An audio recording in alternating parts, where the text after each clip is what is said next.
many of you, sorry, we cannot accept any other registrations for the dinner tonight. Is full, 114 I think we have. And then also the conference tomorrow is quite full. We have more than 400 registrations. And also the EMI report that we launched tomorrow. And we have collaborated with a number of institutions, and you will hear more tomorrow about that. So can I share my screen or not? Okay, thank you.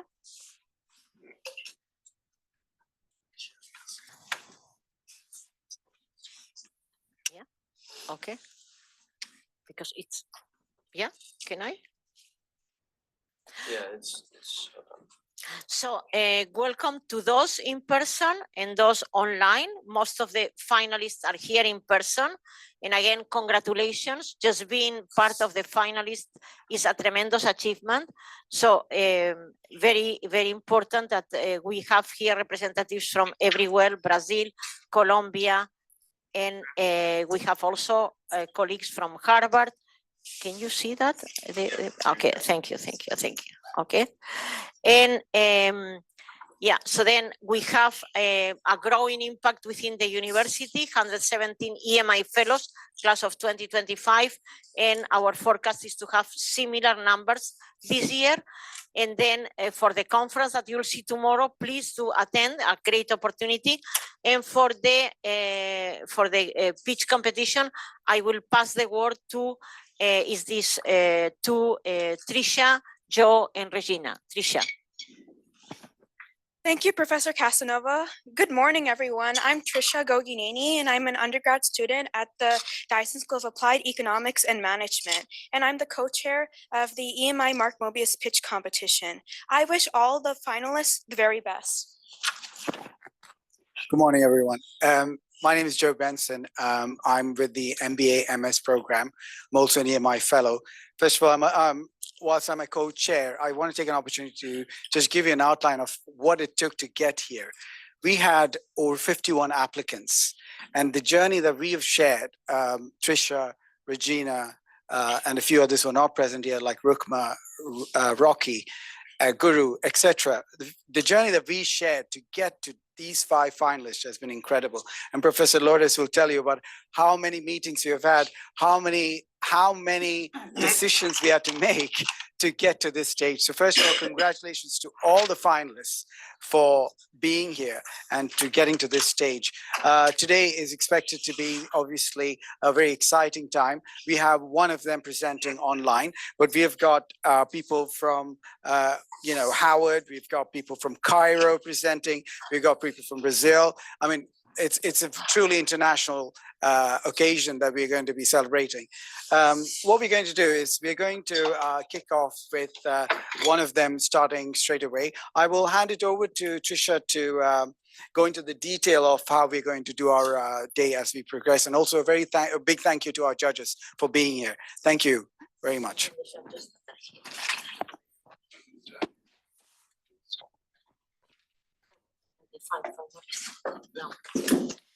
Each company will have 10 minutes to present, followed by 5 minutes for Q&A. To ensure fairness, we'll begin by keeping the time really strictly. So, and also I've shared the Google Sheets for the judges for scoring. So please enter your scores directly there. So we'll start with alphabetical order. So first, the company presenting is AGRICAN. AGRICAN, you may begin. Okay.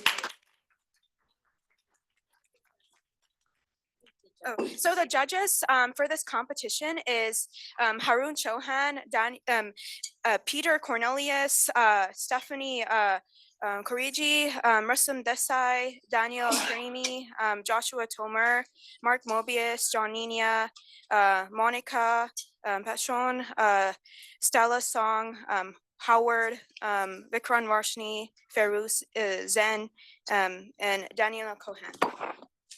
Regina,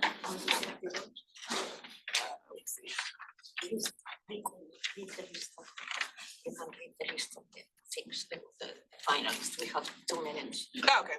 Well, yeah. So Joe pretty much caught everything in terms of how much work was that came into this. But our finalists, AGRICAN, AIDRA Health, COEH, DOCO Health, and NAVIGARE, we're definitely excited to have you participate in this competition. It's well earned. And we're excited to kick this off today. Thank you very much. Okay, and thank you also to Mark Mobius, who has been also funding this, supporting financially this competition. And then also congratulations to Pacta, that was one of the runner-ups, but okay, is not here today because it's just the 5 finalists. So thank you very much. AGRICAN, the floor is, let's try to move between one and the other because the time is very tight, very quickly. So AGRICAN. Okay, thanks.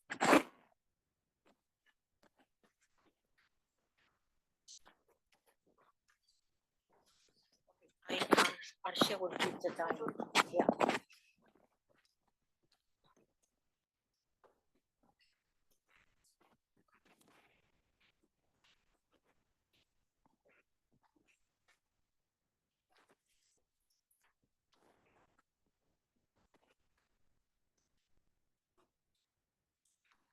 Hello, everyone. I'm Salim from Egypt. I was born in the countryside, where I find a lot of people and a lot of farmers are suffering from the climate change. The climate change make the transfer of the insects and pests to another environment. Because of that, a lot of farmers making a lot of pesticides and a lot of chemical without any calculated percentage. Because of that, 40% of the crops in Egypt are lost annually because of misidentification of the plant disease and also of the random pesticide application. And actually, when we are trying to make exports like crops to Europe or to US, a lot of shipments are rejected because of the chemical residue that we exceed. Because of that, in AGRICAN, we manufacture both agriculture drones. These drones can make plant disease identification and then make recommendation for the ground robots to make the pesticide application. But the problem in Egypt, the drones is not allowable to use in Egypt. Because of that, we manufacture a new system and we applied for the patent on it. This system make the limitation of the coordinates of the drone. For example, our drones in Egypt can't exceed the height of 5 meters in the height. And also we can, both the coordinates of X and Y of each drone we can fly. And this system can help a lot of farmers and help a lot of drones in a lot of sectors to get the license on it. And also we have the ground robots. After receiving the data from the drone itself, it gives the ground robots the recommendation. Depending on the percentage of the disease, we make the percentage of the pesticide application. Actually, we don't only use chemical, we use both chemical or biopesticides, depending on the farm itself. And we have 360-degree sprayers. It can move everywhere, up, down, left, and right, and that depending on the shape of the crops. So we make edge recognition. We can recognize the contour or the shape of the crops, and we only make the precision spraying on the crop itself. So we didn't make any random spraying. And our AI model is mainly depending on the neural network and machine learning.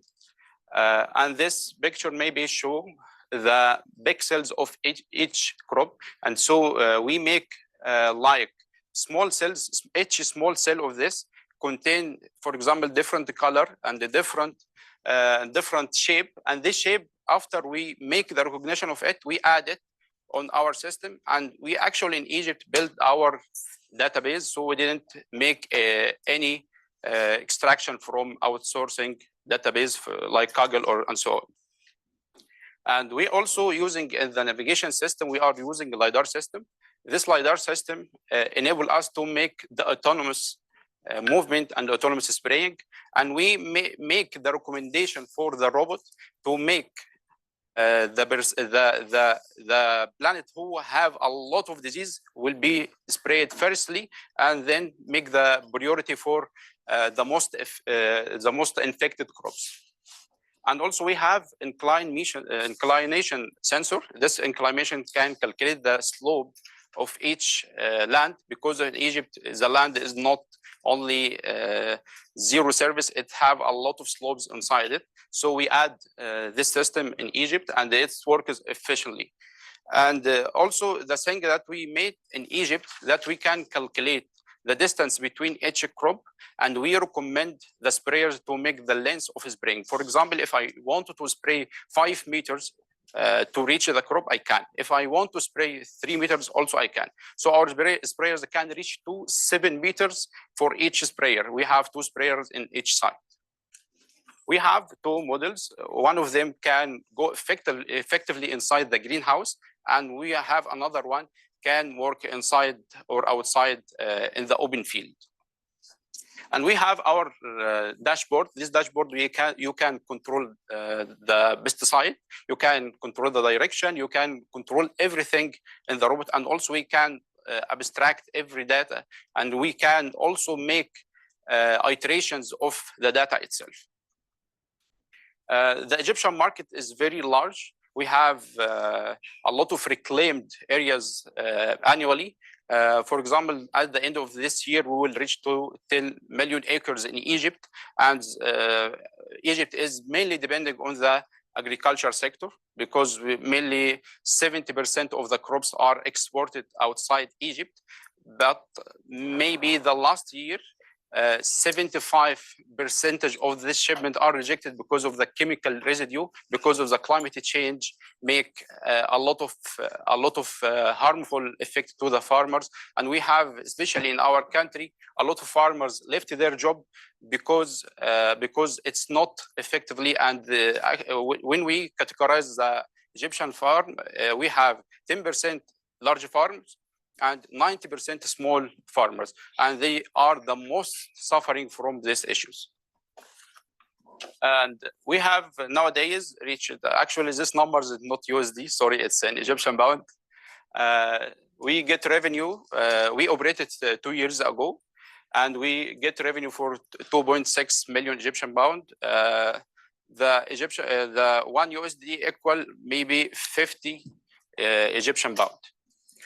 And we raised a fund, 85K USD from some NGOs in the EU. And we actually have 18 farmers nowadays are working with us till now. And for the competitors in Egypt, most of them are working in scouting. We are one of the first one in Africa and Middle East who make the pesticide application itself, because it's very sensitive to make the pesticide application, because the pesticide is very expensive. And if you buy biopesticide, it's more expensive, and it needs a lot of training for the model to make the most effective pesticide application. Actually, the value proposition for us, after the testing, we get 90% of our chemicals are precise. So we didn't overuse chemicals. We are trying to minimize the chemical as we can. The robot itself can work at night. It can work at morning. Many insects are activated in the night, not in the morning. So we can choose the best time that we can spray on it. And it's 4x comparing with the human, because actually in Egypt are wearing something like the tank. This tank is maybe 25 or 30 kilograms, and it should work minimum 12 hours per day. And it's very difficult. And actually in Egypt, no woman in Egypt can make that. And for this scenario, I think woman can work on something like that easily. And we covered 7 diseases. And we believe that the integration and the diversity can add a lot of our team. So we have, for example, for me, I am mechatronics engineer, and I'm working in also mechanical and some control. And we on our team till now 11 maybe from different categories like agriculture, software, supply chain, and so on. And we get recognized from the EU, and we get first ranking in the from the Egyptian government as we make the most social impact in Egypt, because we maybe support the farmer in Egypt to keep their health well. And we are also making this is the smallest unit that we manufacture that anyone can buy it. So you can use it for the farmer and make like 2 wings, and these wings can be horizontal or vertical and make more precise application. And we asking for 500K. We will use it to our R&D. We'll use it for hiring in our team and for marketing. Thank you so much.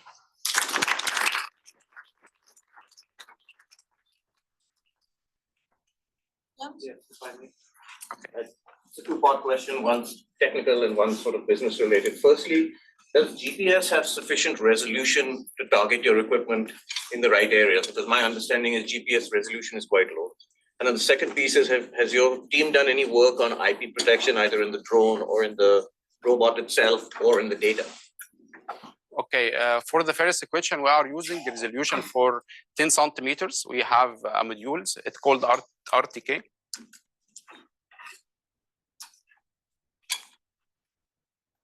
Yes, this is one. This is sensor is a resolution of it is 10 centimeters. It can localize. For example, you can imagine you have 1 acre. We make this acre to maybe a lot of small cells, and we can locate each location for the blinded disease itself, so the robot can go autonomously to the location itself. And for IP, actually we applied for the patent for it, but it's maybe last 2 to 3 years to get it. Thank you.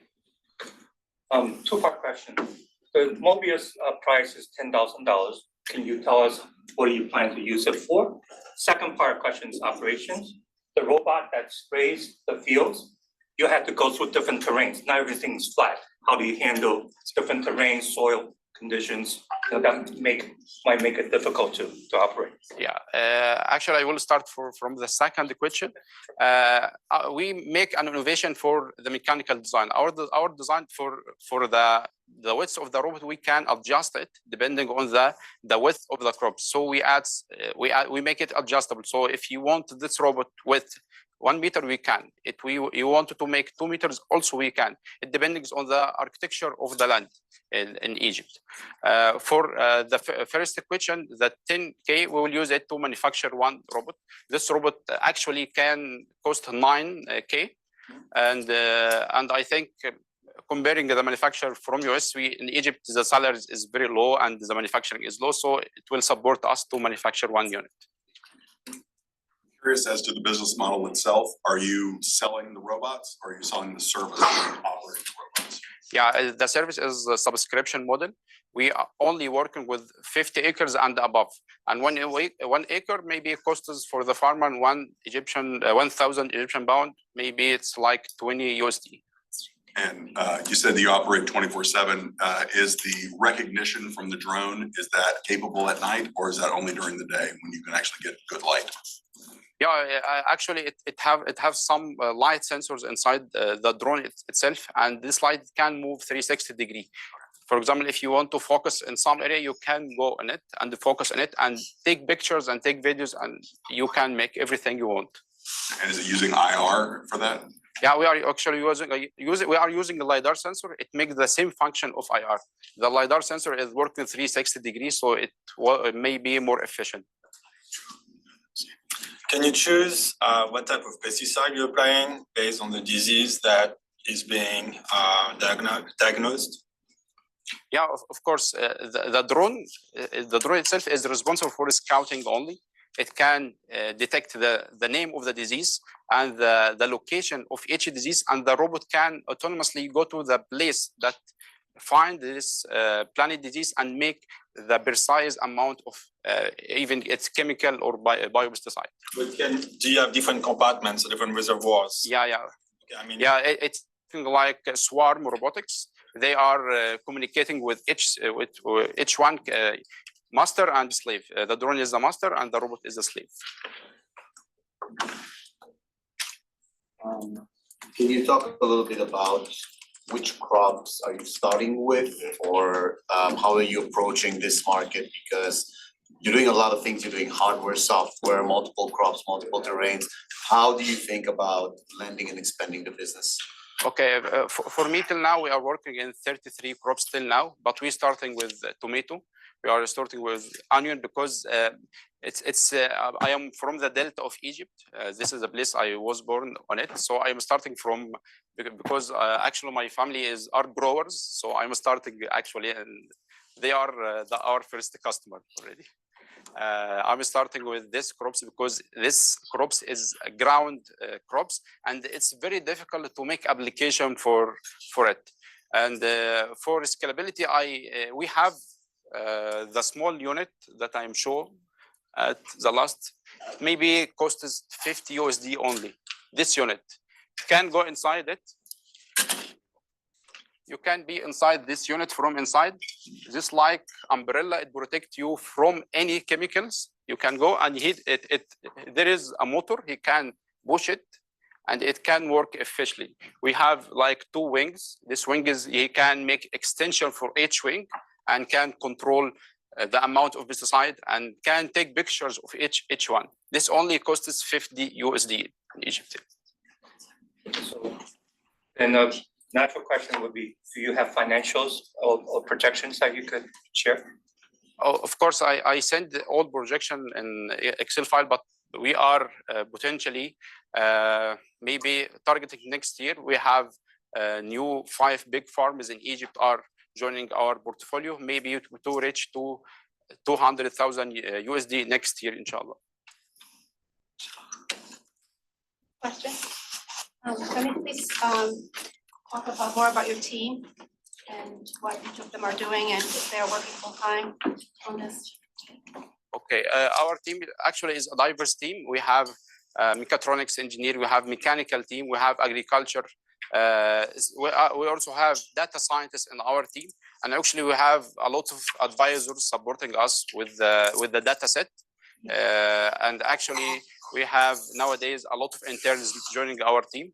And also the thing that we are made in Egypt nowadays, we make agri-tech for the agriculture engineer, because the agriculture engineer is only specialized in agriculture, and we add the tech part, maybe we can call the agri-tech engineer.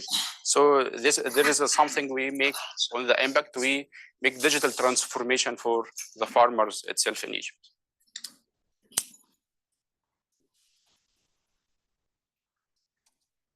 Question? I got one last one. So the drone itself is being operated battery, and the ground drone is gas because of the pumps? All of them depending on lithium batteries. The thing is, there is a question why I don't use drones for the pesticide spray. Yeah, this is a good question, because I am tried it before. You need to refill the tank maybe each 10 minutes, each 15 minutes. And only the maximum tank for the drones over the world, it's 100 liters. This is the biggest one in the world. For our robotic, it's very close to the crops. It will be more precise. It can carry up to 500 liters. So. Yeah, no, there's time is up. Okay, time is up. Thank you. Thank you very much.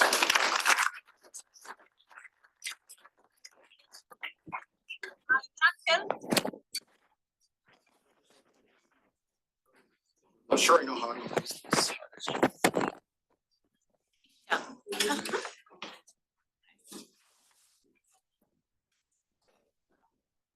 Yeah, it's on, it's green, it's fine. Yeah, yeah.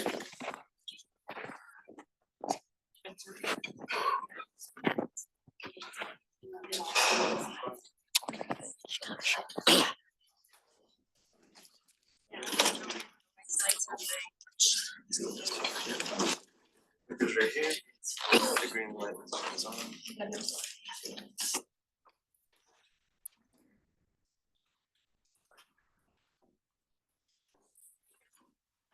April 2024, I got a distress call from my brother. She's gone, he said. I just found out that the last woman on earth I could call her mom had passed on because the hospital she was in didn't have the medical equipment to diagnose her properly.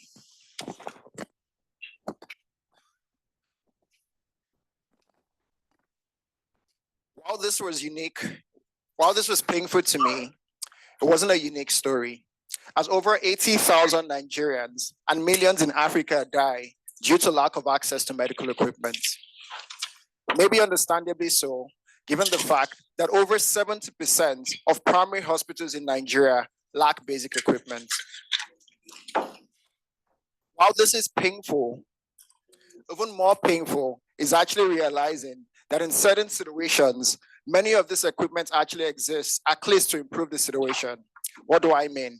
There are large hospitals that actually have underutilized capacity, sometimes up to 40% and excess equipment, as well as equipment manufacturers and distributors that have unsold inventory that are just lying and waiting. What you see on the screen is one of our partner hospitals that showed us a whole floor filled with idle equipment that has actually been there for over 4 years. You wonder why? There are many reasons. 2 of them I would state. 1, procurement misalignment. Essentially, when equipment purchases do not match clinical demand, leading to oversupply in certain regions. 2, facility upgrades. When certain hospitals modernize their tech stack, what they do is relegate older but still functional equipment to storage areas due to limited resale options.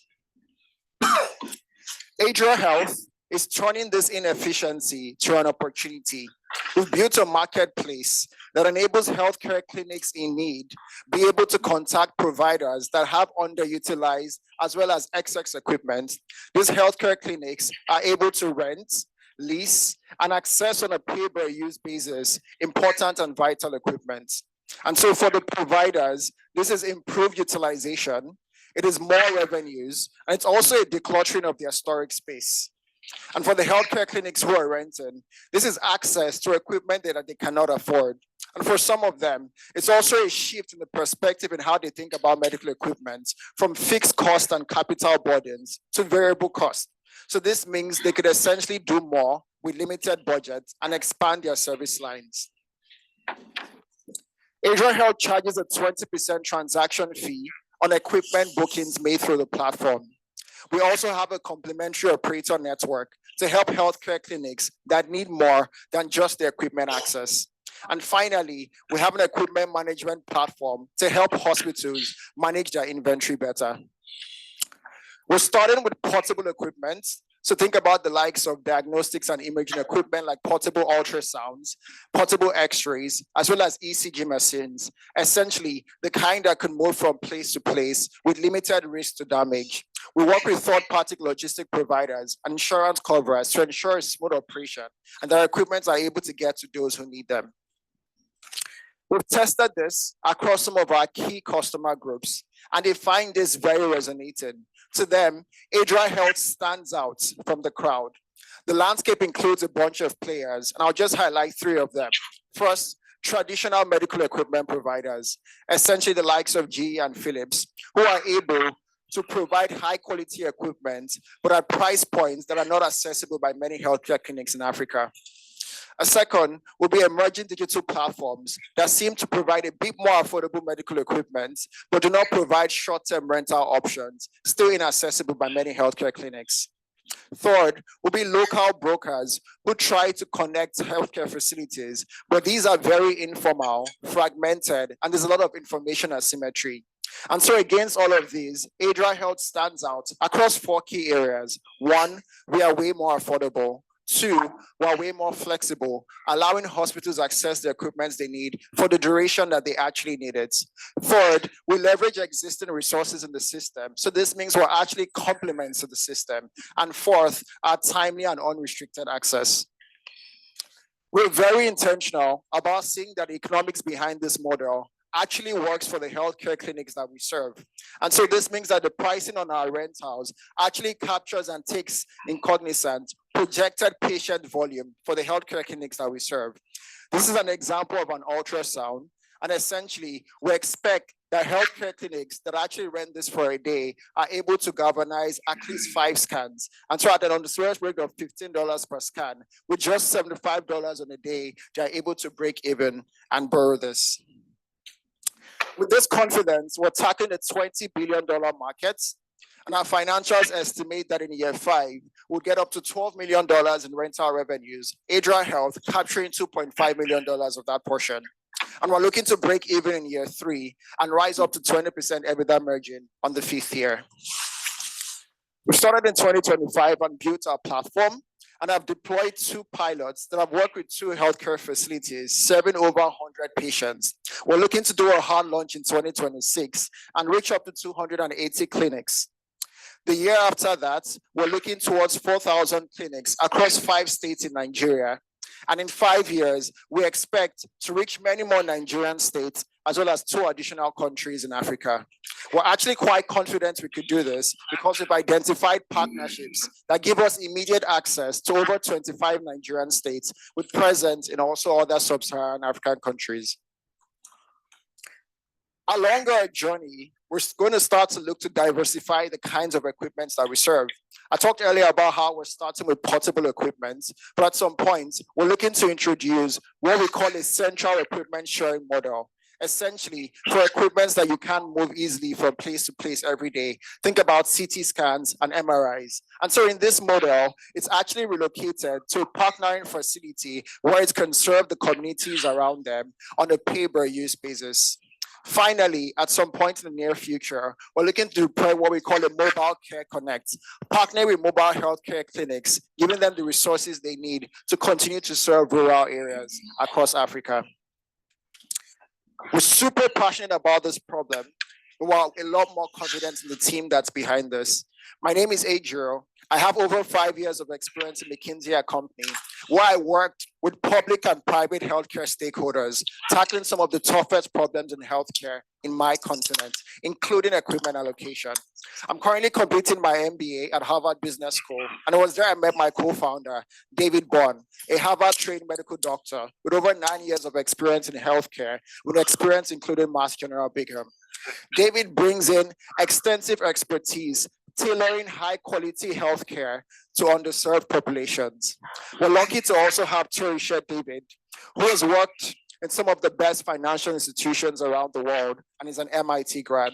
More importantly, she has experience tailoring financial solutions for SMEs in Africa. This will be really critical for the healthcare facilities that we serve. Joshua Evie has built some of the biggest technological products in the continent. And finally, Toby has helped many startups launch in Africa, as well as navigate local partnerships, which is extremely essential. Together, we've built a platform and established key partnerships, as well as served 2 pilots that have worked with 2 facilities and served over 100 patients and gathered a wait list of over 20 customers. We've been recognized by numerous Harvard competitions, and have actually also won a 30K grant funding. We are currently looking to raise 750K, which we hope to deploy to aggressive customer acquisition, to scale our operations, but also to enhance the technology of our solution. We want to ensure that what we build enables healthcare clinics access equipment, but also go a step further in seeing that they are able to operate. So think about teleguidance features where remote operators can actually connect and provide support that's needed, assisted by AI directional cues. This exactly is what we hope to use the EMI Mobius pitch competition grant money for. We are currently registered in Nigeria and in the process of also registering in the US. Finally, we believe we're solving an important problem, but with a solution that's already been proven in other verticals. And so we also want to bring this to healthcare. We're excited about the journey, and we hope you're excited as well. Thank you.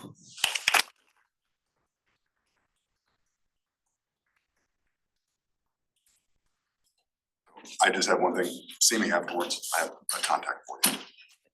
What? Sorry, can you Couldn't hear speak you. loud? Oh, I said I have an industry contact for him. That's sweet. Thank you. So again, a 2-part question. You speak to a network of partners that are going to essentially be your tool to scale across the country and perhaps the continent. Can you talk a little bit about what the scope of those partnerships are and what they gain out of this relationship with you? And the second part is I see AI here, but can you talk a little bit more about what exactly it does to enable your solution?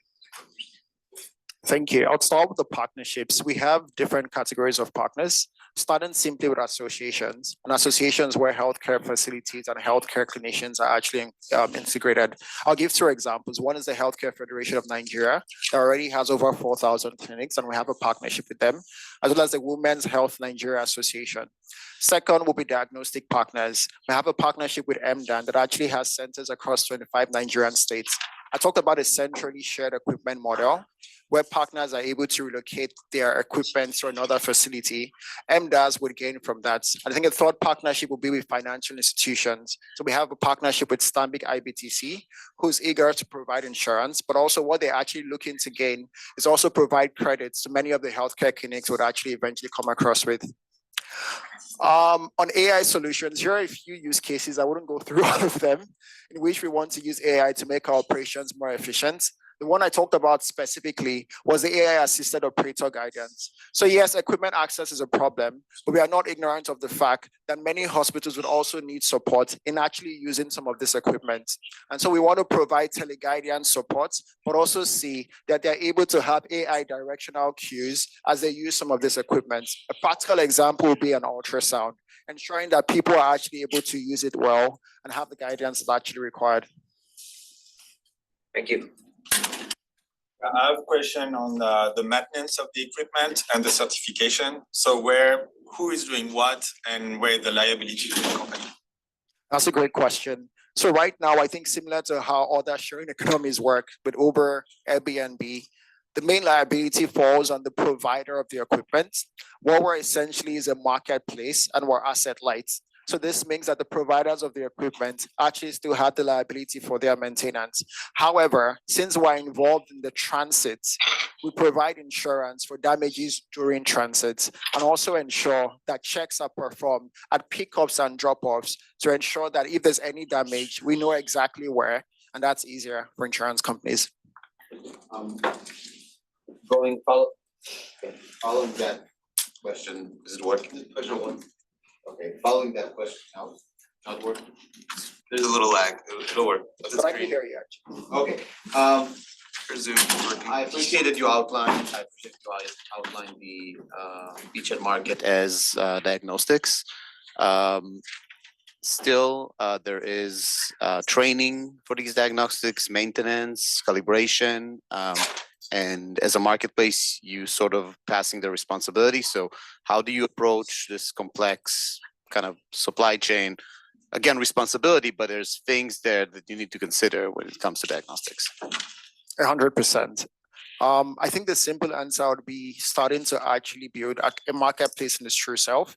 I know I talked about the fact that we provide, of course, equipment marketplace, but we also enable an operator network and a few other professionals within that same marketplace. We found that a good number of these professionals actually exist, but they're just fragmented in Nigeria, and there's a lot of information asymmetry. Okay, and what's the, after diagnostics, what's your next kind of product in healthcare that you're looking at? After that, let me go to this 1 second. So after diagnostics, I think essentially would be, what's it called? Diagnostics first in the form of like imaging, like ultrasounds, and then bigger diagnostics like CT scans and MRIs. The focus will really be around scaling diagnostics and then going to emergency equipment.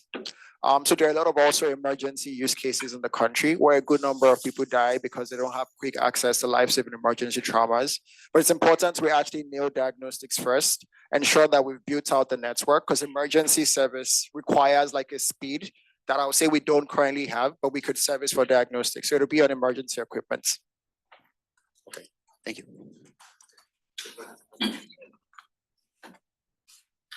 Can you hear me well? Yes. Thank you for your presentation. This seems like very meaningful work. How do you ensure the safety and sanitation of equipment when it's transferred among so many different parties? Thank you. That's a good question. I think it'll be around seeing that the right checks are in place.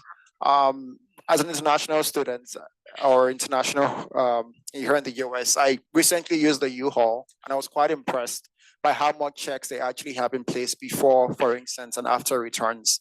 And so those are some of the things we'd also see that we do. So at each point of an equipment transaction, the checks to actually see that and pick up certain things that take the battery levels of equipment are actually also captured on our portal. And also too, would be seeing that we leverage trusted logistic partners. By default, it means that we can't actually use just any logistic partner, but logistic partners that are actually trained, logistic partners that are actually intentional about going through the checks. So I want to go back to your very beginning of your pitch, which is to inaccessible to equipment when you need it. So your business model will, how are you planning to roll out? Your financial seems to be dependent on rolling out in the large population centers first, before you actually reach the rest of the country where the equipment is really needed. So will your large equipment drive your primary revenue growth, or is it the portable equipment that's really needed for the rest of the country that's going to drive it? So actually for the model, we actually modeled it focusing on the portable equipment, ensuring we're as conservative as possible. And also because that's where we want to start with. In terms of a rollout plan, we're starting with small private healthcare clinics, but also public healthcare facilities. One of the things I didn't emphasize enough is that within Africa, there's a very high concentration of public healthcare facilities. So what that means is that when you have a few deals done with the right ministries and with the right governments, you're able to actually scale your offering to a good number of healthcare facilities at once. I worked extensively with a good number of these ministries, and partnership, those kinds of partnerships enable easy scale after you've proven the model out. Thank you.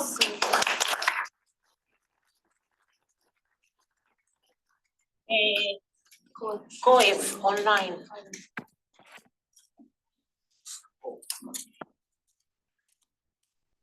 I'd asked a question on the chat window in case if you can see.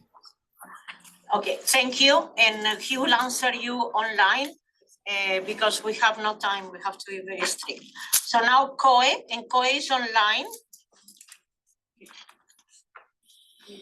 Trisha, can you come? Okay, please go ahead.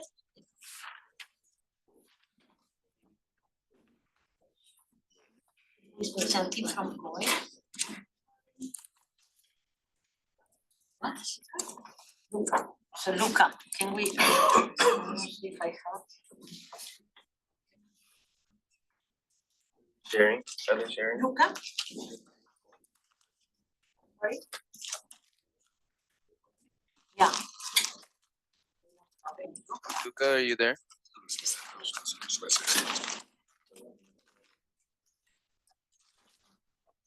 Okay, let's move on. Yeah, is it? Yeah. Okay. So promote down. Done.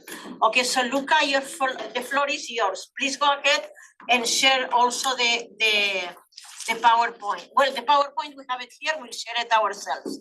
So please, Luca, start. Be very strict with time. Hi.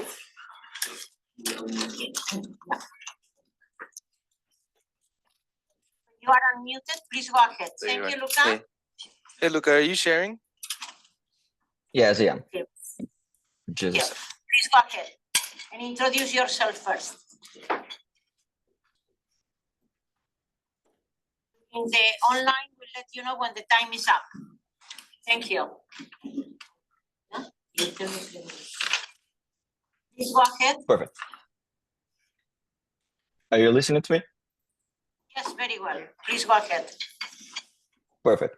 Good morning, good afternoon. Hello, everyone. My name is Luca, and I'm from Brazil. I'm the founder and CEO of COEH, and welcome to COEH's presentation. Today, we're here to talk about one thing, solving one of the most tedious challenges finance teams and independent workers face as they grow, managing payments. Accounts payable gets messy really fast. What works for processing 15 invoices a month simply doesn't work for 100, and definitely not for 1,000. Finance teams, they waste hours in manual workflows, and it is overwhelming and inefficient. So COEH automates how business manage, pay, and track their finances across finance teams and their network of vendors.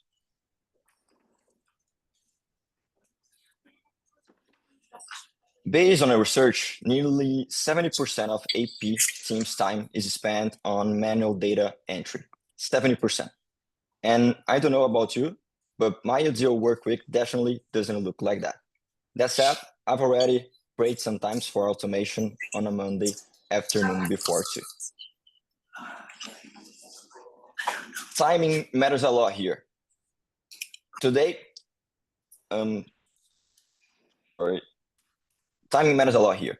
Today, AI can read documents, recognize patterns, and most important, take action. Not just store numbers. We are also seeing a rise of the contractor economy. In Brazil alone, more than 4 million independent workers were registered in 2024. And as companies outsource more work, manual payments workflows are breaking, and that's where COEH enters.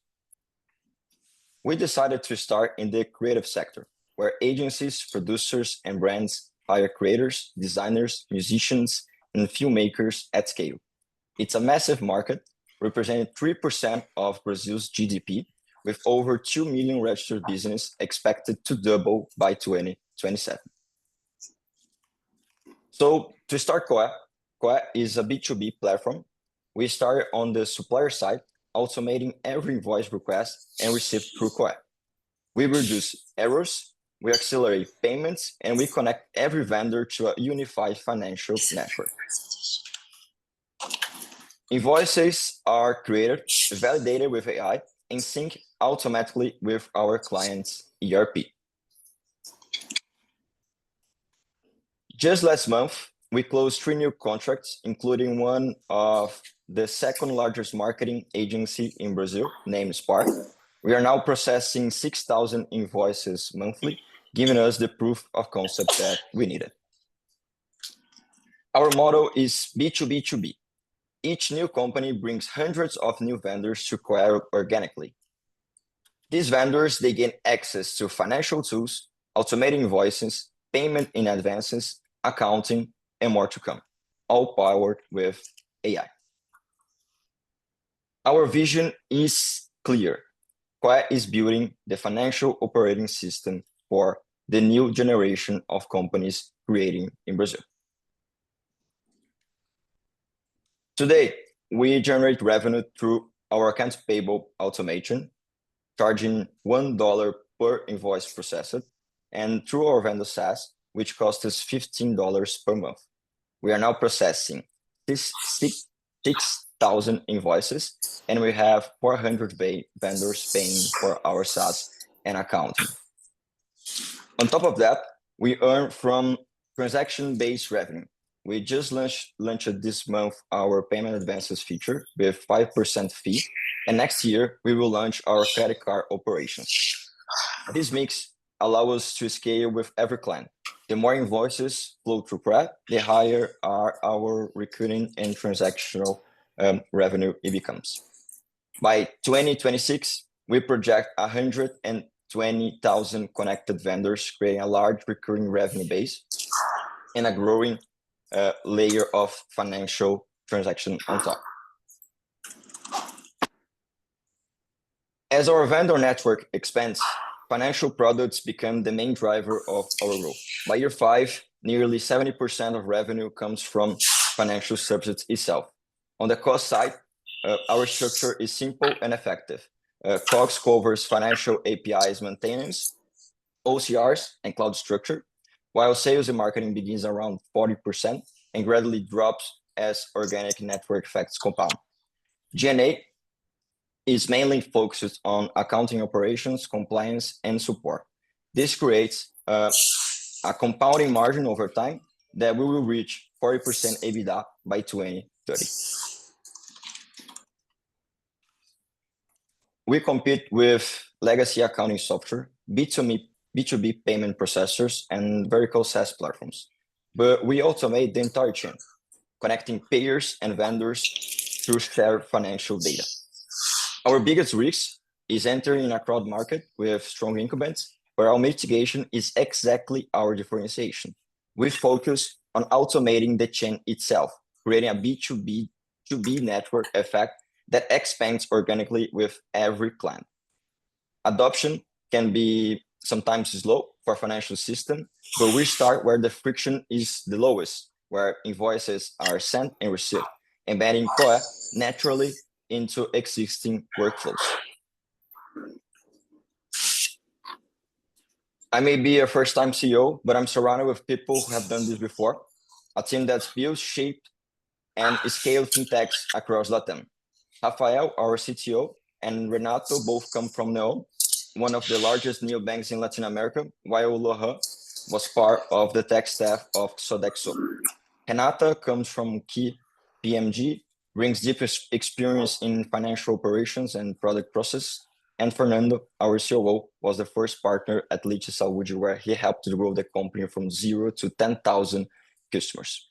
We have already been backed by founders of leading Latin fintechs, including the founder of Neon, founder of Linter, founder of ClearSale, and founder of six banks, totaling $250,000 raised so far. We are now planning our next round, and we are evaluating different paths for growth. It would be amazing if anyone is interested in what we are building, and in the price of this competition would go directly to our accelerating our ERP integrations to fuel the next stage of our expenses in our B2B model.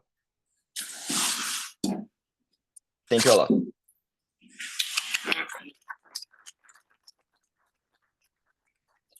Any questions?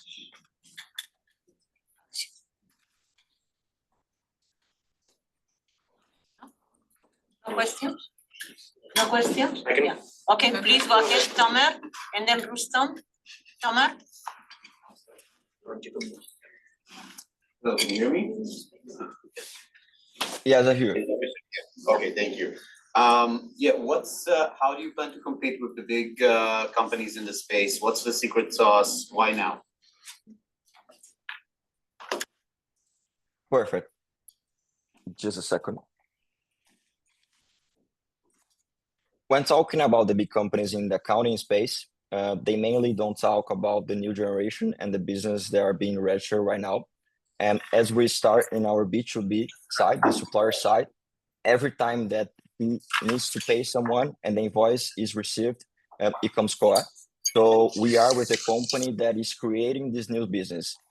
As you are a content creator, for instance, and you need to receive a payment itself, you are requested a payment from this B2B side. So as I plug my company in the B2B side, I distribute it from the B2C side, which are the ones that are creating new companies in the world right now.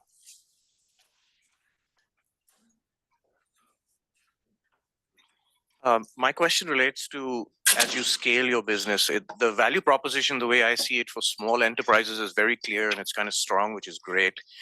Question becomes, when you start moving to mid-sized and larger companies, you're going to be dealing with companies that have existing ERP systems, existing payment systems. Firstly, how do you convince them to use your product? And then secondly, how do you integrate with their existing systems? Could you help with that? Yeah, perfect question. So ERPs, they are system of registration. They are not system of action. So the AP teams that are using these ERPs, they have already manual workflows. So every time that you need to pay a vendor, you need to ask this vendor an invoice, you need to receive this invoice, you need to extract the data of this invoice to then go and register this data on an ERP. So the pen itself is already there. It doesn't matter if he's using or not an ERP. The ERP is not doing the action flow that is nowadays doing with manual workflows of these AP teams. So we actually sell a platform that will reduce workflows, that will reduce inefficiency, that will reduce errors and mistakes and any risk. And these ERPs, they also have APIs. So every time that this invoice comes to COEH and I know a payment is scheduled, this payment itself goes to the ERP being scheduled too. So with APIs, everything can be integrated on real time. Thank you.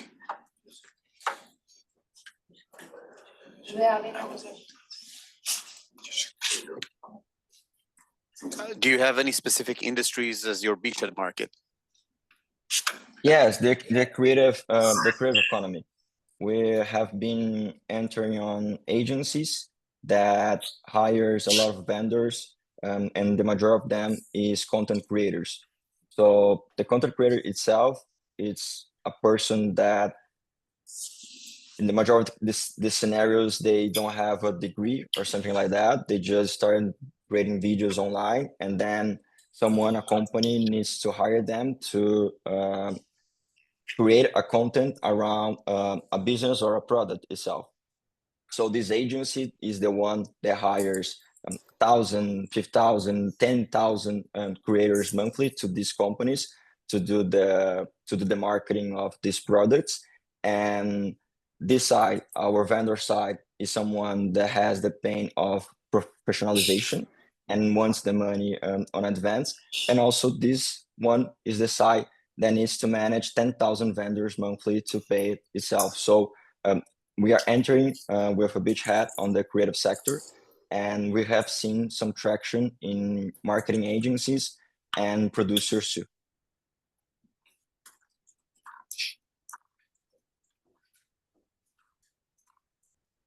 As there are no more questions, we can move on to the next one. Thank you. Yeah, thank you.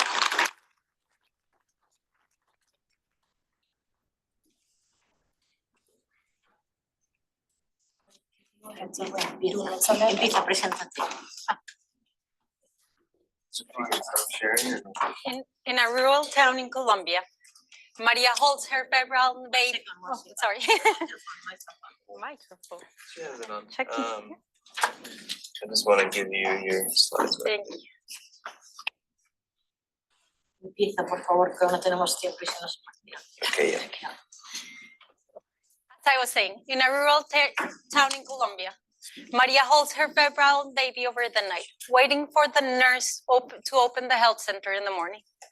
In a crowded hospital, another Maria, just as loving, just as anxious, holds her febrile baby, waiting to know if her fever is dangerous. Whether urban or rural, private or public, every Maria faces the same concern, the eternal wait between resolution and questions. In Latin America, there are 150 million children waiting for health questions to be answered. On average, patients wait 6 hours in the emergency rooms for questions for fever, colic, or rashes. And more than 44% of those questions are unnecessary. So what do parents do? They go to social media, making the problem worse. In a region where 94% of the families have access to WhatsApp, the problem is not connectivity. The problem is that the healthcare is not reaching the families how they want to communicate. This is a $6 billion opportunity just in emerging markets. That's why we created DOCOKIDS. In DOCOKIDS, you can ask any question, whether fever, colic, or rashes, through WhatsApp. And our pediatricians answer in less than 5 minutes. They can answer, they can ask 24/7, send voice notes, pictures, or videos. Behind the scenes, we have our own platform called DocoChat, where pediatricians connect to families. In our own platform, we use AI to be more efficient, to create summaries, red flags, and to help families, help pediatricians be more empathetic with the families that we're helping to solve. This has helped us reduce, while before we could answer 4 to 6 conversations per hour, currently we're answering 12 to 15 conversations per hour with the help of AI, making humans more efficient, but continue to use humans to be very human. I am Dr. Natalia Cano. I am a pediatrician trained in the US, in La Universidad de los Andes, and here in just across the river as well. And I'm also a loving mother, and I decided to ditch my stethoscope to create this enterprise. I cannot do this alone. My co-founder, Valentina Rios, from Universidad Javeriana, she leads this with impact. She's very, very focused on the impact we're having across Latin America. Javier Camacho is our tech lead. He's helping us connect all these families through all these conversations. And Alejandro Gomez is our AI engineer. He's helping us build an LLM that's funded by UNICEF Venture Fund. We're the first company in Colombia to be funded by this fund. We also have another set of diverse team that have experience in the healthcare sector that are managing operations and marketing. We've had 500,000 questions right now answered to date with more than 20,000 users. Of those questions, 92% of the families report that we've avoided an in-person visit when the questions were not necessarily for the emergency room, saving the system already more than $1.2 million. We've answered in 38 countries in the world questions and more than 90% of the regions in Colombia.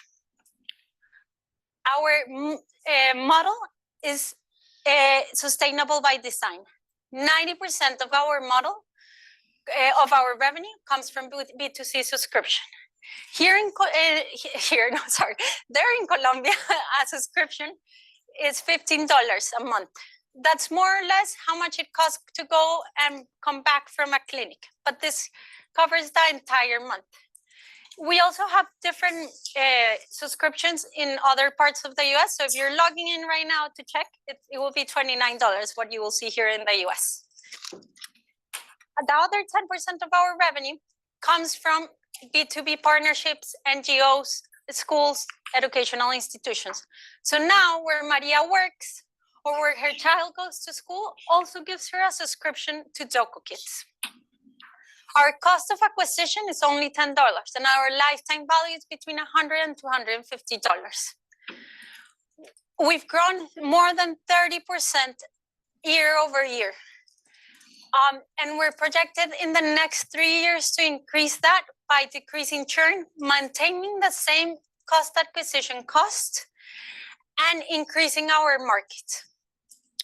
From the other side of the market, you may be thinking, but pediatricians are expensive. And unfortunately, pediatricians in Latin America are underemployed, very badly treated, and we offer a fair market rate where they earn similarly to what they earn in a hospital, but they don't have to move and they can work remotely, luxury that us as physicians didn't have during the pandemic. Phase one is being and trying this problem in Colombia, and we're showing that it's working. Phase two is next year going to Mexico, where we want to expand and start with B2B partnerships. Phase three is the rest of Latin America. Brazil, Peru, Ecuador have similar problems to ours. And in terms of AI, we want to invest in LactaDoc AI, a breastfeeding help for families, which is a huge problem and very costly for health systems. Yes, we have medical liability risks, but we have very clear laws and we operate under the teleorientation law. Our technology that we use is secure and encrypted, and we make sure we use ethical AI. We use it responsible, understanding its limits. In terms of competition, Summer Health here in the US has a similar model and has raised over $19 million. But the problem with these other markets is that they're not adapted to Latin America or our regions. We're culturally adapted. We use WhatsApp, which connects very, very easily. We have a Cayman sandwich structure where we can receive the money. We've been recognized by the Bayern Foundation, as I mentioned, UNICEF, and we went through Techstars. We've raised $500,000 and we're opening our next round in January 2026, and would love to talk to anyone here in the audience or internet about this round and our upcoming projects and how are this $10,000 going to make a huge difference? With this money, we want to build an education platform. We've noticed that families can sometimes learn by themselves, and this decreases the churn and increases the satisfaction of our clients. DOCOKIDS was built by a mother's fear, a doctor's frustration, and a team wanting to change what was the status quo. I still think of all the Marias that wait through the night without a clear answer. In the time of this presentation, 2,000 children were born. We dream that all those children go home with milk, love, and a subscription to DOCOKIDS. Thank you.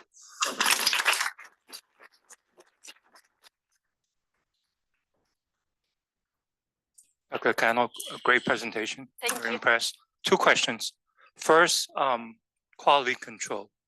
How do you recruit and then retain doctors and maybe even registered nurses that you will need? Second, can you address your potential competition in the continent and the countries that you plan to serve? Thank you. So for the first one, it was something that concerned me a lot at the beginning. One of the things that we do now is we've started creating hierarchy, but we make sure that in between shifts, there's always someone from higher hierarchy. That way you can see what someone answered from conversations before. We standardize conversations and protocols. So if, for example, you come with a cold, you will have a very similar answer because we've standardized using techniques that I learned actually training here in the US. We do a very strict onboarding and we do very strict training. We meet with pediatricians every 2 weeks and we update them on guidelines. And that has allowed us for all of them to talk about in single lines. Aside from that, we do audits. And now we're using AI to also audit those conversations. That was the first question. And I'm so sorry. Competition. The competition, yes. So currently, straight competition in higher income areas is the pediatrician that sometimes answers the phone. Unfortunately, the pediatrician sometimes travels to New York and is off the phone for 5 hours. So sometimes he's seeing patients usually during the day. So it's not as immediate and it's not as exact and as fluid conversations. Other telemedicine platforms, they use it's a virtual consult of only 15 minutes. So they prescribe a medication and then they go to the pharmacy and they don't find the medication. And what do families do? So that's why we're a linear fluid conversation, just like having a pediatrician in your pocket. Could you talk to me a little bit about the back end? So what are you built on to actually put through to WhatsApp? Yeah, we connect to business WhatsApp business API. We are in the Django. Sorry, I'm not clearly the tech person here, but I've learned all my language. And we use Flutter to build it. And there is a WhatsApp app there's an app, DocoChat app for the pediatricians to answer the conversations so that they can get notifications that someone's asking questions either through the app or in the web platform. It's a web-based platform where they can ask all those questions. We receive everything through there, and the reason we like WhatsApp is because it's end-to-end encrypted. Are you hosting through Amazon? AWS, yes. We have a question on Zoom from Haroon. Thank you. Can you hear me, Haroon? Yeah, I can hear you. Thanks, Regina. Hey, Natalia, great presentation and congratulations on making it to being a finalist. Thank you. A couple of questions around the clinical and regulatory sort of validations.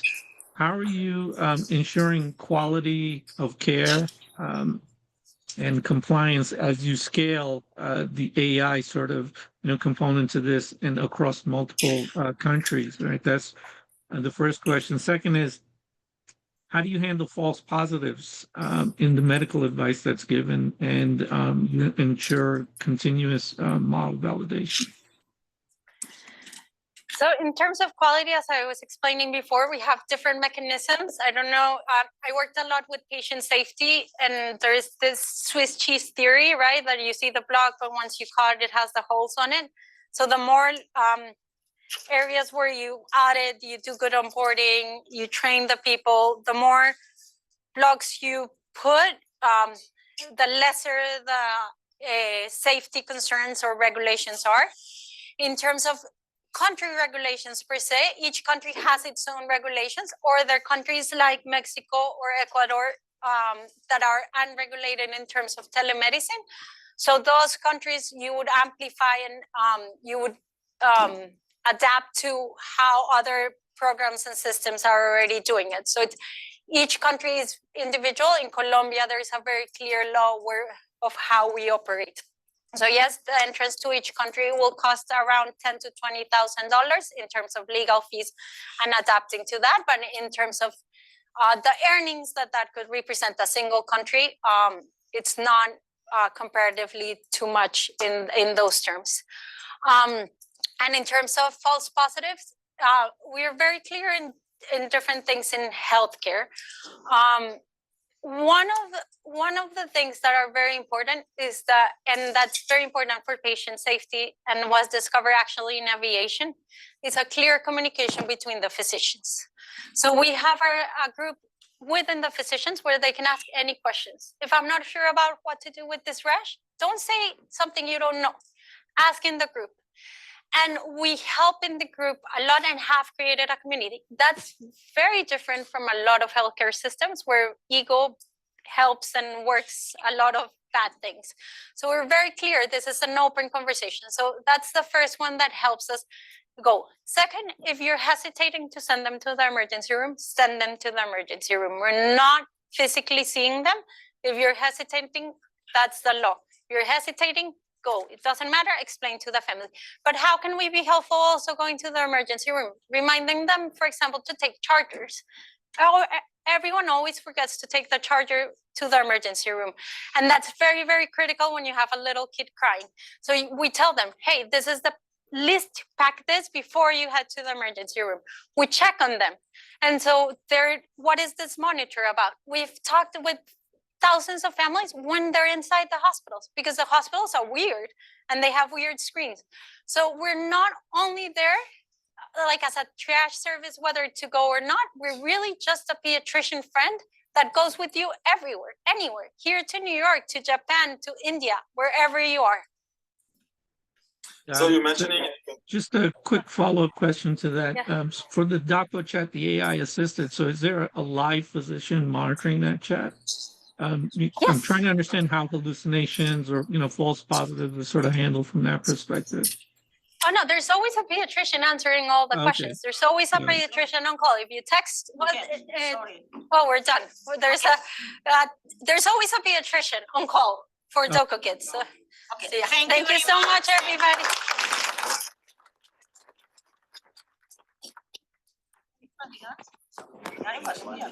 Sorry, I was going to take the mic. NAVIGARE, no? Quickly.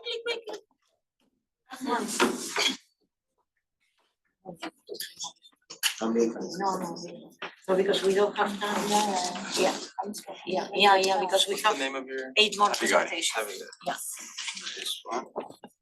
Okay, please go ahead.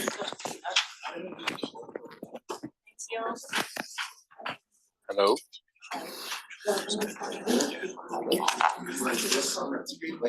Yeah, please. Do that. 3:15, so. Well, I'm glad to present you NAVIGARE here in Cornell Tech Campus today.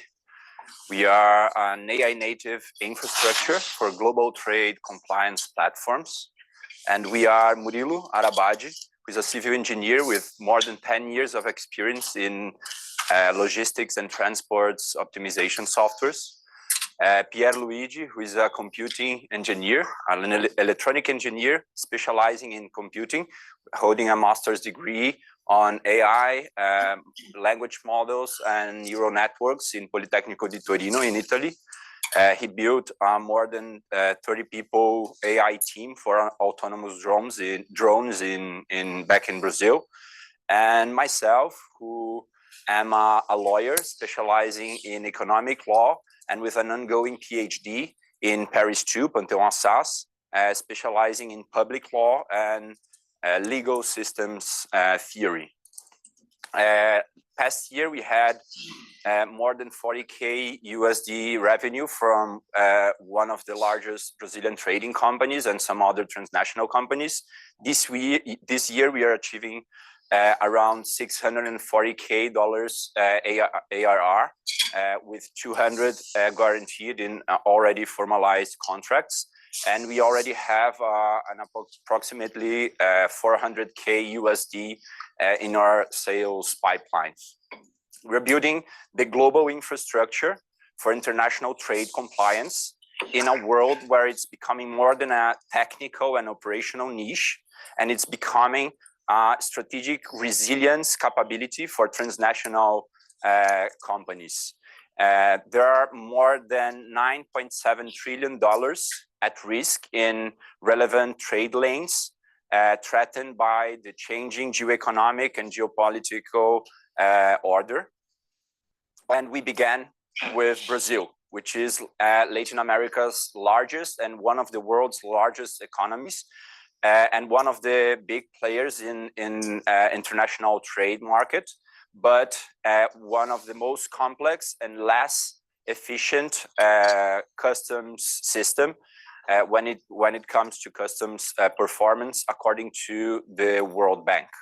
And it's living a regulatory shift that will be concluded in 2026, while more than 80% of the companies in Brazil are still not complied. So it's a huge distribution opportunity window. And take it as an example, from day one to the closing decision with Amazon, we took less than 5 months. So the inefficiency in Brazilian systems, in Brazilian customs system, comes from the trade compliance manager and analysts figure, which represents an estimated cost of around $15 billion yearly to the Brazilian economy.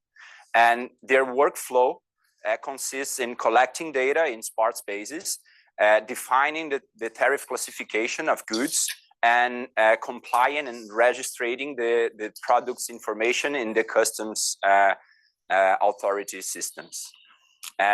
Translating it to numbers, 20,000 items would take around 4 months with a 3-people team to comply, with an estimated an approximately $25K of dedicated payroll by months, 300K by year, and a lot of emails exchanged and screens consulted to it. And that's where we enter. We reduce by 90% the time spent to do all these processes, optimizing the trade compliance manager's workflow, using our reasoning engine that allows LLMs to act as highly qualified operators that collects data in products data from the internet, defines the tariff classification with a clear legal base for it, and comply the data and make the registration directly to the public system with a very simple workflow for the user. So by doing that, we reduce by more than 90% the time spent, by 65 to 85% of costs, and reducing to its minimal the messages exchanged and the screens consulted. And it's just possible because of our achievement of consistently achieving more than 97% accuracy rate in the processing data, and with our capacity of more than 5,000 items per hour through our system, which can be even improved in the following months and years. We are the only company that we've heard about, and with Amazon's validation, that delivers a human level service in scale that is already delivering this kind of value in real operational trade compliance environment.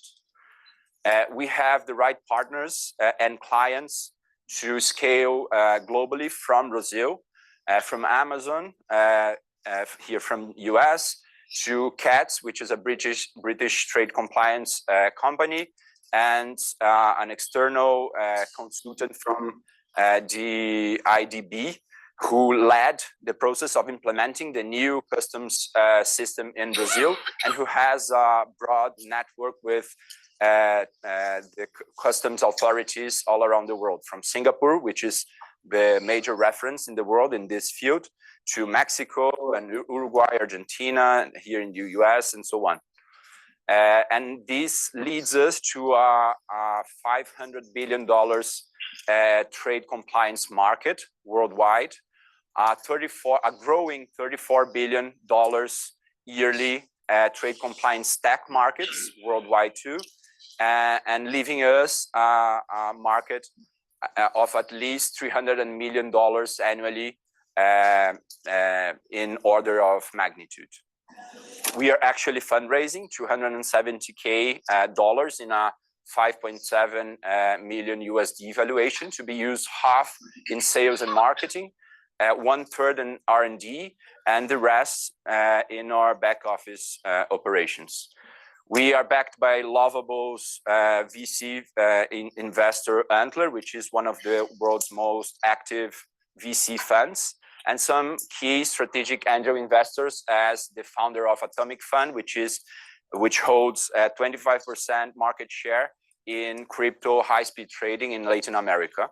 A former Amazon software engineer that worked on optimizing the US-Mexico imports process, and the former VP of sales of Palantir for Latin America. Join us for reshaping the way trade compliance is done worldwide. Thank you.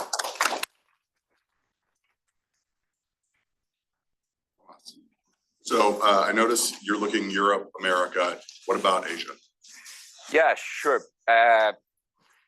It's not defined like the internationalization strategy. It will be built with our clients and partners. My guess is that we would start by Latin America, because it's their governance structure. So they have a vertical for Latin America. But we look to the countries of destination of products. So there are a lot of products coming from China, and they are mostly going to the US and Europe. But we look to Singapore too, and to Japan, and there are markets that we could achieve, but we have to be strict on prioritizing the ones that are by our hands, the low-hanging fruits, and the ones that have like the bare weight of value for us. So please. So this may sound a little bit negative, but it's not. Sometimes these compliance processes, especially in emerging markets, are set up to be manual and long, so that money can exchange hands. Right? So you want to have your stuff cleared by customs. It's gonna take 4 months. Here's an easy way. You pay this guy $10 and it happens in 3 days. You're dealing with people who have a vested interest in making money on the side very often. Have you dealt with that at all? And if so, how do you convince them to stop their illicit cash flow deal? Yeah, I see. To your system? Yeah, like in our first focus are transnational companies and like well-reputed transnational companies. So I've never like faced this kind of problems. Our work is like to optimize an already like regulated and complied process. So this is our focus. We're not like dealing with illegal flow of goods. So yeah, I've never faced this, and I don't know how I would act. Maybe just like walk away. I don't know. Yeah. Maybe. Thank you. This year, because of the new president of the US, tariffs is in flux everywhere, right? Started in the US, countered by the rest of the world. How does your business deal with a constant changing dynamics of tariff regulations? Sure. Yeah. Our product, like the features we have today, they are before the actual like complex part of taxes. It's defining the tariff classification, and which defines all the fees that impact the products. So all the raising and lowering the rates doesn't affect our immediately our product, because we are defining the classification that will be affected by the tariffs. But in a changing world, in this field of tariffs, this is actually an opportunity field that we are not like embracing now, but we will see if it's possible, because we are specializing like a legal tech. We're beginning like with this very simple cognitive flow, which is like defining the tariff classification. But like me as a lawyer, I'm very excited to go in some more complex challenges to build our reasoning models to solve this more complex kind of challenges. When you say you have a 96% accuracy rate, yeah, there might be mistakes. Yeah, sure. Who pays the burden? Yeah, like in Brazil, the liability of classifying goods is the import companies. So the market practice is a suggestion of a tariff classification. Legally, they can't throw on us the liability of misclassifying the goods. Like in practice, if they press us, put some pressure on us to take the financial burden, we hired like insurance to cover it, but legally the responsibility is from the import itself, so our client, not our. In your contract with the company, do you consider that? This is the first question. Yeah. And the second question is, do you have an accuracy rate that is different in different types of products? Sure. Yeah, we couldn't like put in contract any different, because like being in a contract against the law doesn't work. So in contract, it's the way it's treated is their liabilities from the company. But again, if they want us to pay, and they will walk away if we don't pay, okay, we'll pay, and we have insurance for that. And the input information, like the information that we collect from the internet, impacts the performance of the model, of course. But as we improve the system of collecting data in internet and have like very accurate information as to form the product description before the tariff classification and the product registration, we can like hold the accuracy high. So it has differences, but we are working exactly on that. Do you specialize in certain category of products to begin with, like food or clothes, or that would have different legal requirements? Yeah, actually, like for example, in Amazon.com portfolio, there is like a very diverse kind of products, and we are focusing on retail in general. Like, but there are like clothes, retail, food, retail, and so on. There are like some differences of the weight of regulation for each. But our system actually is already prepared for any kind of system, because there are like some public documents that informs how to treat each like in text. So it's a good input for LLMs and so on. So our product serves. We already like process from pharmacological to like automotive pieces and so on. So it works well for. Thank you. It's just time we need to go. Thank you very much.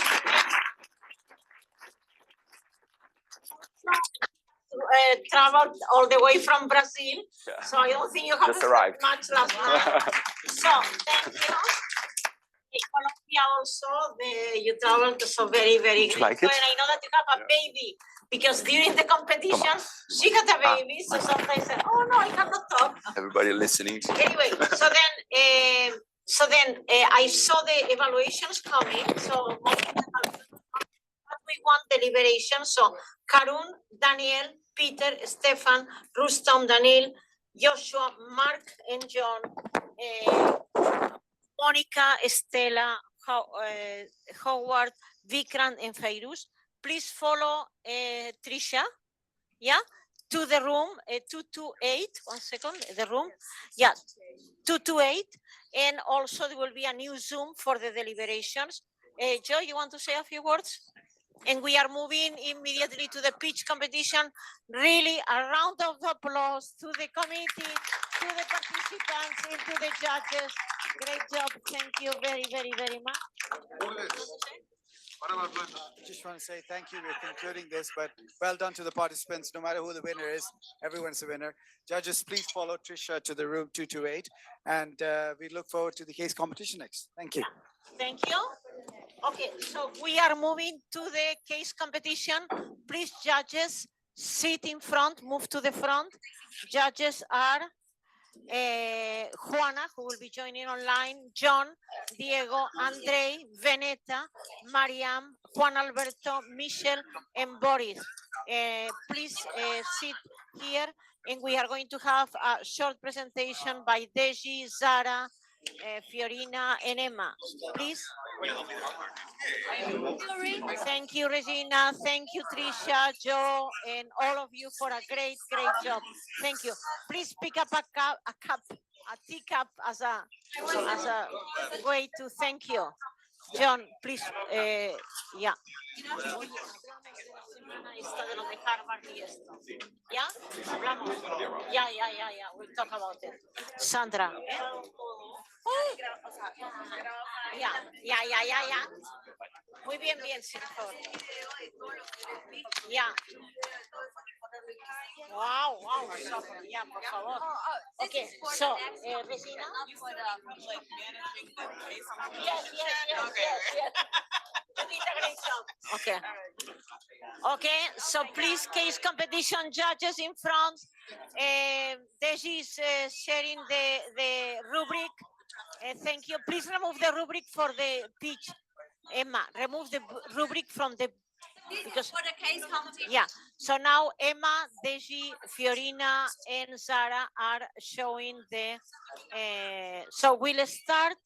We changed a little bit the schedule so that those in Asia can present earlier, those online. So yeah. I don't know if it's the final one because they changed. Nos ayudarás con el vídeo. ¿Sí? ¿Ya?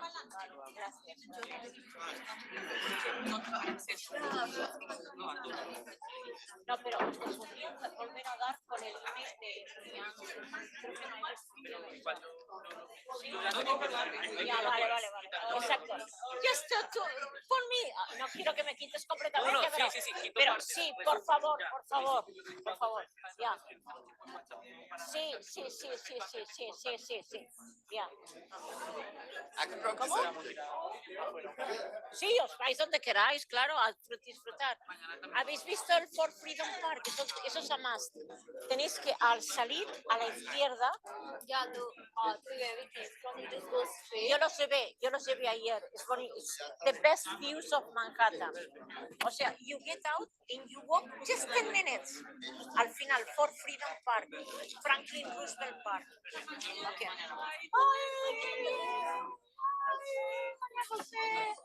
Okay, tú eres mi hombre para social media. Tú estás aquí. Ya. Ya. Okay, muchas gracias. Ay, mi café. Muy bien. Nos hará social media entonces, de verdad. Mira, no, oye, Isabela me dijo que eras de lo mejor. Y ella es excelente. O sea que, oye, mirarás lo que acabo acaban de hacer el 15 year y todo eso que está en Canva. Sí. Sí, a ver qué te parece. Pues ya lo pondremos ahí. Ok. Y ahorita para necesitas ayuda en algo de Oye, os estoy enviando a todo el mundo que vayáis a visitar el Fort Freedom Park. Es una, a ver, tú sales de aquí, vas a la izquierda. Está a 6 minutos andando y tiene las mejores vistas de Manhattan by very, very far. Es el Fort Freedom Park. Es una, eso es el secreto más escondido de Manhattan. Ya. Dios. Es la primera vez en Nueva York. No, pues con Pero lo mínimo seguro, estuvimos. ya, pero seguro que Pero no es tú estás aquí en Colombia. No. Ah, ok. Pero tú has visto Santiago, lo del Fort Freedom Park. No. Ese es una. Y son 5 minutos, pero las vistas son espectaculares. Yo ayer me llevé a Arsha. Okay. Okay. Nice to meet you, Maria. Valeria? I don't know if you are from Atlantic Mills. Yeah. Billionaire companies, yeah, we're working with other. Yeah, so yeah. Now it's about to start the other section, right? Yeah, we did. Okay. Yeah, I headed billionaire I headed billionaire companies. We have here with us today a very special guest because he was chair of the case competition which year? 2021. 2021. He and Amanda Ward single-handedly did the case competition. This year probably you would not have been able because we had 1,400, 500 teams. So this year we needed much more, but definitely both of them, Gleb and Amanda, did a tremendous job. Grateful. He's working in Verizon and flew this morning from Seattle. Really. And we have great judges for the case competition. You did a tremendous job. You were pioneers, and we are building on the great job that you did. So thank you so much. So I wanted to introduce Deji, Fiorina, Isabella, and Maria Jose did the summer internship. Actually, we have also here someone very special. Soraya, come. Soraya was the winner or the winning team Universidad de los Andes case competition which year? 2019. 2019, my God. No, yeah. So then 2020 were the dark days of the COVID, very sad. And Soraya, say some your memories. Not only that, Soraya also and her team, because we have a PowerPoint. So Soraya and her team wrote the case. So we have a few cases, and this is one that we have because she wrote it. So thank you so much, Soraya. Thank you so much. No, thank you, everyone. I think this case competition is really amazing. I got to know Lourdes and the EMI through an internship from Uni Andes and Cornell back when I was at undergrad. And then I came here to do the case competition with a mixed team between undergrads and MBA students from my university in Colombia. It was a super good experience. I love it so much that next year I was part of the team that wrote the case for 2020. And I really love the dynamic because I feel like each year the EMIs really thinks on what are the key issues that are happening in the world right now that have to be think through, and it's a really analytical and a strategic case in the real world, not something like out of someone's head. So yeah, thank you so much, Lourdes. Which case was you, and also which case were you? Yeah, sure. So my case was around Chinese company. A Chinese consulting company in the context of the US and China trade war. And this Chinese consulting company was deciding where to go to because they wanted to go international. So which were the best markets for them to go. or if it wasn't a great idea to go international at that specific moment. So yeah, I remember that at the end we decided to go, I think, to Thailand and something in Southeast Asia because it made a lot of sense, but it was a really great case. Okay, in your case, Glenn?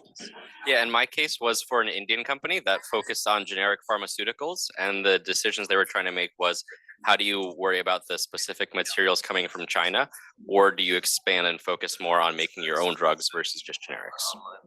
Okay. Because this year we have pharma again, but vaccines, then the name of the game, and South Africa. So thank you very much, Gleb and Soraya. Great to have you back. Thank you.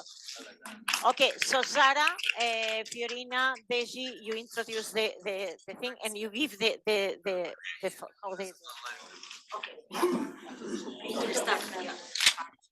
Thank you very much. Good afternoon, everyone.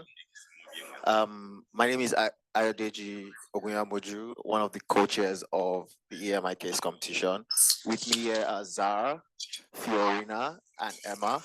All four of us worked through since the spring on this case competition, and it's been rewarding work seeing how it has come true right now. We had over 1,400 participants in this case competition, which is amazing. The record number of participants, 300 teams and 21 from 21 different countries. Over a couple of weeks after the case competition was case was published, the team went through 3 rounds of rigorous reviews of all of these submissions to get to the 8 finalists we are at today. And so for everyone who is going to present today, they've done amazing work behind the scenes and come out tops out of over 1,400 people.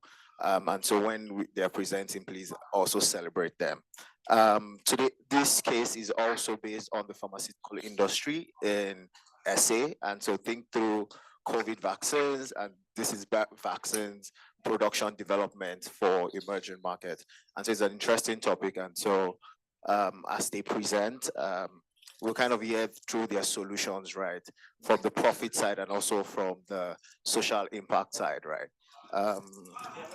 Today we have a wide range of judges who are sitting here in front of us. We have Andre, we have Mike, Michelle, we have John, we have Ricardo, we have Boris, we have Maria, and we have Juan, Diego.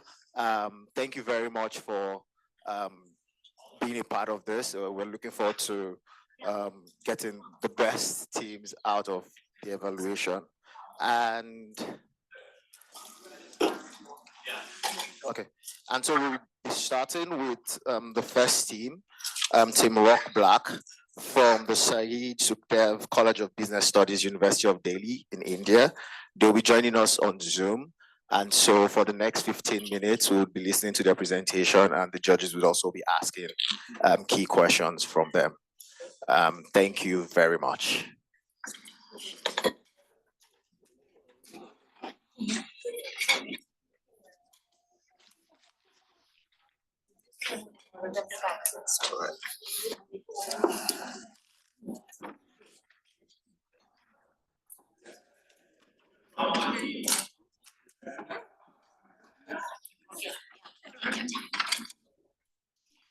I think, no, Mauricio, you do it from Do you have names? Yeah, I'm promoting her. Yeah, she's promoting.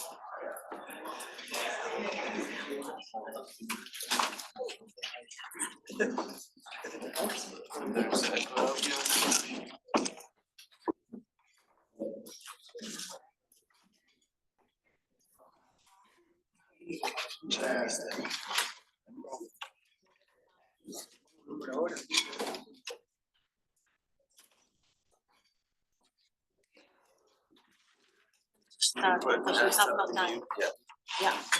All right, Team Rock Black, can you unmute and start your presentation? Your time starts now. All right, great. Hi, just give us a moment.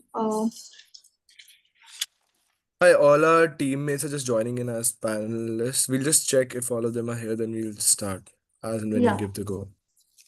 Are we audible? Yeah, you are very audible and time starts to count right now because we are very tight with time, sorry. So please start as soon as possible. Thank you. Okay, so just a question. Are you guys presenting the screen, right? We have the power, you have the PowerPoint or we have the PowerPoint? Yeah, it's here. We have the PowerPoint. Okay. Yeah, so okay, we'll just say when you have to move to the next slide. Would that be fine? Yeah, please. Works. Okay, so Cool. I'll just give a back count of 3 to 1 and I'll start. It's a 3, 2, 1. Every year, millions of children across Africa remain vulnerable to preventable diseases, not due to a lack of scientific progress, but because local manufacturing lags behind global supply. We are Team Rock Black, and we are here to scale Africa's vaccine self-reliance with Vaccine Co. Next slide, please. When we went on to break down the case problem, the situation was simple. Vaccine Co., a joint venture aiming to make Africa more self-reliant on vaccines, was facing issues as Africa has a highly untapped vaccine market with 99% of its vaccine needs being imported. Coupled with an optimistic targets of the African Union to locally produce 60% of the vaccines by 2040. The complication here was that 99% of African vaccine supply comes from global imports, and where all the Gavi or UNICEF tenders require a WHO pre-qualified status, the per dose target production cost of $1.5 becomes a major headache, given that at least 2 to 5 years are needed in this particular market entries, accounting to all sorts of delays.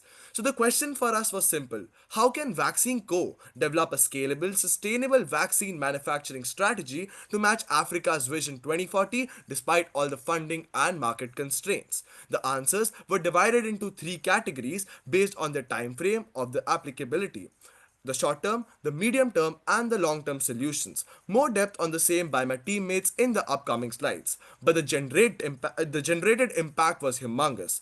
65 million extra doses per year, boosting the African supply. More than 44 million US dollars annual revenue generated from vaccines. More than 25 million people immunized and 5 million people saved from cholera. And along with this, approximately 9,000 deaths prevented in the African continent.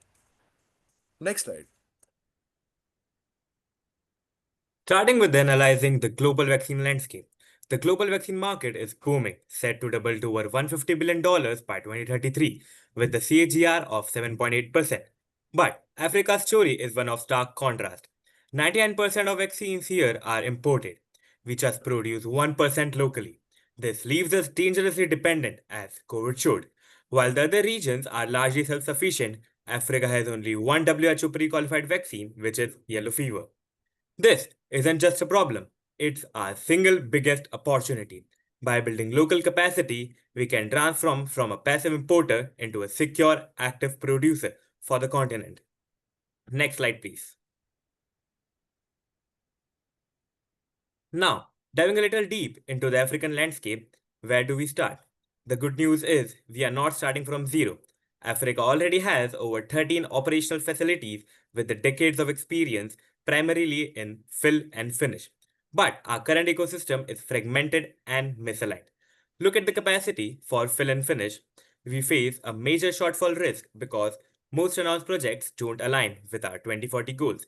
Conversely, for drug substance, we are already overbuilt but misaligned, risking wasted resources. So, we have the foundation.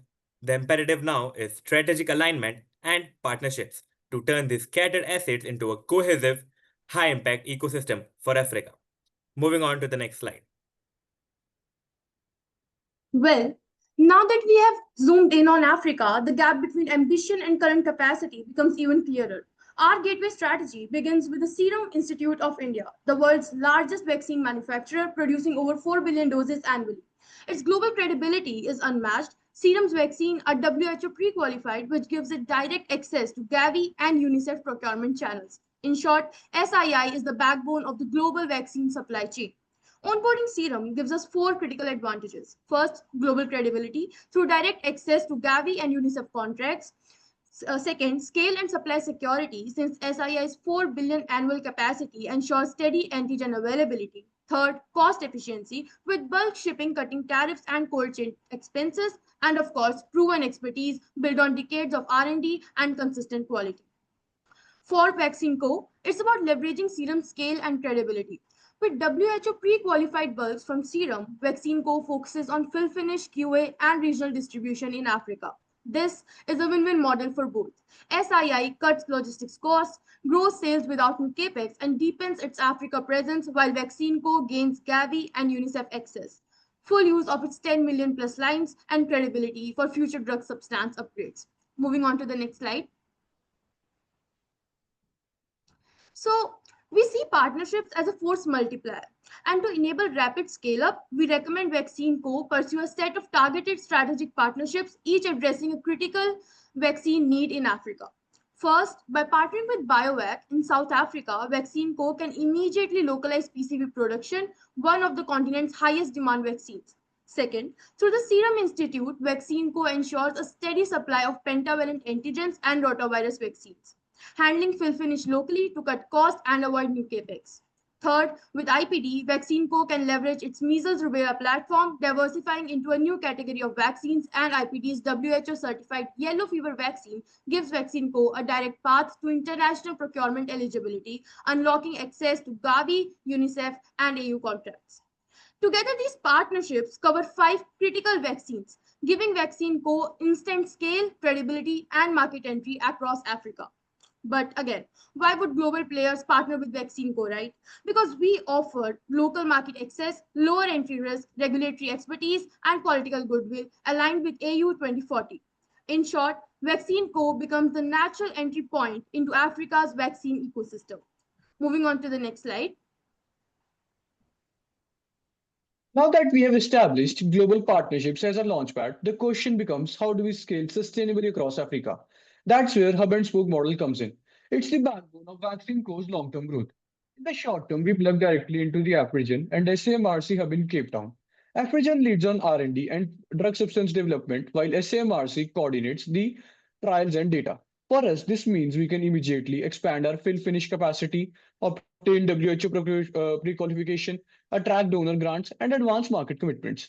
As we move into the medium term, we begin building our own drug substance pilot line for high priority vaccines like TB and malaria. This helps Vaccine Co evolve into a mini hub for SADC region, supplying neighboring countries and signaling regional contracts, effectively making us Africa's southern manufacturing anchor. In the long term, Vaccine Co becomes a fully integrated hub, leading end-to-end R&D, manufacturing novel vaccines for HIV, TB, and malaria, and transferring this technology outward to new spokes across West and East Africa. Moving forward to the next slide, please. Now that we have built Vaccine Co's foundation through partnerships and hub and spoke model, the next step is to move from fill and finish to full drug substance ownership. And the most important strategic entry point to that is OCV, or oral cholera vaccine. Africa currently faces recurring cholera outbreaks, accounting for over 70% of global cases. This creates an urgent public health gap and a guaranteed market with WHO, Gavi, UNICEF, and national ministries as assured buyers once pre-qualification is achieved. From a commercial standpoint, the OCV is one of the most feasible vaccines to start with. It is technically simple and can be made competitively at $1.5 per dose. For Vaccine Co, this vaccine represents the fastest path to WHO pre-qualification and Gavi contracts. It's not just a revenue driver, it builds long-term capabilities for future antigen production. But executing this vision requires smart financing. Vaccine Co can tap into diverse funding mix from Gavi's advanced purchase commitments, IFF's vaccine bonds, Gates Foundation grants, World Bank concessional loans, and bilateral donor co-financing. Together, these could mobilize $80 to $90 million in funding using blended finance and impact bonds to align public and private incentives. This diverse approach ensures sustainability, scalability, and lays the financial foundation for Vaccine Co's long-term role in Africa's vaccine self-reliance. Now let's move to the projected timeline. The next slide. Now let's move to the projected timeline. On the left, you can see the radar chart shows that year 2 is the most significant one, while year 4 needs the most resource allocation for phase execution. And on the right, you can see our rollout plan. Basically, we begin with Serum Institute collaboration in late 2025 and expand through partnerships and hub and training in 26 and 27. And finally, launch the cholera vaccine segment in 28 and 29 as a long-term differentiator. So overall, we move from short-term wins to medium-term scaling, and finally to long-term impact. Now, moving on to the risk mapping. Here we have identified 5 key risks. First is funding shortfalls, which we address through blended finance and long-term offtake deals. Second, Just regulatory. a second. Please move on to the next slide. Yeah, okay, I'm starting again. So here we have identified 5 key risks. First one is funding shortfalls, which we address through blended finance and long-term offtake deals. Second one is regulatory hurdles, mitigated by early alignment with WHO and African. Third one is supply chain gaps, tackled by building regional suppliers and logistics buffers. Fourth one is partnership over reliance, solved by diversifying partners and developed pilot lines. And finally, demand uncertainty, managed by securing AMCs, that is advanced market commitments, and expanding to private markets. These measures reduce both probability of the risk and impact of the risk, ensuring sustainable growth.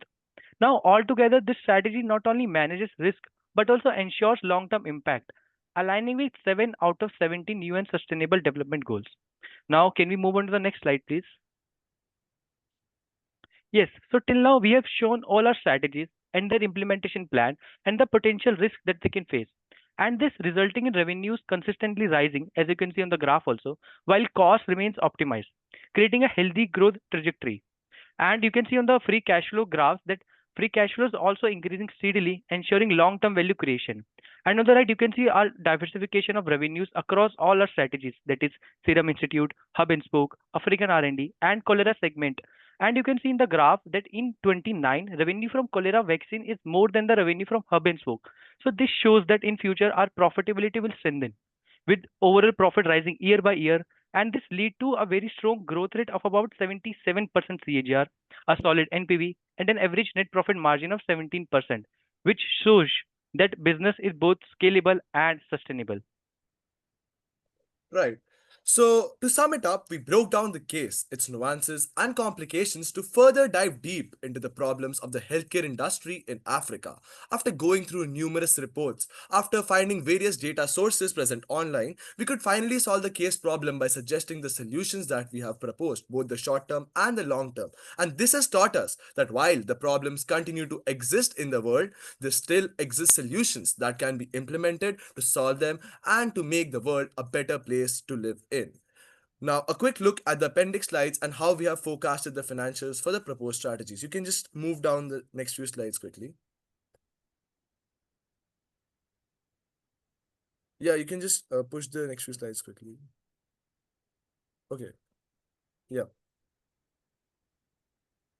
Right. You can just go on. These are the financial slides and how we forecasted how our proposed strategy is going to look like. You can just go to the last slide. Keep moving.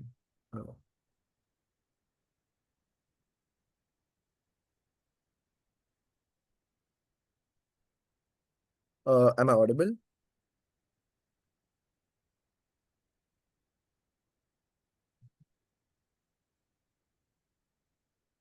Oh, can you hear us? No, Mike. Yeah. Hi. Can you hear me? Yes, so I in can hear you. interest of time, we are moving directly on to the questions and answers. Yeah, thank you so much, All right, guys, all for right. amazing presentation. Can you go back, please, to the first slide? I will be very concise. It's amazing. Just have a couple of questions. So, tell me, please, could you please recall the number of people in Africa who die because they do not have a proper access to the vaccines? So because of not having vaccines, the overall number of people who die in Africa, specifically talking about cholera, as we mentioned, that cholera is going to be the entry point that we're going to use by the use of oral cholera vaccines. So there were 7 lakh deaths that were recorded in Yeah, so Africa, it's which is in almost millions or 70. thousands? So just tell me the number. So it's sir, it's basically 7 lakh, which is 0.7 million. So, but 700,000 people. the major part of what concerns it is that it is 70% of the deaths which surround cholera around the world. Yeah. So I it's just like let me finish the question. So you look, if I heard you correctly, you are saying that like 700,000 people die only of cholera because they didn't have the access to the vaccinations, right? And if I'm reading correctly, this first slide was introductory. Is like overall, your effort will bring only like will reduce the deaths by only 9,000 people per year. So meaning the all African effort to reduce dependency from the Western world on the vaccine will help like improve the situation by 1%. Is that correct? Isn't it sound like not a very optimistic goal? To answer your sir, question, it's not. Can I continue, Rishit? yeah, yes. To answer your question, it's not the case wherein 9,000 deaths are prevented till year 2040. These are the projections for the next 5 years that, okay, with the beginning of our solutions from the very first year, 9,000 deaths will be prevented. But as we move forward, as we expand our territories, as our collaboration with Serum Institute, with other organizations tend to increase, the number of deaths reduced would be jump on to lakhs. Now the 9,000 deaths prevented per year calculated here was very specific to one of our vaccines, that was cholera, and that too in the initial years that were projected till 2029. But as we move forward and reach 2040, we are optimistic of reaching more than a lakh, more than million deaths. I think we lost you. Thank you so much for the answer. My quick recommendation is Africa is like the large continent. You need to think big. All right, Dean. Hello, I have a question. So partnership seems to be crucial in your solution. So how are you going to achieve them? Like how are you going to convince either Serum or other companies? Do you have a plan for that?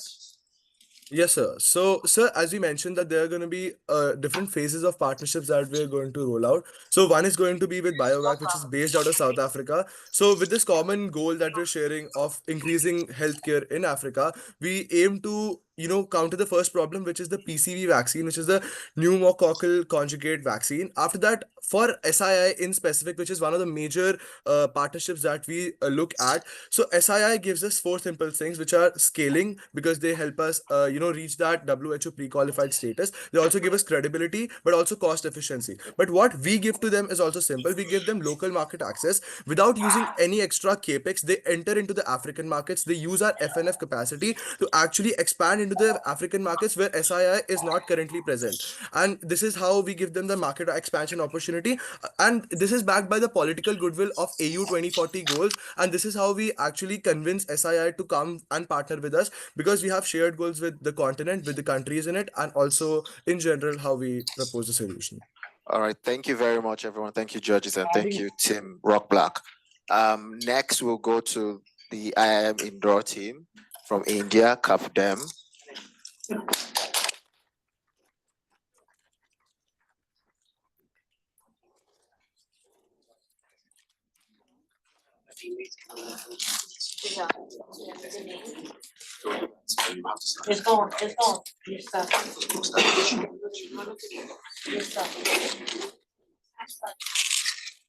Population predicted to grow to 2.5 billion by 2050, the continent of Africa continues to import 99% of its vaccines, leaving it vulnerable to global supply shocks and missing out on $127 billion in economic gains.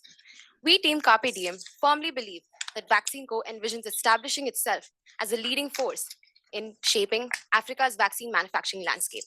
The goal? To scale local production to meet Vision 2040's goal of 60% local production, while also maintaining sustainable finances and equitable accessibility. To achieve this, we propose a 3-pronged strategy, which will address the uncertain demand, manufacturing and distribution sovereignty, and sustainable and blended financing. But before we scale, we must understand, why hasn't manufacturing grown despite such strong demand? Let's look at the situation on ground.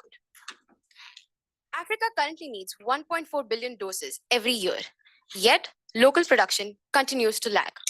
Why? Our analysis shows that the reason lies in what we call the African manufacturing trap. It first starts with a lack of assured domestic demand. Without long-term procurement commitments, firms cannot justify such large capital investments. This leads to underinvestment in manufacturing. Plants remain limited to fill and finish. Added to that, the cold chain infrastructure with fragile logistics leading to wastage and delayed deliveries. Over time, investors retreat, governments turn back to cheaper imports, and trust in local output erodes. restarting the cycle. The result? Despite strong demand, we see weak market signals, fragile systems, and investor hesitancy, keeping Africa locked in this dependency. Now that we have looked at the core structural challenges, let's look at our three-pronged strategy that we like to call CURE.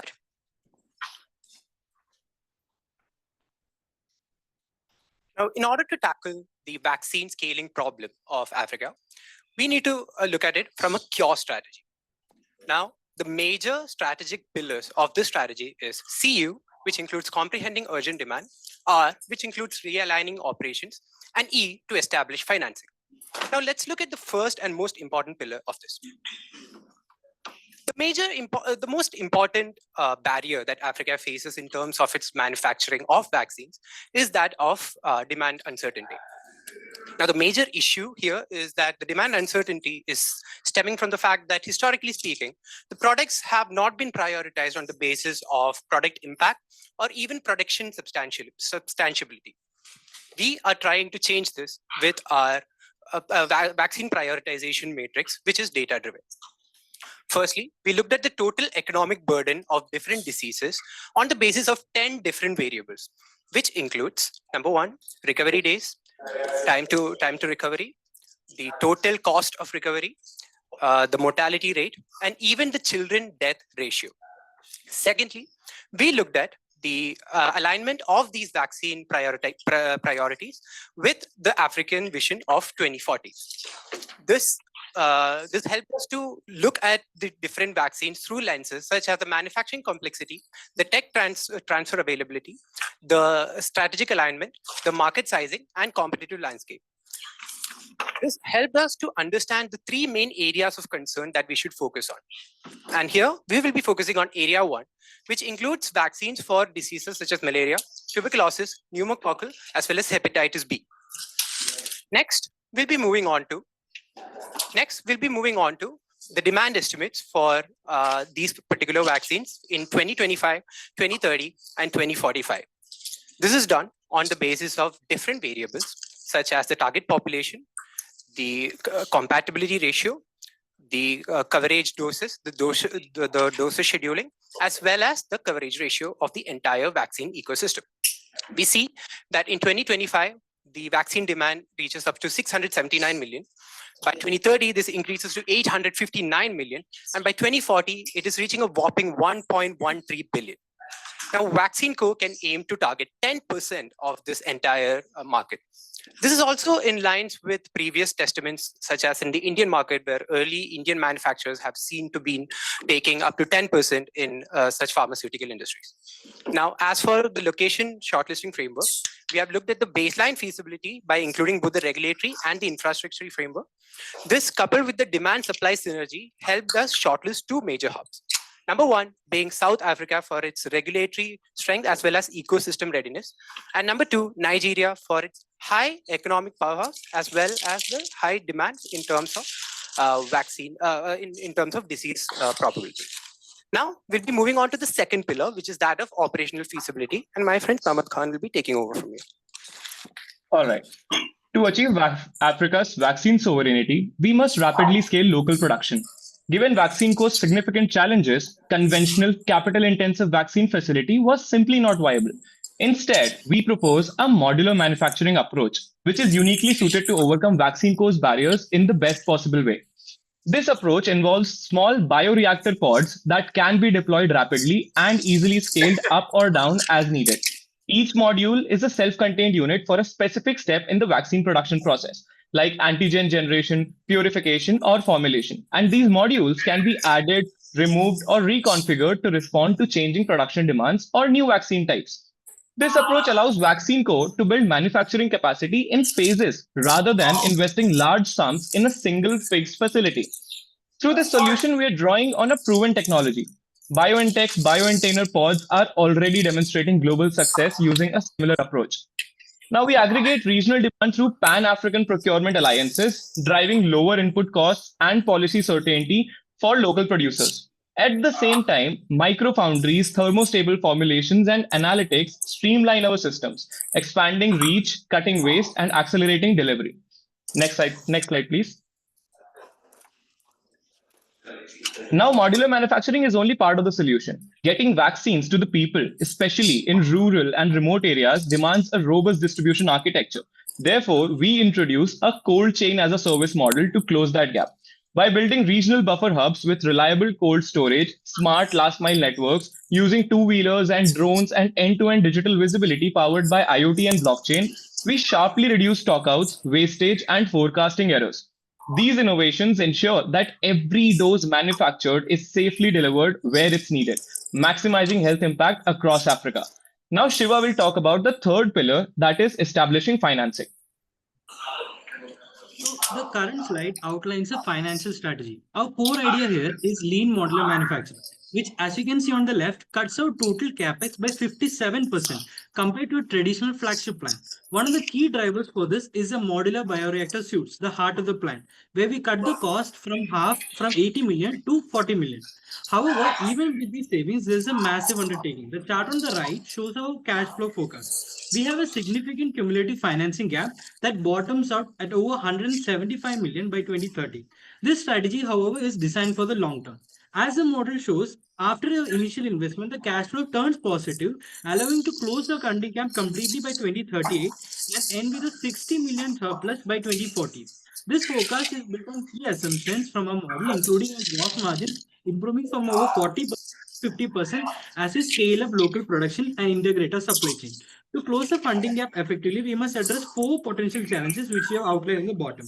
Next, we address how we secure the funding.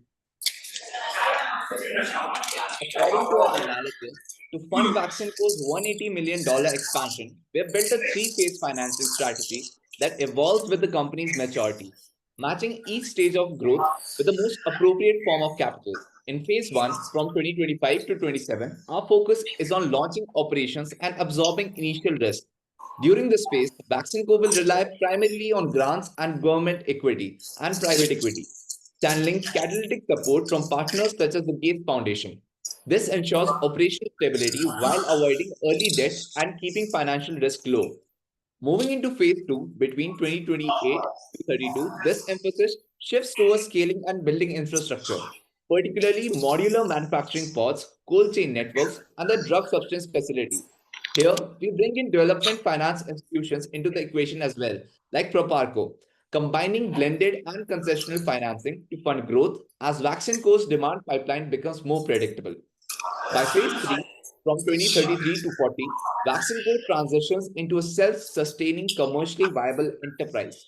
At this stage, we attract more private equity partners such as Leapfrog Investments, who can inject growth capital, enhance governance, and position VaccineCo for regional expansion and eventual capital market readiness. Across all phases, VaccineCo's funding relies on 3 pillars: hybrid APA subscriptions for demand certainty, a Exim Bank FX hedging to protect margins, and outcome-based regulatory grants, de-risking early years, scaling middle term, and attracting private capital for Africa's Vision 2040. One of the biggest risks that VaccineCo will face is the uncertain demand. Based on our situational analysis, if the annual demand goes below 85 million doses, we risk underutilization and weaker cash flows. However, if it goes above 100 million doses, we must expand rapidly in order to avoid shortages. To manage this volatility, we have built in adaptive manufacturing, scaling beyond 100 million doses only if demand exceeds capacity. Other broader risks that VaccineCo may face may include a potential new pandemic, funding shortfalls, and lack of skilled labor, which can be combated by investing in agile R&D, investing in upskilling the talent, and diversifying funding sources. Through our Cure strategy, VaccineCo is creating a self-sustaining vaccine ecosystem by bridging the vaccine gaps in Africa and driving sovereignty, reliability, and long-term profitability. Thank you.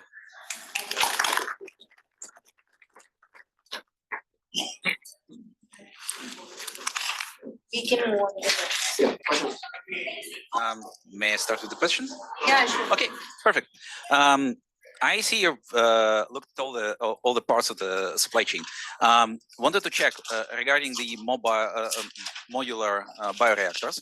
How many you need to cover the demand you're looking at? Thank you so much for the question here. So modular manufacturing hub is something that has been done and tested before. And in the previous outburst, what has happened is it is possible to produce approximately 50 to 100 million doses of any particular vaccine in a year by one modular manufacturing hub. So the idea is that we start with 2, we test the likelihood of it working out, and we test if it is actually happening. We then phase it out expansionally in about 2 to 3 years with the assumption that the APAs are granted in time. With about 4 to 5 in a year, we should be able to cover the current demand well. But with approximately 12 to 15 a year, we'll be able to cover the demand for 2040 as well. And are you envisioning any problems with sourcing the reactors themselves? I'm sorry, sourcing the? You're saying it's like 15 to 20 a year. What's your take on how you're going to procure the equipment and building? So one of the highest points of this is the fact that we have to build strong partnerships in order to survive. Companies or institutes like Institute Pakar, even Biotech, have done this in the past, and they're doing extensively well in other countries like Algeria or Rwanda, etc. So the most easiest and the most obvious answer to this is to have stronger partnership with these institutes that are currently doing this well. But at the same time, ensuring that the relations that we have built during our import days stay in order to ensure that the reactors or the vials and the materials needed, etc., arrive in time. Thank you so much. Yeah, I have one in here. Just a couple of questions. Well, considering that it's the proposal, it's a partnership, how are you planning to anchor the capabilities? Because when you analyze the capabilities of South Africa at this point, they are very far from what it's needed to be able to produce this at the level that will be able to compete with big transnationals. And that goes to my other questions, because you are talking about 180 million plan in different stages. For the targeted market, that seems very low, extremely low. And so that's the other question in how you are planning to cover what it's needed to cover, or the aspirational coverage for this case with 180 millions, and how you targeted the vaccines, because you define 4. Yes.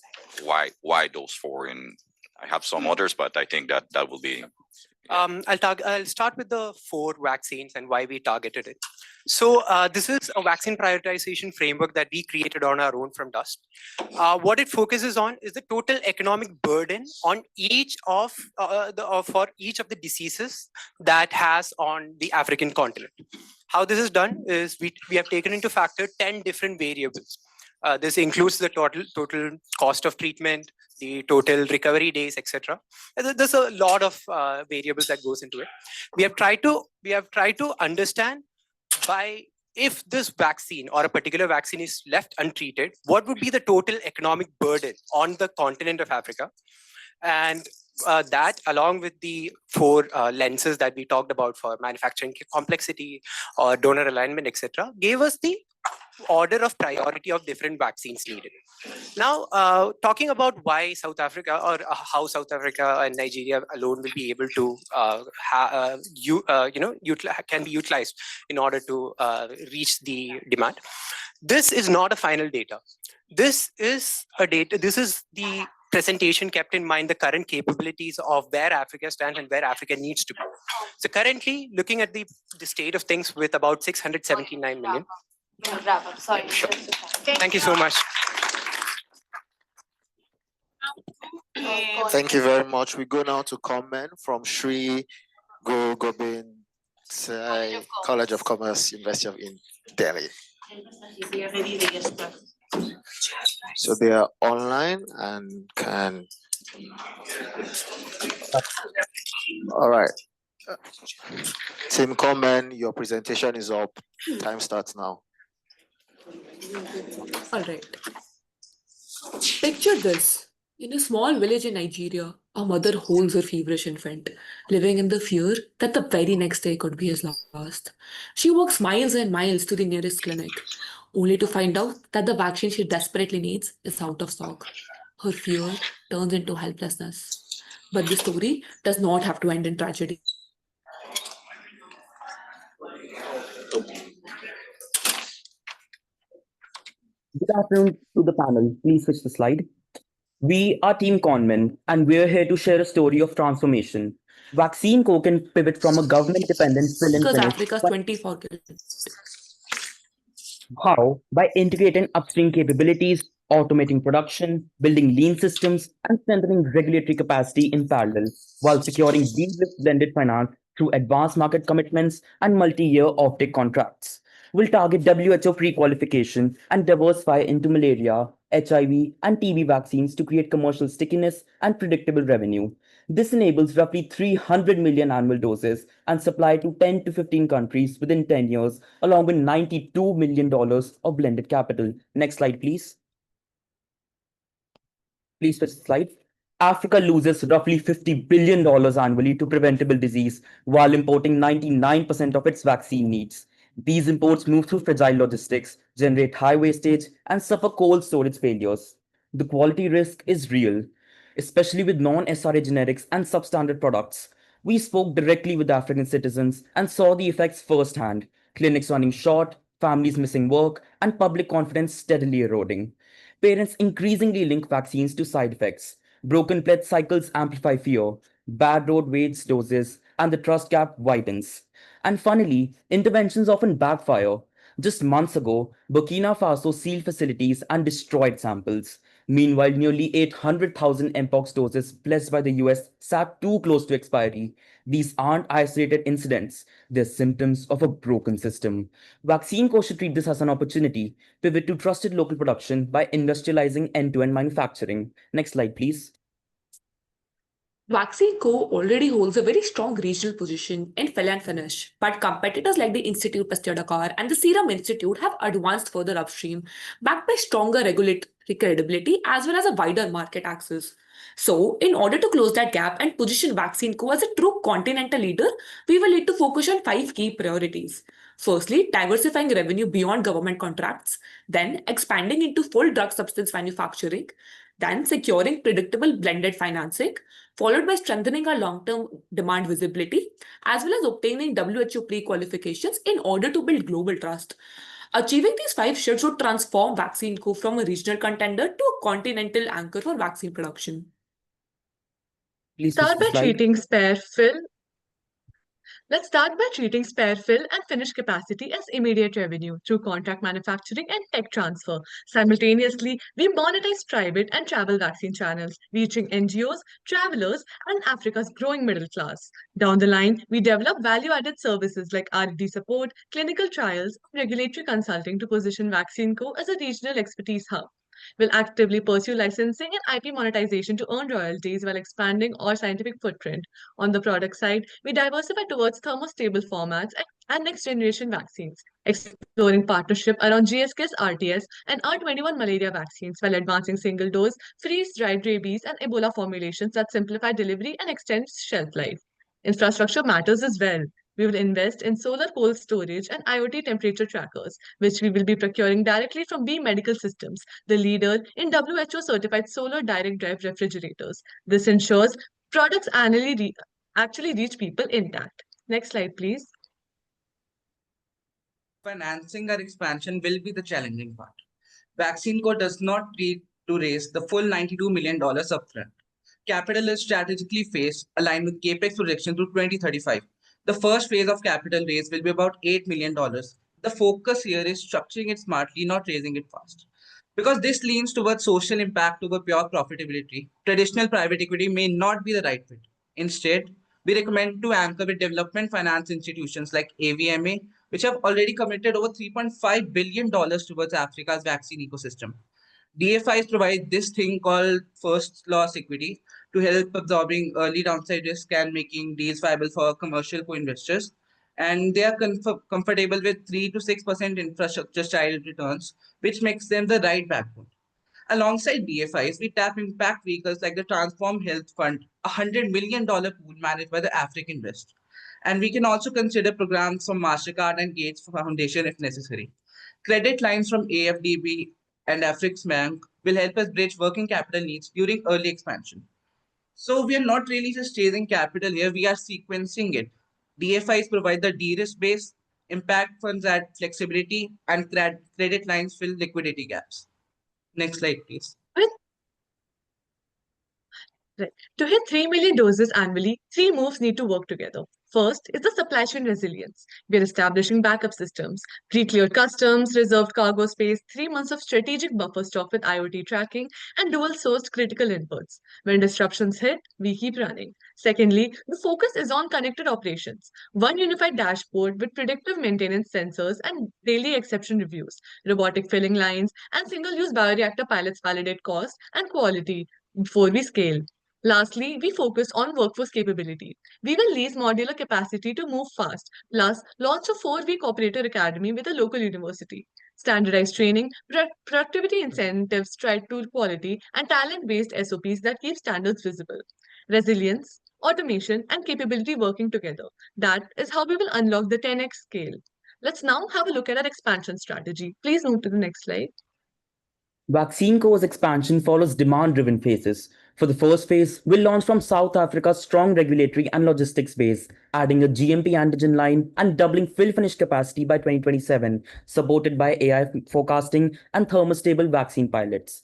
In the second phase, we'll establish a Nigeria hub by 2028 with prefab fill-finish and antigen lines reaching 200 million dose capacity by 2030, serving ECOWAS and institutional buyers. The third phase integrates antigen and fill-finish manufacturing to achieve regional self-sufficiency with export reach to MENA and Latin America. By 2034, these hubs supply over 800 million doses, advancing the AU Vision 2040 goal of 60% local production. Please move to the next slide. Now, moving on to strategic partnerships. So we know that market access requires strategic partnerships as well as smart positioning working together. So our message is clear. VaccCine is Africa's trusted partner, driving vaccine independence to world-class manufacturing and unwavering commitment to continental health security. So we are building partnerships across the ecosystems, global health institutions for bi-African support, producers consortiums for bulk supply, universities for research credibility, pharmaceutical companies for contract manufacturing, and even drone partnerships for last-mile delivery if necessary. But partnerships alone won't win any tenders. We must lobby aggressively through the African Union as well as the regional trade blocs, securing donor trade procurement, fast-tracking our regulatory approvals, as well as influencing policy bodies to prioritize domestic manufacturers. The US government has already procured for 2 million patients from African manufacturers. Foreign intent does exist. We just need to capture that momentum right now because capability without any policy support won't really win the mandate. Next slide, Next slide, please. So let us take a deep dive into our financials and seeing the path to self-sustainability and why the economics behind it works. We are deploying $92 million strategically, 65% into core manufacturing, research, and partnerships, with 70% financed through debt, advanced market commitments, and grants to preserve equity. This is a disciplined capex that scale capacity while keeping our balance sheet intact. The story is clear. We started negative margins in first few years as we built, but by year 5, we hit 10% operating margins and 85% gross margins by year 10. Revenue grows from in-house operation driving 48% of cost efficiency with another 290% revenue growth from secure tender and private market access. A 53% cumulative return over the 10 years significantly exceeds the 28% seen in other African vaccine studies. Even though the 5% IRR is below typical pharmaceutical benchmarks of 15 to 25%, but here's the key. Our primary purpose is impact and social welfare in the African landscape. Profitability is secondary, sustainability is not. And these numbers prove we get there within 10 years while delivering on health security. Next slide, please. Let's now move on to our implementation roadmap. The plan moves on 3 parallel tracks. Firstly, financing sustainability. Starting 2025, we mobilize DFI funding, build private market revenue, and negotiate advanced market commitments with AU and Gavi. By 2027, we achieve stability. Second, we look at portfolio diversification. Malaria vaccine licensing kicks off, followed by mRNA platform development. HIV, TB, and thermostable tech partnerships launched by 2028 through licensing and pilot rollout. Lastly, manufacturing capacity. Expand in South Africa, phase Nigeria and Kenya by 2030 through lean manufacturing, digital automation, and AI-driven maintenance. We have integrated risk management throughout. using multi-currency hedging, diversified partnerships to reduce R&D risk, as well as revenue diversification to lower donor dependency. Each phase includes performance milestones and review gates to ensure measurable progress. Next slide.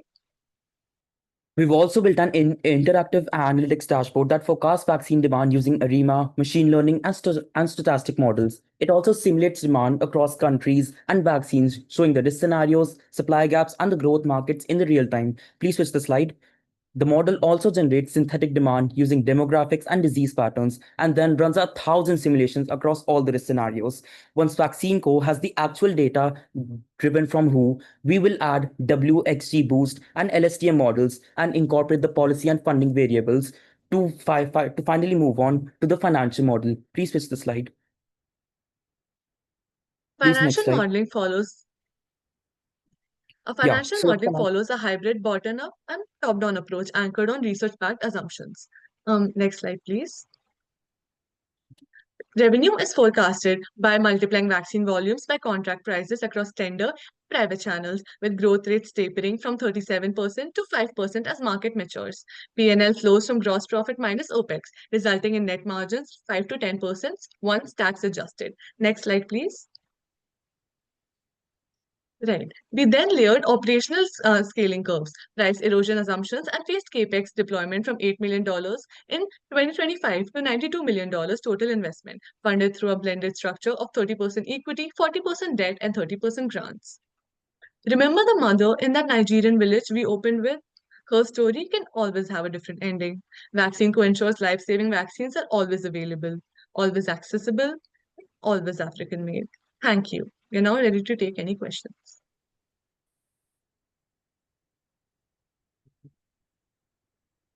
You're not audible. Presentation. Am I on?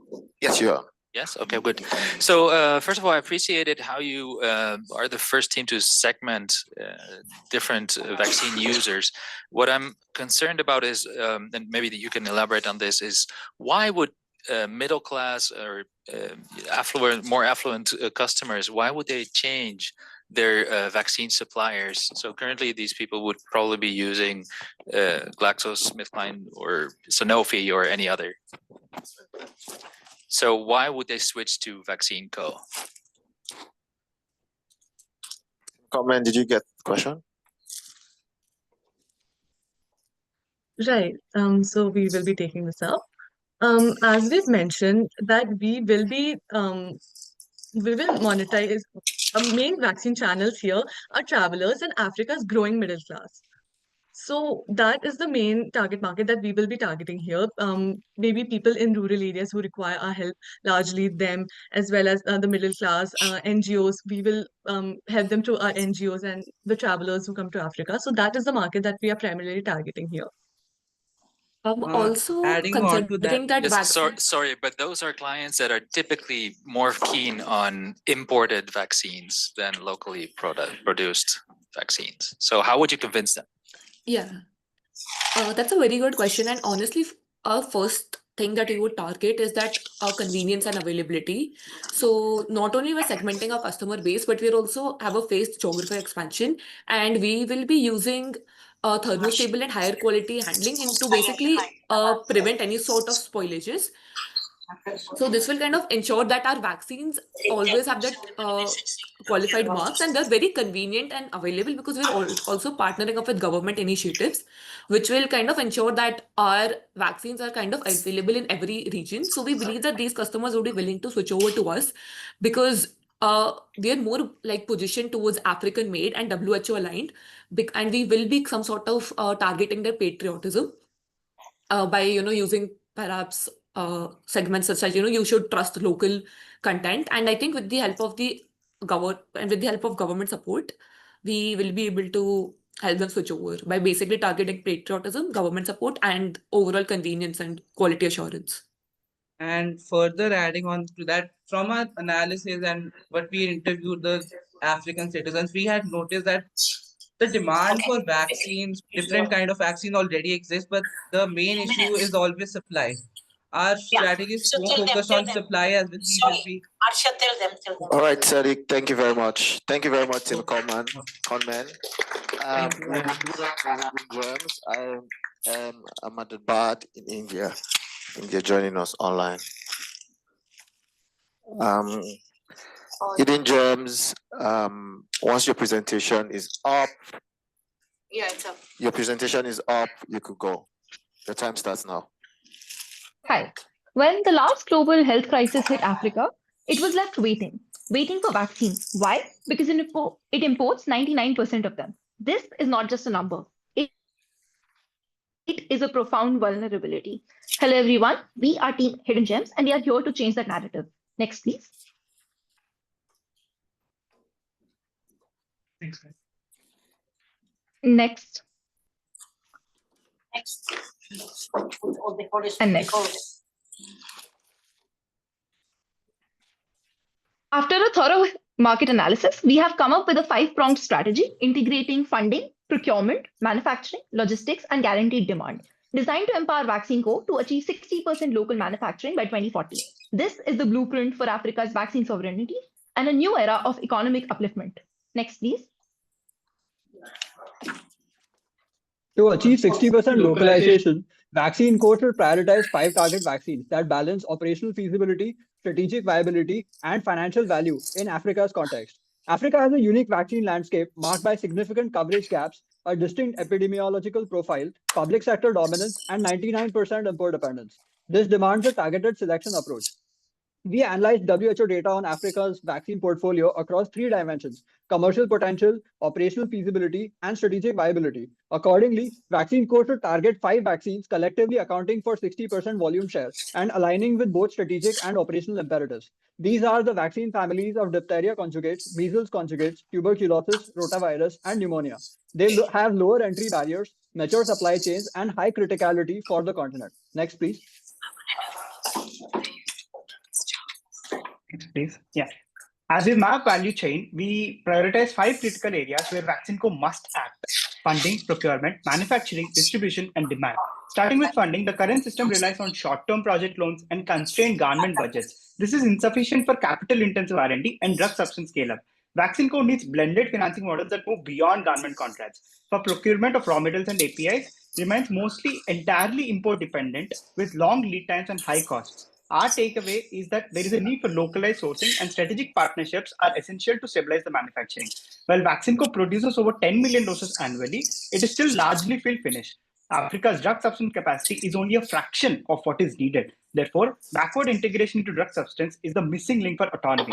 For distribution, fragmented cold chain infra and regulatory hurdles cause spoilage and stock costs. The solution must be regional networks and harmonized standards to ensure on-time and in full delivery. Finally, AU's vision of 2040 sets an ambitious 60% local target, but predictable pooled demand is missing, especially with Gavi funding cuts. The clear takeaway for us here is pooled procurement and enforceable by African policies. Next, please. Now, let's address the elephant in the room. That is funding. To get Africa to 60% vaccine self-reliance, they need to raise $530 million. And we are not asking you to fund hope. We are asking to fund contracts. What do we mean by that? We anchor the investments on 3 key ROI pillars. Number 1, guaranteed forward purchase agreements. Number 2, systematic vaccine targeting. Number 3, dual allocation. Now, on the right, you will see sources. In terms of sources, why should PE lead? Well, 3 reasons: velocity of capital, hands-on operating model, and real risk absorption. Exactly what a scale story demands. Some successful cases in point that have been seen that have executed this model are equity from Sweden, DPI from UK. Now, in terms of structure, we propose a clean structure with the PE consortium and IFC funding flow into the Vaccine Co. holding corporation, which then cascades into platform subsidiaries. So capex is modular, governance is tight, and cash only goes through contracts. Next slide, please.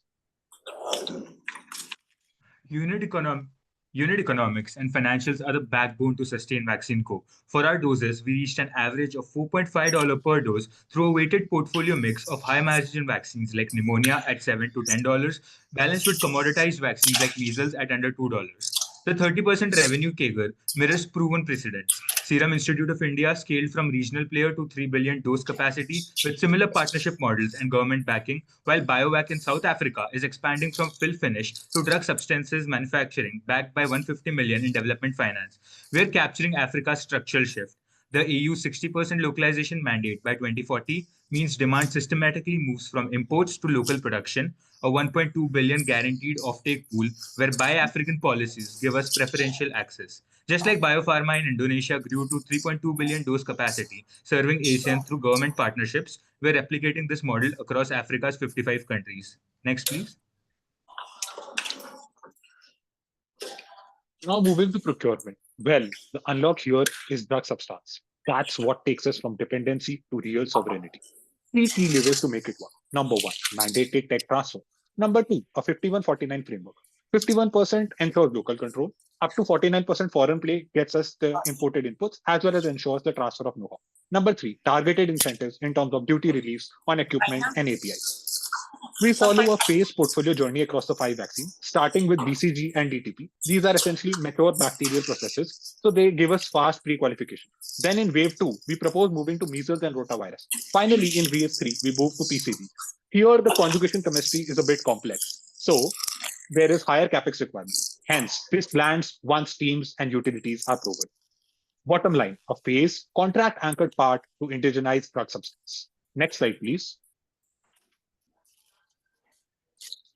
Moving to manufacturing, I would want to start by saying 30-fold growth sounds bold, but with the right partners, it's executable. Addressing scale first, we need to move from 50 million doses today to 1.5 billion by 2040. And the only way to do that at speed is through hybrid vendor model. And that's not novel. 80% of world-class manufacturers run multi-partner supply models, but realism matters. The vaccine market is concentrated. 2/3 of vaccines are controlled by 5 firms, which means even one single regulatory dispute can knock out over 20% supply for Africa. Also, the biology is unforgiving. 75% of our drug substance portfolio requires high containment, and any quality or containment event can cost somewhere around $50 to $100 million in write-offs. So how do we handle all this? Well, partnerships with protection. What it means is stepping in and audit rights, tech expo, using platforms of existing firms to compress PQ timelines. Net-net, partnerships give us speed and scale. Our structure prices the risk, hence ensuring 30% growth without betting the balance sheet. Next slide, please. Distribution infrastructure is the principal constraint in vaccine localization. Of 116 million under 5 children in Africa's top 10 markets, 57 million remain exposed. Nigeria, DRC, and Ethiopia account for 70% of this, revealing how high population burden collides with poor cold chain infrastructure. A corridor-based distribution approach focusing on high exposure zones is more cost-effective than continent-wide rollout. Value chain analysis indicates losses up to 55% during cold chain transit in sub-Saharan Africa. Facility-level studies highlight that uptime has an elasticity coefficient of 0.64 with last-mile delivery success. Ethiopian and Nigerian research attributes failure to underfunded maintenance of donor equipment, volume-based contracts misalignment, and push systems that don't reflect local demand. Compliance with incident tracking and wastage recording is extremely low at 1.75%. The intervention framework targets 3 levers: leveraging FMCG networks with 95% geographic coverage, IoT cold chain monitoring, already shown in Kenya and Rwanda pilots to reduce temperature excursions by 40 to 60%, and outcome-based logistic contracts as implemented in South Africa's COEH strategy. Reducing wastage from 35 to 25% can save 100 million doses annually, reflecting $450 million. Next, please. Most critically, for such a capex-heavy venture, stable and assured demand is essential for investment viability. In an interview with the CEO of an international vaccine network with African presence, the takeaway was clear. If we solve the demand side, the supply side will resolve itself. Given Africa's public sector procurement dominance and limited private market depth, fixing demand will need government-led interventions. Africa will need an AU-level central procurement body together with localization mandates by governments. These are the 2 bodies that can provide the volumes and demand assurance and critically have the need for localization. Pooled procurement has already been tried successfully by AVAD during COVID. The African Union simply needs to institutionalize the same structure with more permanence and broader coverage. While the execution needs to be done by governments, Vaccine Co can act as the catalyst by lobbying for 4 policy levers. Across AVMA, AU, Gavi, and governments, this should unlock an assured offtake pool of up to $1.2 billion annually in the medium term, which will then make all of these investments commercially viable. Next, please.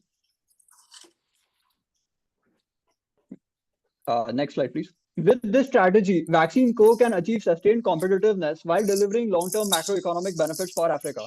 Vaccine Co can effectively compete against the current three incumbent groups. Global branded leaders like Pfizer and Merck will be bypassed by strategic positioning focused on essential generics, which they do not target. Global generics giants like SI and Bharat Biotech will be countered through localization regulations and co-optation via partnerships. And finally, regional African players will be outcompeted via better vertical integration, scale economies, and capital depth. This will give Vaccine Co durable competitive advantages. At the same time, Africa will gain significant macro level benefits across health security, economic growth, and human capital development. Next.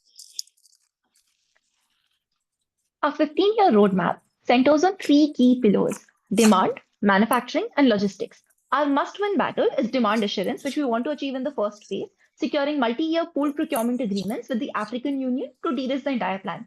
This stability helps us unlock our phased manufacturing scale-up, starting with joint ventures and tech transfer, progressing to in-house drug manufacturing, and ultimately building an R&D lab for next-gen vaccines. Finally, to ensure vaccines reach the end consumer, our logistic pillar focuses on partnering with governments and experts to build out the cold chain. We do see certain key risks from competition, tech delays, unreliable infrastructure, and innovation gaps. Overcoming these is essential to making Vaccine Co the cornerstone of Africa's self-immunization journey. Next, please. Next, please.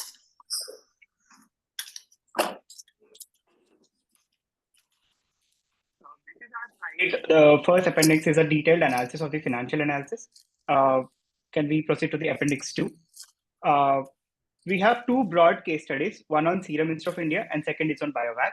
The appendix 2 talks about Serum Institute of India, which has a blueprint for our blended financing and scale-up model. They are the largest vaccine manufacturer, producing over 1.5 billion doses annually. The rapid COVID-19 scale-up, combining 400 million government grant along with leveraging 300 million at-risk financing from global partners like Gavi and Gates Foundation, showcases a proven way to achieve the massive scale that we project for the multi-source funding strategy for the Vaccine Co. And the second case study on the next slide is about BioVac, an African vaccine manufacturer who has successfully executed a stepwise capability expansion over 2 decades, growing from packaging to a complex fill finish and product development. However, their growth bottleneck is centered towards the limited large private equity access, and our strategy injects this exact missing link of large-scale commercial funding that needs for accelerating 1.5 doses target. And finally, we want to conclude that our strategy involves securing demand with pooled procurement, unlocking private funding, and global partnerships. This commercially driven strategy aligns with the $1 billion roadmap that we have for the Vision 2040. Thank you very much. This is Team Hidden Gems, and thank you for your. All right, thank you very much. Over to the judges.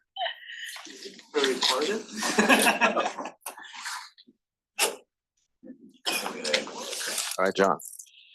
Yeah, thank you. Just wondering about the feasibility analysis. Because I mean, you can see the proposals and you can see everything, but I'm not sure, or I would like to hear a little bit more about the gap analysis that you did, considering the capabilities in place and what you are proposing to implement. Because yeah, there is a gap in there. So how are you planning to cover that? Yeah.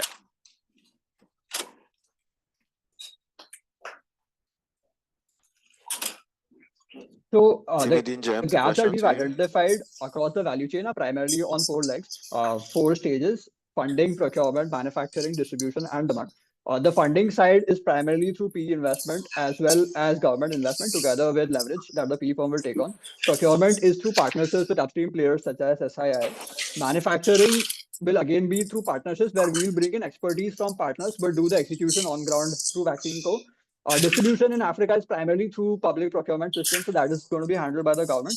And then the demand assurance piece is primarily through guaranteed offtake through like a pooled AU procurement, regional governments, Gavi, as well as AVMA. So maybe I was thinking more of the risk of the risk analysis of the implementation of the proposals. So I will check. Okay, I'm just understanding. So in terms of the risks, there are 5 major risks that we have identified. The biggest one here are twofold. First is competitor risk, and the second is manufacturing risk. Competitor risk is being de-risked through the strategic positioning that we are doing. So we are de-risking competition from global branded players by our strategic positioning on generics, which they do not target. We are co-opting the generic giants by partnering with them. and also relying on localization regulations by the government. And other African players are heavily fragmented. So given our capex depth as well as our partnership ecosystem, we will be outcompeting them in terms of our capabilities. The second risk that was there primarily in terms of manufacturing execution is being de-risked through the partnership model that we have by partnering with players like SII who already have extensive global expertise in deploying vaccine manufacturing at scale. They essentially supply for the entire world. So they will bring in the expertise and we will do the local execution.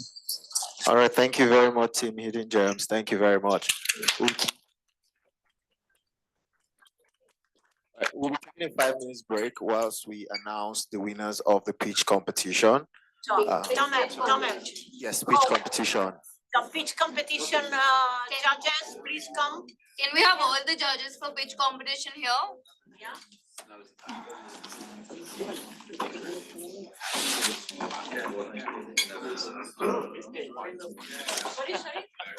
Yeah, but I'm here. Sorry. Yeah.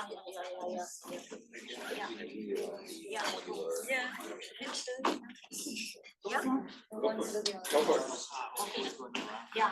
So, hello everyone. Introduce yourself. Hello everyone. My name is Tomer. I'm associate director here at Cornell Tech, where we manage a startup incubation program. It's great to have all of you here on campus with us. Thank you for joining. Thank you, Lourdes, and the team for organizing such a wonderful event. A big thanks for the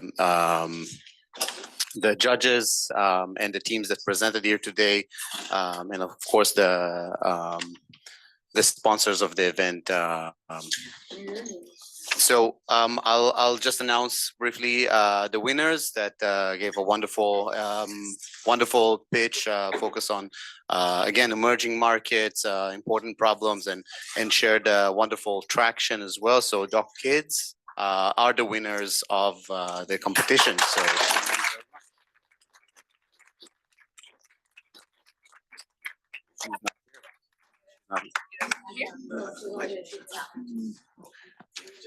Yeah, maybe you can introduce also all the judges here because we can have a picture now. Hi, I'm one of the judges. My name's Howard Tai. I'm a Johnson School alum from class of 86. Hello, I'm Feroz, Johnson School, class of 22. Hi, my name is Fan Corget. I'm an entrepreneur at Cornell. Received some money from EMI to go pitch across the planet way back then. So very happy to be here. Hello everyone, my name is Stella. I'm also a Johnson alum, 2023. Hello, my name is Monica Pachon. I'm an associate professor at Universidad de los Andes, and I am the coordinator for the PhD in industry in technological management innovation in the university. All of you, please. Okay. So thank you. So let's take a picture. Sorry, DOCOKIDS went out to lunch and he's not. Yeah, unfortunately they left. We should do it again as well. Yes, please. Yeah. Okay. Yeah. Let's take. Yeah. The official picture. Yeah. With the finalists. Yeah. Yes. Please. Yeah. Congratulations. You did a very good presentation. Next year we give prizes to everyone. So you know. Yeah, thank you. Congratulations. Yeah. Oh no, it's okay. I'm second. Yeah, fine. Okay, are we okay? Maybe you can you say hi, please? Yeah. Yeah. Professor, she come in front. You come in the middle. Okay. Can I have you? Can we go back? Sir, can I have you come? Yep, there you go. Yep. Perfect. I think we got everybody, right? All right, 3, 2, 1. All right. Take one more. No.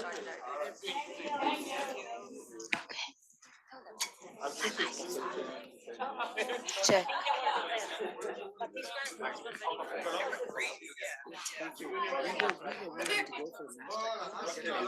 Okay, that's the problem. PDF. Okay, yeah, please. Thank you. Check. Why don't That you check.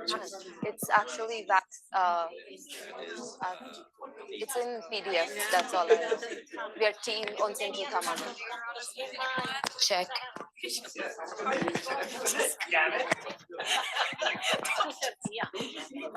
Couldn't do a mic check. No. Check. Okay. Check. Less than 1 hour. Can you do full screen view? And can you do full screen?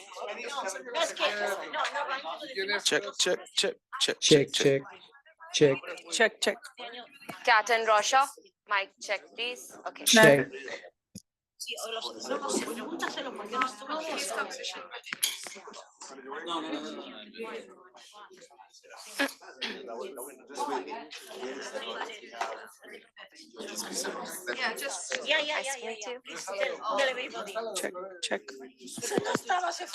Check. No lo sabe, ahora se lo diremos. Yeah, please. The slides. No, this is the person. We want the slide. Okay.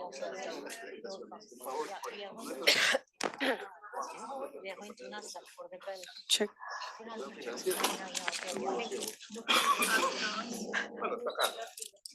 Okay. Yes. Time is up. We start timing. Okay. Professor, we're waiting for The judges are not. Okay.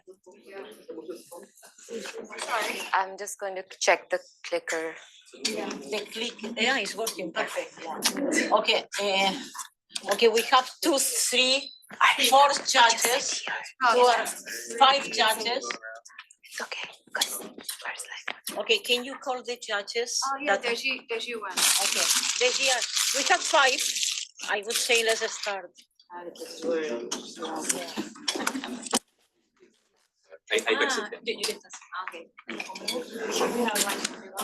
Okay, so yeah, we start, because we have no time here. Okay. Time starts now. In a small village clinic, 5-year-old Tembo sits on a wooden chair, swinging his legs impatiently. His mother smiles weakly, trying to comfort him. The nurse rechecks the stock. It's still empty. The vaccines haven't yet arrived. The road was too long. The truck too late. The system too slow. Somewhere else in the world, a new vaccine dose is administered in minutes. 2 realities, 1 planet. Greetings, New York City. I'm Ashmi. I'm Kalpana. And I'm Grasha. And together we're joined online by our teammates Kat and Rosha, as you can see on the screen. Our team saw Vaccine Co. not as a company, but as a bridge, a way to connect that boy's future with the world's innovation today. We're also joined by 2 friendly healthcare avatars that you see on the screen, who will lead us through a way to create Africa's vaccine independence through hubs, health, and hope. Vaccine Co. currently faces many evident barriers and challenges, from regulatory delays to fragmented procurement to the very obvious financing gaps. But today, as a team, we tackle the core of the case. How can Vaccine Co. move from dependency to self-reliance, from waiting for vaccines to actually creating them? Thus, we present to you our strategy of life, where L stands for localize, I for innovate, F for finance, and E for empower. The result is a staggering impact that we'll explore as we further delve into the case. But Kalpana, just as life needs nourishment for growth, lead us to understanding where Vaccine Co. is and the challenges it must overcome to grow. Africa currently imports 99% of its vaccines, but wants to produce 60% locally by 2040. As the radar chart shows, we need to meet the WHO benchmarks, but we are still a very long way to go, as Vaccine Co.'s strength lies on fill and finish and distribution.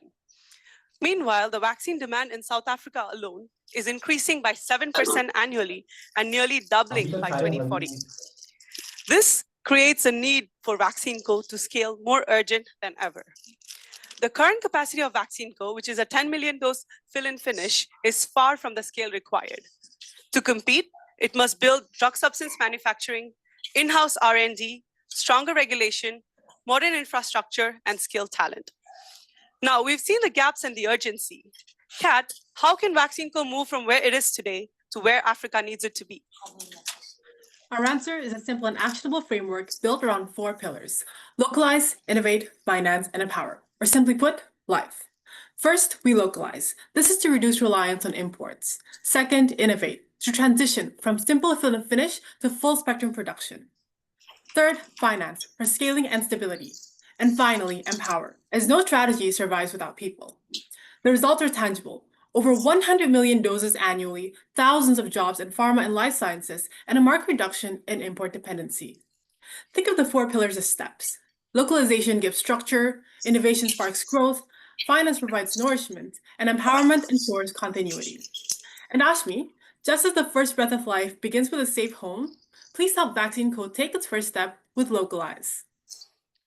The first stage of life is localized. Right now, VaccineCo's production is centralized and very limited. Therefore, we propose the development of 5 regional hubs, each with a specific role. South Africa as the manufacturing hub, Egypt, Kenya or Uganda as the manufacturing or regulatory hub, Egypt for R&D, Mali and Congo for workforce and industrial development. But as all of us in this room have heard and we know, hubs cannot thrive in isolation. And that's where Takeda Pharmaceuticals from Japan comes in with centuries of experience and proven global expertise. Takeda brings exactly what VaccineCo needs, which is a proven vaccine R&D pipeline for dengue, Zika, flu, and COVID, as well as regulatory trial and clinical expertise. It's a win-win situation for both. Takeda gains access to potential partnership with one of Africa's fastest growing vaccine markets, and VaccineCo gains independence. But solving the problem of hubs is still just the tip of the iceberg, as the current supply chain in Africa is fragmented, inefficient, and overly reliant on imports. In short, the system is fragile, as staff spend more time moving boxes than caring for patients. Through our proposed model, by localizing the production of vaccines and distributing them via a multi-stop hub system, we're able to cut costs by 30%, reduce staff time in logistics by 96%, thanks to Takeda train automation and AI forecasting, and overall replace a model that's inefficient with a model that's scalable, resilient, and efficient. But there still remains one final pain point: last mile delivery. And this hasn't been addressed yet in all the presentations we saw. Keeping vaccines at the right temperature in Africa's current climate still remains one of the biggest challenges. Therefore, we propose solar-powered cold storage boxes. These units keep vaccines at the right temperature during transportation. They're easily replicable as we scale, and they support both upstream and downstream logistics. The plus point is they last for more than a decade. But as we've all lived through it, we know that life does not stop at birth. So Rosha, lead us to innovate.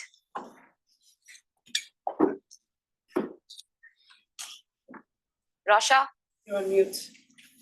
Lead us. I think his screen is frozen. So for innovation, we plan on building a triad, and this is where the Venn diagram meets in the center, where we get an end-to-end innovation pipeline with Africa, Japan, and AI. Harnessing into Japan's technological capabilities and our potential partnership with Takeda, we get into innovative, collaborative, and localized hubs for research institutes and product development. And this will finally transform VaccineCo into from a fill and finish institute to something and someone that actually innovates not just in South Africa, but the entirety of the region. Once our teammate is back, we can add on more details during the Q&A. So for finance, the key insight is that single markets are not enough. We need a broad geographical coverage for both the financials and social ROI. So our strategy relies on stakeholder alliances, creating a formula that links innovation to adoption and thus return. So this will create a synergy for Africa, which is also powered by robust key financing tools, which are shown on the slide, including blended finance, advanced market commitment, and direct Takeda co-investment. So this model will ensure VaccineCo to be financially self-sustaining by 2035, and thus securing Africa's long-term independence. Now that we've secured the finance, just like real life, the next step is about passing the knowledge to the next generation. So Kat, please take us to Empower. The final stage of life is empower. As we've explored throughout the case, Africa's vaccine priorities face various bottlenecks. Thus, our solution is built on 3 pillars: educate, collaborate, and invest. Under educate, we propose fellowships and partnerships with Japanese universities to build a continent-wide talent pipeline. Under collaborate, we want to provide regulatory training. And finally, under invest, we want to localize 50% of inputs. The outcomes are clear and measurable. In our plan, more than 5,000 specialists and regulators. These regulatory agencies help with pre-qualification, while approval timelines shrink from 36 months to just 18 months. And Africa will localize half of its vaccine inputs, reducing dependency. In our case, empower means legacy for Vaccine Co. and Africa.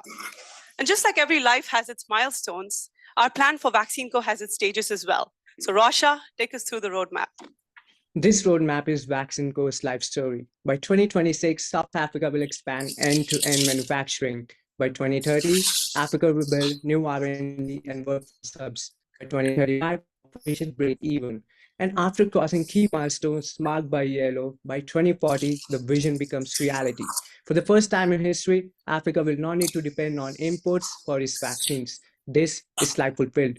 And beyond 2040, the story continues. While the SDGs set the foundation through 2030, our roadmap aligns their key values with Africa's long-term blueprint, Agenda 2063. That's exactly the year where we all get the Africa we all want. But just like in real life, challenges and illnesses are bound to rise. Gracia, how do we build immunity?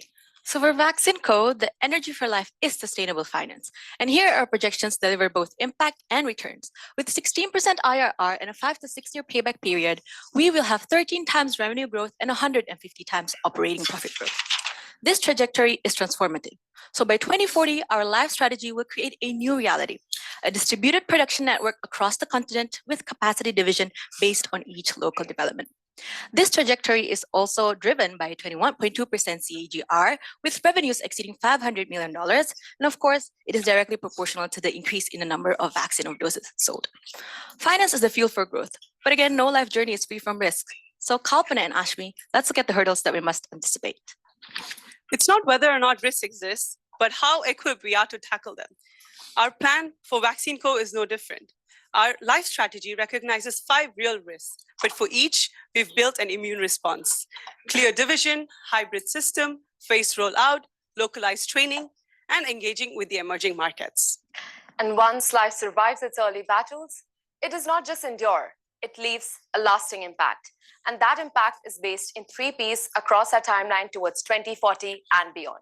First and always in people, second in policy, and it all finally culminates in profit for Vaccine Co. and for Africa. This is the legacy of life. Localize, innovate, finance, and empower.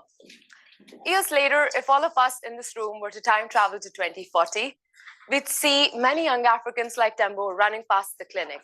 But this time, they're laughing. There's no shortage, no waiting, no dependency. Every African is protected because Africa has life. Let's start today. For life tomorrow. Thank you.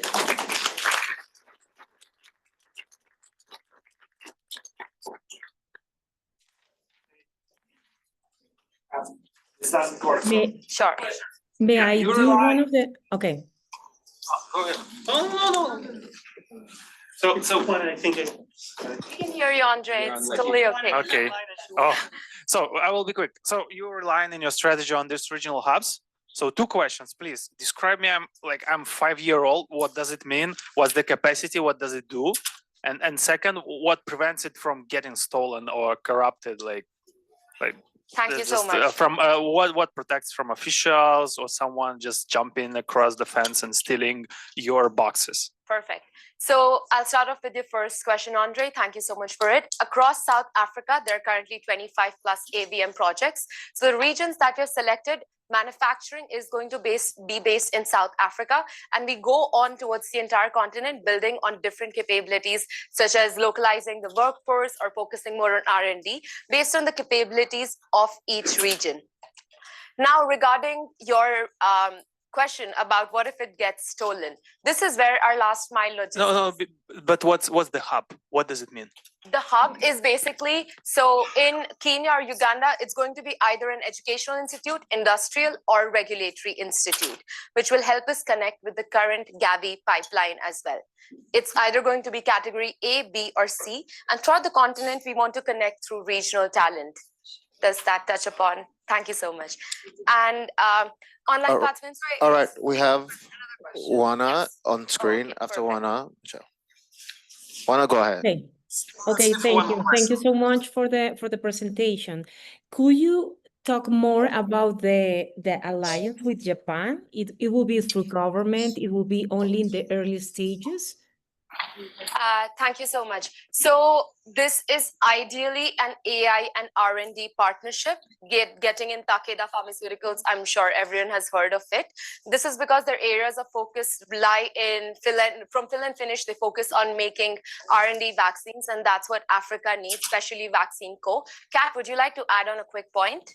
Absolutely. So in terms of how we will conduct the partnership itself, it will be mainly a tech transfer partnership. However, it will be a private partnership. So between company and company, between Vaccine Co. and Takeda Pharmaceuticals itself, while we are aware that there are already government sentiments from Japan itself to invest more in Africa, the priority for Vaccine Co. as a company will be expanding the partnerships and capabilities as a business. Thank you so much. Exactly. All right, Michelle. Sorry. So. So I had the opportunity to work with Takeda in Latin America. Oh, lovely. And so the question is, what's in it for them?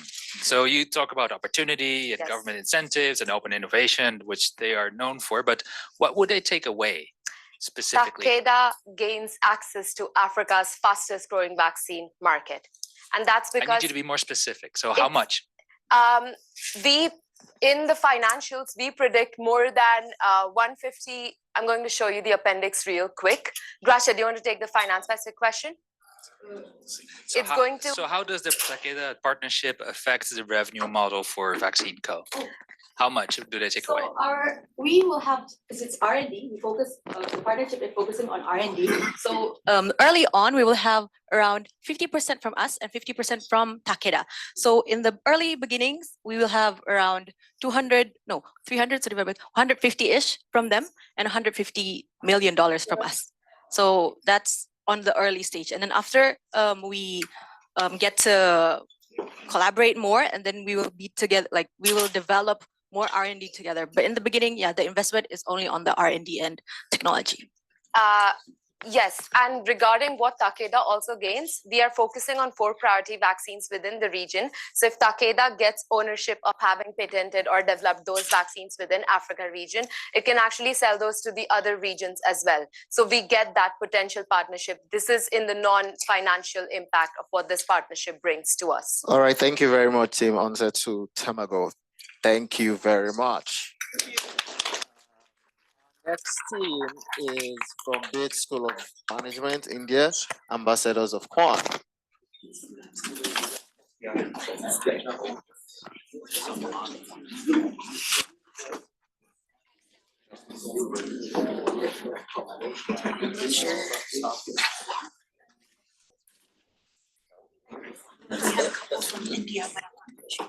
Hello. Time starts now. Yeah. Over 50% of all vaccine-preventable deaths occur in the African continent, killing thousands of young African children every year. Yet this massive public health crisis continues to plague Africa. And we just couldn't figure out why. After so much research, what we realized is the writing was on the wall all along. There are simply not enough vaccines being produced in Africa for Africa. Good afternoon, everyone. We are Team Ambassadors of Quan, and today our objectives are twofold.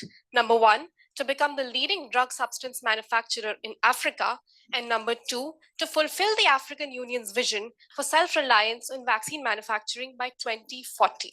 Now, our strategies are embedded in the philosophy of the baobab tree.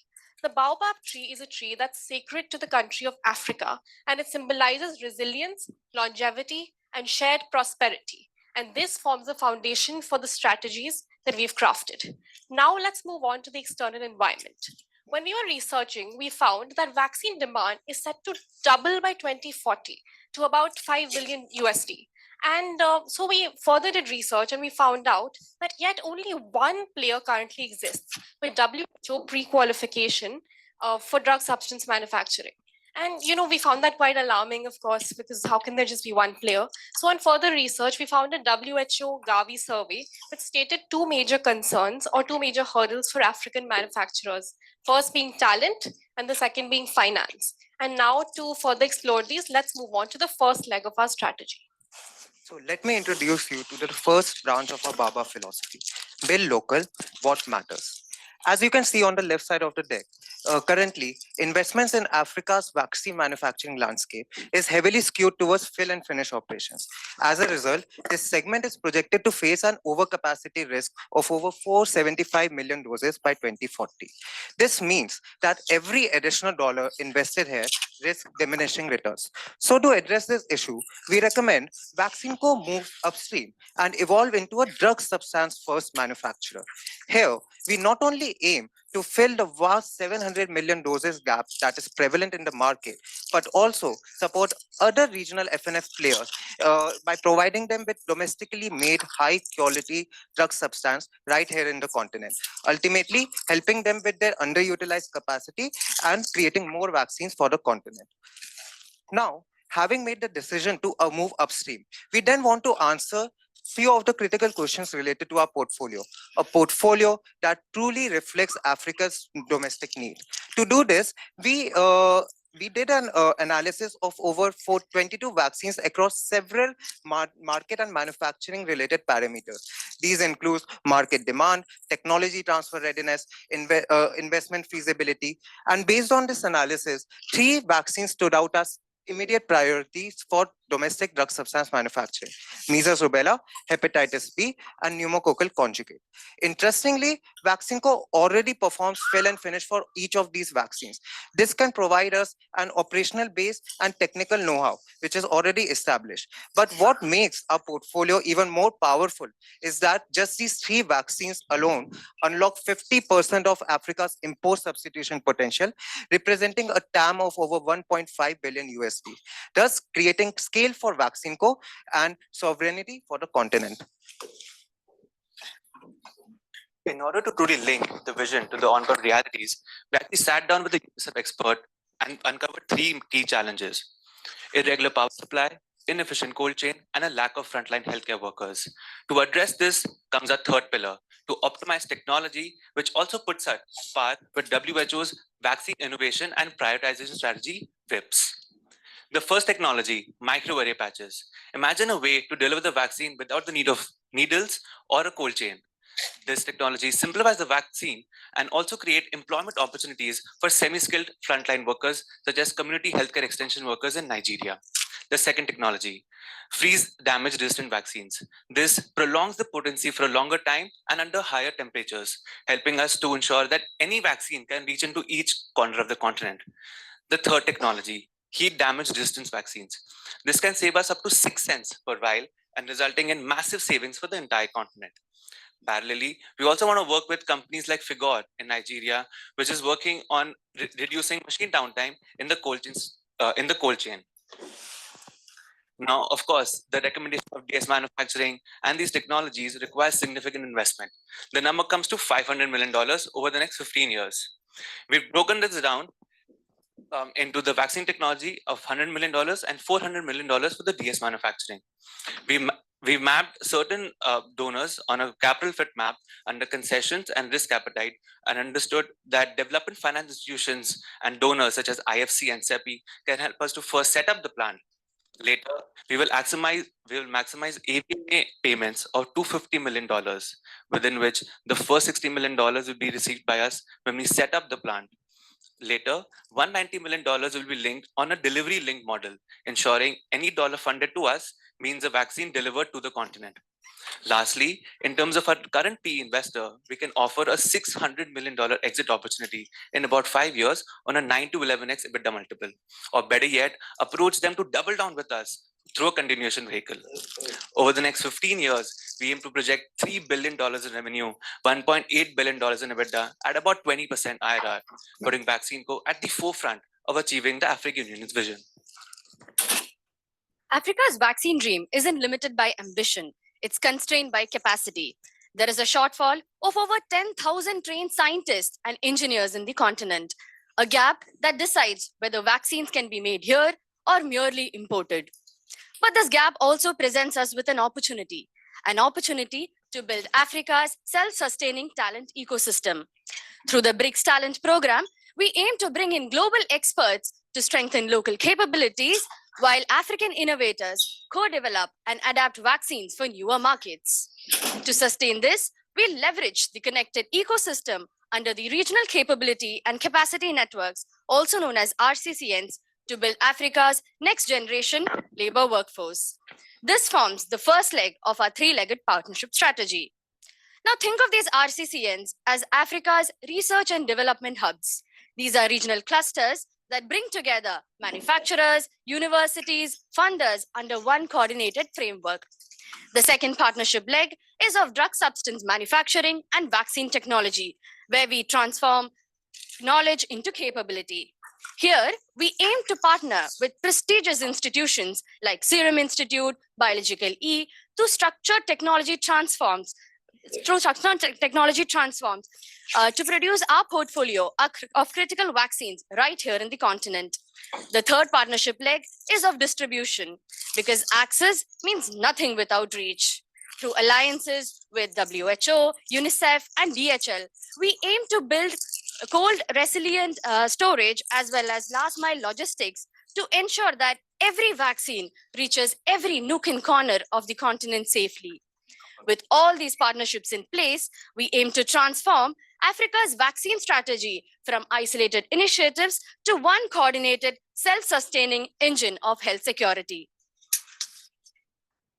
Ladies and gentlemen, with that, we conclude the final tenet of our Baobab philosophy. Now, let me take you through how we plan to implement it in real time, using the $500 million that we intend to raise from our blended financing model. In the first phase, which would be the first 5 years, we plan to build our foundation. We'll start our first production line and go for WHO pre-qualification for the vaccine and the plant as well. For this, we are allocating a budget of $195 million. Our second phase would be the next 5 years, where we'll intend to build momentum. We'll expand our product portfolio and invest into innovative vaccine technologies.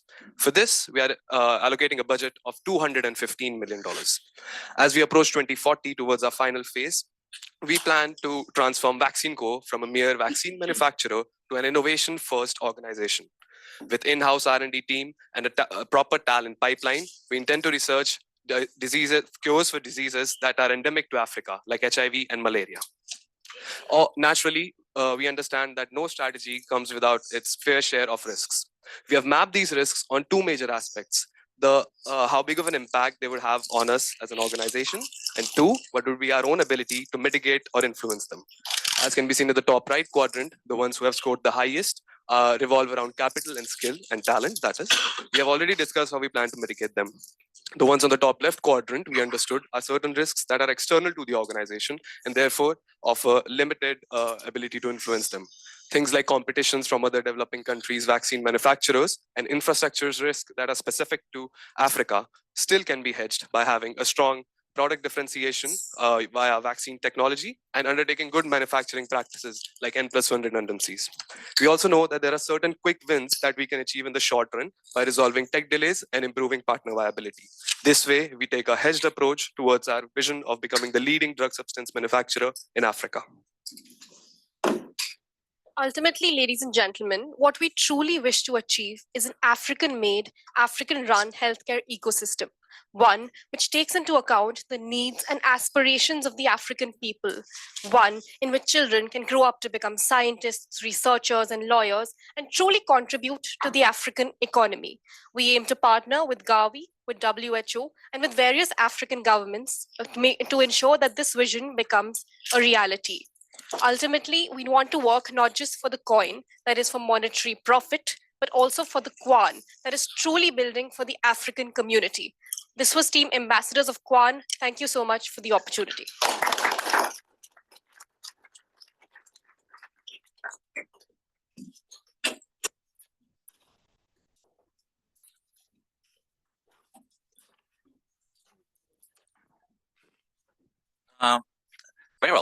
Quick question. I love the technology approach, like multi-pieces technology. Could you please tell a little bit of how are you sure it will be a viable solution there, and you're technologically capable to do that? Hello. Yeah. So to answer that, we actually understood that we actually did some research and understood that for maps, that's the first technology. There is already an MR, there's a measles rubella vaccine that is already being under phase 2. That's actually under phase 2 in Rwanda. So the government of Rwanda has already been undertaking this practice. For CTCs, we understand that there was a vaccine. I think it was meningitis A. Meningitis A, actually, they have undertaken practices to undertake the CTC rule. That is, it has to be stable over 40 degrees Celsius for 4 days. So it has already passed that. So Africa is doing that as well. And for freeze damage resistance ones, currently there are none who actually undertake this, but we understand that it is something that Africa might achieve, because according to VIPs, they have already prioritized it. There are 3 universities which are researching into the freeze damage resistant ones, but it's only research. It's not any practical solutions on ground. But the freeze damage one. Thank you. Very clear.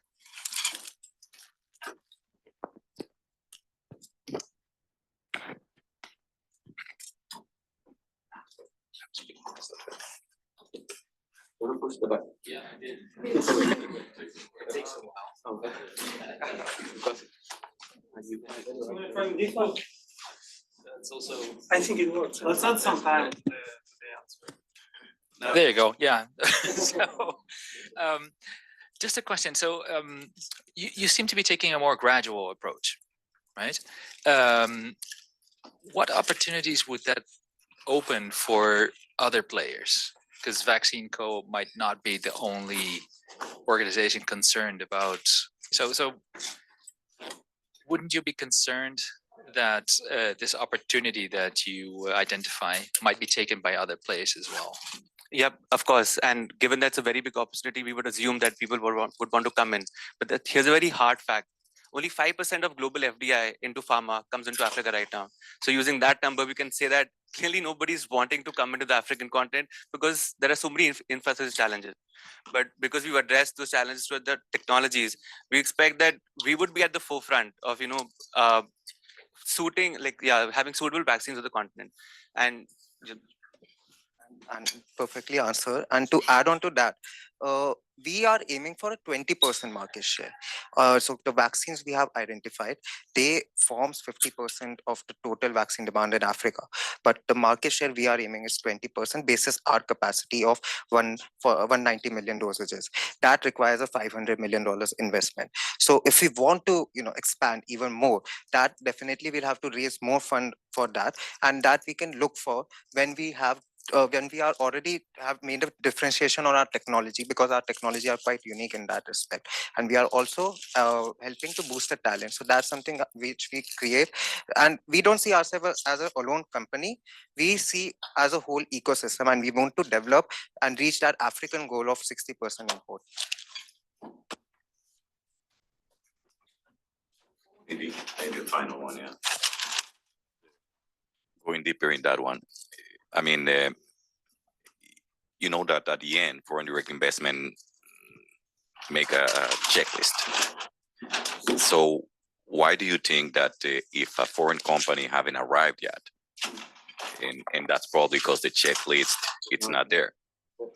So what's missing, and why you think you will be able to cover that? The 3 vaccines that we highlighted for DS manufacturing, we already do the FNF for that. So as Sankan mentioned, that the operational capabilities for the 3 vaccines for drug substance manufacturing, we would already have it, and some sort of a NOAA for those 3 specific vaccines.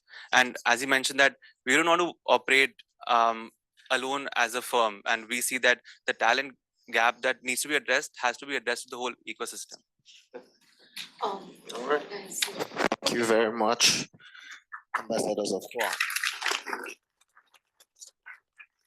All right. The next team is Kyuga from Bandung Institute of Technology, Indonesia. Oh my God, All right. first stop.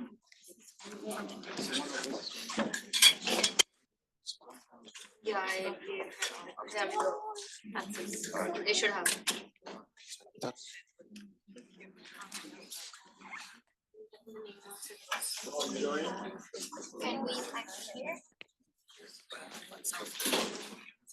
Hello, just want to test. Am I audible? Perfect. You can stop.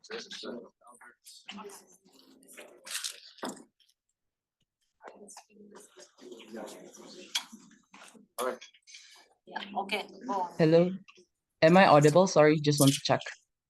Yes, you're audible.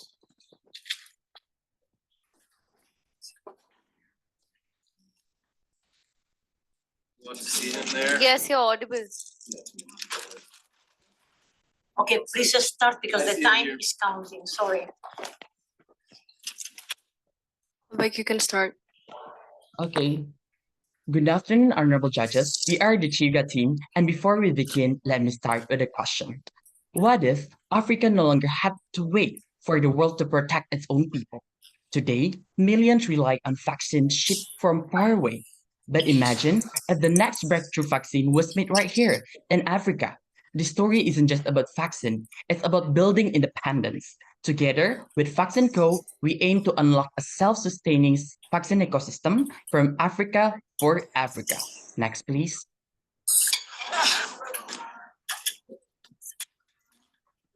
Vaccine Co. aims to raise 500 million US dollar to triple capacity by 2030 and secure 40% of Africa's vaccine demand through local production. Our final strategy built a self-sustaining ecosystem, strengthening infrastructure, funding innovation, and advancing affordable access. By 2040, we target more than 15 new vaccines and over 40% local production, reducing import reliance and driving Africa's health independence. Next, please. To begin with, let's take a quick look at the current situation. Vaccine Co. currently operates a fill-finish plant producing around 10 million doses per year of vaccines such as measles, tetanus, hepatitis B, and PCV. However, its current vaccine portfolio remains limited and does not yet fully address Africa's most pressing health needs. Our client base is diverse, including global buyers like UNICEF, national public sector clients, and private institutions across Africa. Yet, to fully support Africa's 2040 goals of achieving 60% local vaccine production, we must first overcome several critical structural barriers. These include limited research and development capacity, fragmented regulatory approval, unclear financing and demand visibility, and weak distribution and community engagement system. Addressing these gaps is essential for Vaccine Co. to scale sustainably and become a leading force in Africa's vaccine ecosystem. Next, please. Now, why would Vaccine Co. actually need to establish this particular manufacturing strategy? What we recommend is that according to WHO, there are specific gaps that needs to be solved in order to establish a good vaccine regional ecosystem. You will need as well a good manufacturing capability. You will need the consumers that actually understand the importance of vaccines. And you also need countries that collaborate and in the end, they work together to actually fulfill the vaccine need in Africa. Now, if these regional gaps are actually able to be completed, then the companies involved such as Vaccine Co., they can establish a full system manufacturing. In this sense, they can be more lean, more efficient in operational capacity, especially to achieve bigger goals. However, there are specific limits such as Northern Africa, Central Africa, and Southern Africa. They are culturally diverse with different governments, and they will need specific nuances as well to be solved in order to translate the strategy to work. Next. Therefore, we want to recommend a value chain approach. This begins into 5 specific segments. You have the upstream, you have the midstream, and you have the downstream as well. Upstream involves some production strategy that involves joint venture with specific countries, since this involves a lot of countries in the first place, and we'll need to establish a better production strategy. And then moving on to the midstream, we want to recommend a few initiatives such as storage capacity improvements, and then also supply chain improvement as well. And then moving on to the customer part, which is the downstream, the core part of the strategy itself. How are we going to deliver the products to the African market by itself? And this was also added by policy and financial strategies as well involved, which we will dive deeper in the next few slides. Next. Moving on to a specific slide that starts about production. So how are we going to improve the upstream part of vaccine manufacturing in Africa? We want to propose to Vaccine Co. to push South Africa, which is one of the biggest shareholder in the company, to work together and try to pitch itself to the BRICS and African Union. Why? With their hand in our strategy, they can help us establish a greater strategy and actually have fulfilled our intended outcomes. How is that? So there's 3 specific things in upstream they want to know, which is man, material, and machine. Through African Union, for example, we can recruit top talents from African universities, top graduates from biotechnology, and have them improve the vaccine production in Africa and VaccineCo itself. And we can nurture them to become vaccine talents. And then you also have machine. How are we going to do that? We want to recommend VaccineCo to go with the BRICS and ask China, in this case, to collaborate with Sinopharm, because they have previously collaborated with Egypt as well to establish a vaccine manufacturing in Northern Africa. How about we do that in South Africa as well? And lastly, there's material. Material is particularly scarce in Africa. So we want to recommend South Africa to pitch it to its countries such as India as part of the BRICS in order to pool their resources and establish a technology network as well in South Africa in order to manufacture the vaccine capabilities. VaccineCo can't win if it continues to rely on the existing capabilities of its third-party vendors right now. And therefore, it must expand into its midstream areas to make sure that there's more proper tech integration to ensure that they get what they need. So, for storage itself, we see that most of the bottleneck is due to the ultra cold needs. And let's take Indonesia, our country, for example. As another emerging market, we see that, did you know that Indonesia actually at one point produced more than 50% of the world's vaccine supply? And yet we were also one of the top 3 countries with vaccine shortages. And so this happened because of a really bad storage network, because it demanded a lot of integrated electricity. And we see that Africa is pretty much quite similar in this sense. And so we want to propose energy resilience kits to reduce any electricity needs to make sure that this is actually something that can go on in the long run.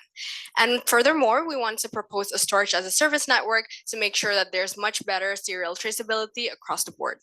And when we move on to the distribution framework, right, we want to have on-demand restocking pilots by utilizing drones, as we see happening in Rwanda and Ghana right now, to make sure that we can actually cut the distribution from days to just over a few hours.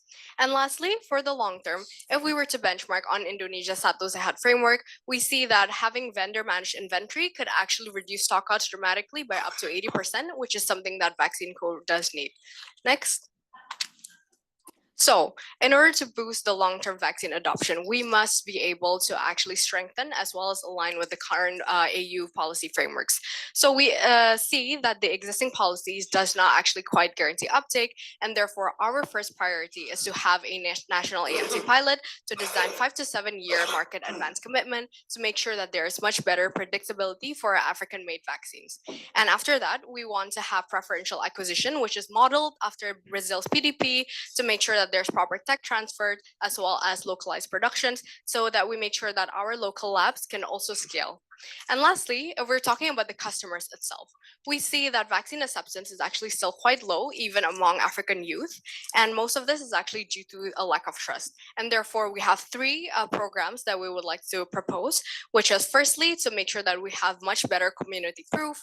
And then we also leverage trusted voices. And lastly, we have much better adoption for the market and school runs. Next.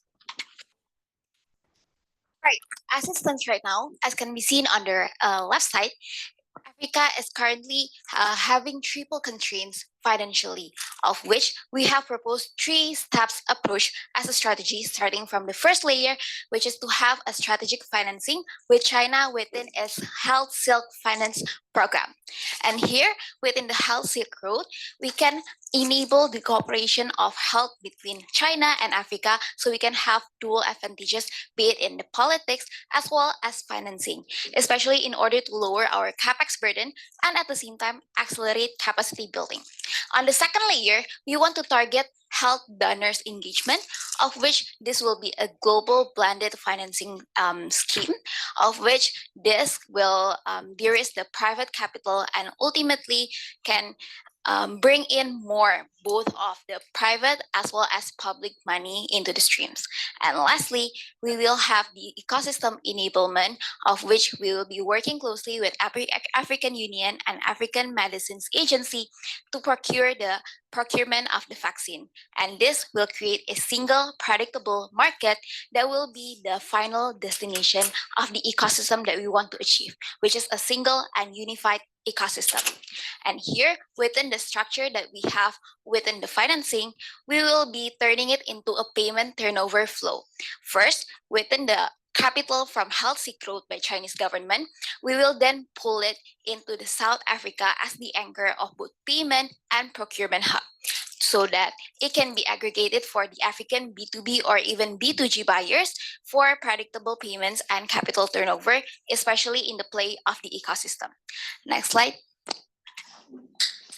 And then next, here is the 15 years time plan that will be executed within 3 diverse ecosystem. From the first one, which is the first timeline, in the first 5 years, we will lay out the operational ground operations first within the goal to make sure that our upstream production will be amped up and ready to go to power up in the next growth years. And on to the next 5 years, here, our main sources is to expand the infrastructure while also ensuring stable supply demand across all regions to make sure that all markets are being covered here. And lastly, in the last bits, we will own the ecosystem by having an fully enabled vaccine ecosystem stemming from the Africa itself. While at it, we also highlighted 5 critical risks to be mitigated. For example, take as an instance in the first one, which is the JV execution risk with China, of which can be mitigated within establishing the milestone-based JV contracts, complemented within the African Union backing of diplomatic level, so we can ensure that the ecosystem turnover can be played out smoothly. And lastly, here, the bottom line of our presentation is that we don't want VaccineCo to just be a player within the ecosystem. We want VaccineCo to be the game changer and enabling the African market and propelling the health security within the African ecosystem. How? So with the through the vital strategy, we amped up both the manufacturing in-house, strengthening midstream, and also policy alignment, as well as the unlocking sustainable financing within the market of the African itself. Ultimately, this will result in at least 15 unlocked new vaccines to be developed within the Africa to address the critical health issues. Thank you very much, Team Seyuga. Thank you very much. Judges, over to you.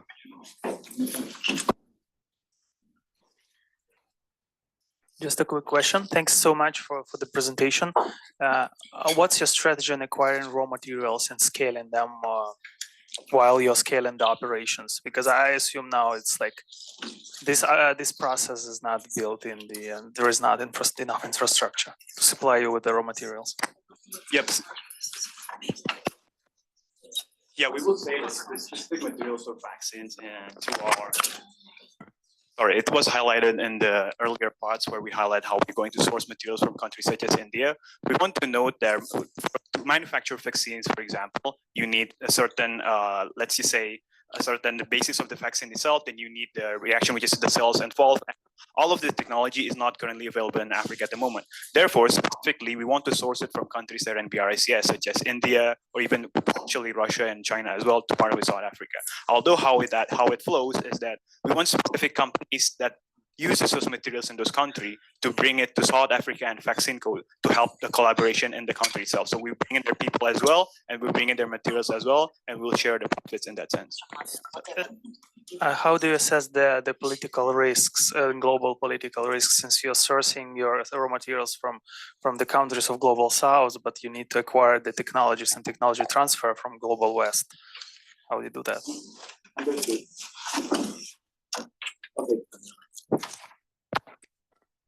Okay. The specific things on that matter is that we believe in our analysis. And ultimately, most of our strategies involve sourcing with the East, not with the West, because as of right now, as we all know as well, not a lot of West countries want to invest in Africa. Especially South Africa already have a collaboration with the BRICS. So our strategy ultimately leans to the right or even to the east in this case, as we also believe that politically, and for example, one of the biggest vaccine materials distributor in the world is European Union. And right now their focus is more towards Ukraine and Russia and increasing spending on defense, and vaccine is not their biggest interest, especially Africa right now. And we want to ensure that Vaccine Co gets what they needed from BRICS. One question you can consider a follow-up. I see you have a heavy reliance on governmental funding. What's your strategy to invite private capital there? Understood. The specific things that about private capital, I think it's on the previous slide as well. For example, we want to get private capital for companies from India, such as Dr. Reddy's in this sense. We want to offer them an ability to access the African market. Let's just say, I mean, previously, as I've already mentioned as well, you have a big market in Africa, but there, companies are not coming in because they check this on how the market access are not there. Then you also have the government limitations, wars, and so on and so forth. We want to ensure that South Africa is the guarantor that, oh, your product will be able to go into the African market itself. And then it will also bypass the, let's say, the government paperwork and so on and so forth, in order to actually sell their products in Africa as well. So you have the Vaccine Co products, and you also invite these private investor products to be sold in Africa. All right, thank you very much. Thank you very much, Simsiuga. Our final team for the day is Sage Solutions from Cornell University. I'll give it to it's okay, I'm sorry.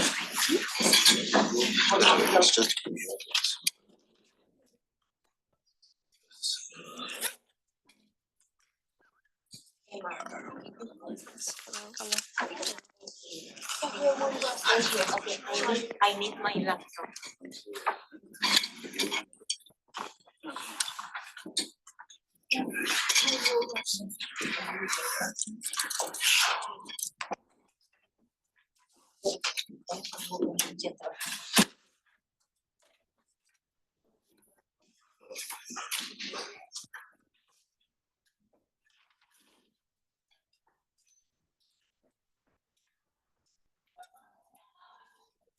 Hi, everyone.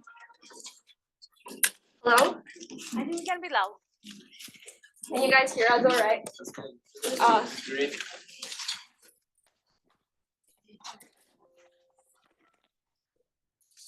Is this better?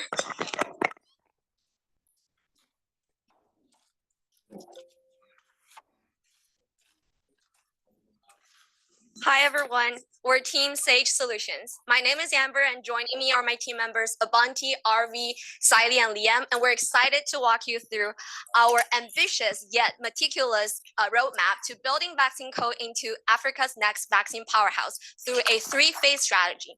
Now, I want the room to please imagine with me a family that eats 25% of the food in the neighborhood, but they can only cook less than 1% of it at home. The rest has to be brought in like takeout food from restaurants, and if there's a shortage, they go hungry first. That is the vaccine reality in Africa. The urgency is clear. Strong reliance on imports, structural imbalances in demand and supply, and weak funding mechanisms continue to hold us back from progress. And that's why we're proposing a three-phase strategy to expand and build Vaccine Co's capabilities along the value chain and eventually achieve to fulfill 30% of the regional demand by 2040. I will now pass on to Abanti to tell you how we got started. So Africa's vaccine story is one where ambition meets constraint. Well, if you look at it, Africa needs around 1.4 billion doses of vaccine every year. However, it only has capacity of fill and finish.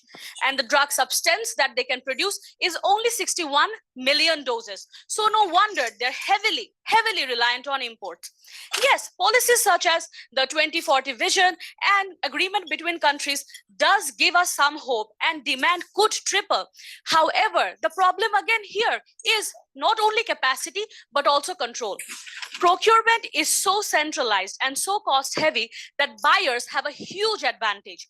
Government, Gavi, and UNICEF, they have a huge advantage in the price, which is why the African players are vying and dying for a place in the floor.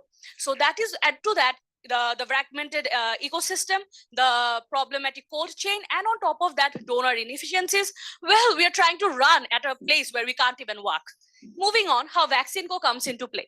VaccineCo was launched in 2006, and it was a joint venture between the government and also a private equity firm. Now, it was created as a huge anchor for the African 2040 vision. However, if you look at it now, it faces a lot of the same problems that all the other African players face. Its 10 million doses that is being produced is purely fill and finish. Their advantage is distribution and packaging, and the drug substance that we now want to produce so much is still at a very much nascent stage. So that is where the problem comes. And that is where, if we cannot work on these weaknesses, and if we cannot build our capacity of going beyond just being dependent on government contracts, and if we do not cut back on our cost, and if we do not increase our, and if we do not let go of our limited R&D, we will never be able to scale up. And till then, we do that, Africa Vision 2040 will remain just that, a vision and not a reality. Now on to Liam.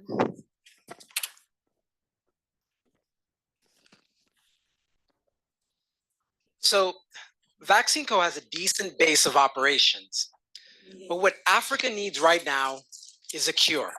And that's our solution. See, create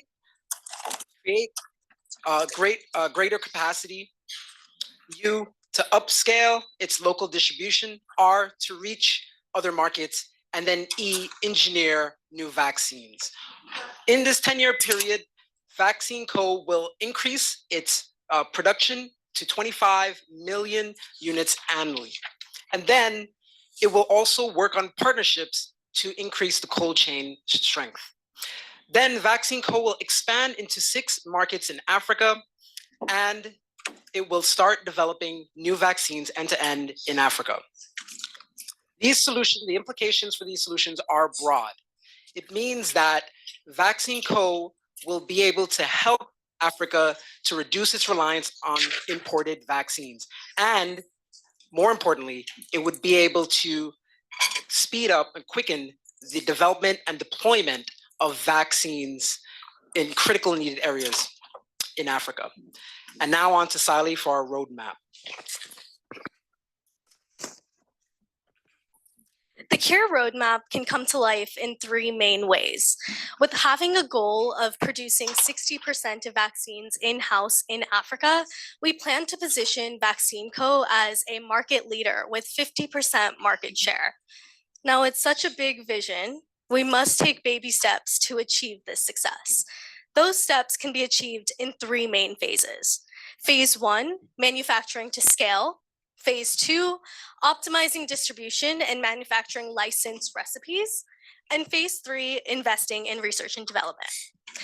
Now within phase 1, we want to attract a target market for VaccineCo and find new sources of funding to maximize VaccineCo's fill and finish capacity. Now within phase 2, we want to create lifetime customers and partner with different organizations to secure licensed recipes and distribution contracts. And within phase 3, at this point, VaccineCo will have enough funding to allocate resources to research and development. Now let's take a deeper look into phase 1. Now phase 1's goal is to maximize VaccineCo's fill and finish capabilities. How are we going to do that? We want to target a large and growing market. Now, according to the World Health Organization, more than 30 million children suffer from vaccine preventable diseases every single year in Africa. We plan on partnering with schools to help distribute and administer vaccines, as well as educate about vaccination to help create lifetime customers and tap into this K-12 student demographic. Now, with this increase in demand, we know that our finances will be impacted. So with an increase in manufacturing, we know that we may incur a increase in cost of importing. However, to offset this cost, we plan on securing funding in dollars, perhaps with an American foundation, to have a decrease in cost of exchange rates across international transactions. And lastly, we must consider the risks. Government compliance and regulation are crucial for successful manufacturing and distribution of vaccines. We took to an expert in the field to understand a little bit more about this. So we talked to somebody who worked in quality assurance in a vaccine manufacturer in India, and he shared that a single batch or an entire batch of vaccines can be put on hold or exposed or disposed completely if a simple sample does not meet all compliance standards. So clearly, compliance has to be a priority across all three phases of our implementation. Passing it over to Liam to talk about phase 2. So phase 2 is about expansion. Vaccine Co. will continue to expand its production of fill and finish until it gets to 25 million units annually. And then it will also finalize its tech transfers so it can increase its vaccine offerings to cover vaccines for malaria and tuberculosis. And then also it will expand into 6 strategically selected countries. Those include Algeria, Botswana, Burkina Faso, Egypt, Ghana, and Malawi. These countries together have a population of over 300 million people, and also they have support by public healthcare, and their cold chains are strong or improving. Additionally, this will give Vaccine Co. a foothold in every region in Africa, which will allow it to a future expansion when it's ready. Vaccine Co., of course, this solution is great, but it will come with some risks. And those include, of course, political challenges in these new countries, quality risks, and then also misinformation. So Vaccine Co. will deal with that by using its connections to help with the political risks, mitigate those, and then also try to dispel the misinformation with an educational campaign. And finally, it will thoroughly vet its new partners to make sure that the quality risks are covered. And now I will head it over to phase 3 with RV. In this final phase, we'll focus our shift from fill and finish manufacturing to substance manufacturing for vaccines. This is key because right now, we are facing many headwinds and competitions are chasing against us. Where right now in fill and finish, we're only given 12% margin for fill and finish. But if we move up the value chain, we'll be able to get more buffer to avoid the competition and be able to thrive in the industry. So why are we doing this? Well, because of what I mentioned just now, competition is coming up. We'll need to achieve Vision 2040. Therefore, this is one way that we can achieve this, which is to move up the value chain. Obviously, with any R&D, this is a high risk and high reward situation. But if we were able to implement phase 1, phase 2, we should be able in a good position to transition from fill and finish to vaccine substance manufacturing. So financially, right now, we're not in the best of position. We're facing many financial headwinds from COVID slump all the way to the fact that government is unable to support us financially. So right now, our objective is how do we build up profit that we've lost? How do we defend against currency fluctuations, which has eaten our bottom line? And the best way to do this is to get capital that's easy to get, cheap.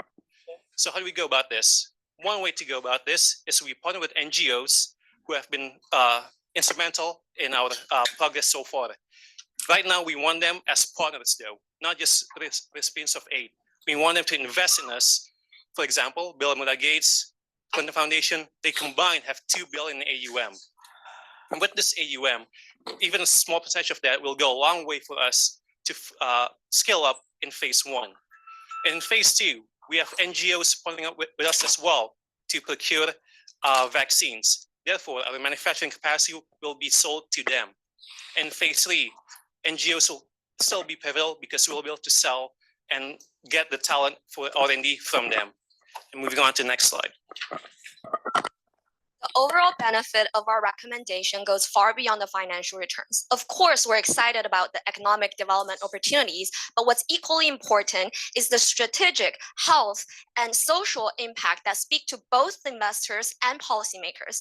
In phase one, where we scale existing operational capacity, we'll create new jobs and also expand local expertise and create new public and private partnerships. In phase two, we'll also reduce reliance on imports and create self-reliance. In phase three, we'll really jump on that momentum of transforming Vaccine Co into the next powerhouse by co-developing breakthrough innovations and fueling GDP growth. This is not just about producing vaccines. This is about positioning Vaccine Co as the powerhouse of vaccines, Africa's next vaccine future. Thank you. Thank you very much, Team Sage Solutions.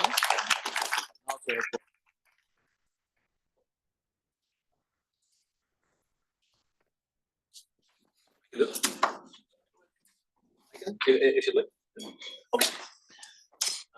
Thank you for walking us through. I have a question focused on turning to profit. So as I understand, you want to source the capital externally. What part of investment right now from those NGOs you're planning to capture, and how can you prove to them that you are sustaining the impact with them? Yeah, so we really want to use the leading position of Vaccine Co being a powerhouse in South Africa. And by phase one and phase two, as I mentioned, we'll be in a good position. We already have distribution across the continent. So the goal is for, instead of like giving us aid, these NGOs will be our partners. They would invest in us. Therefore, they have a stake in each phase, going from phase one till the last phase. But what share of their global investment into Africa are you expecting, and will it be a substantial share for them or not?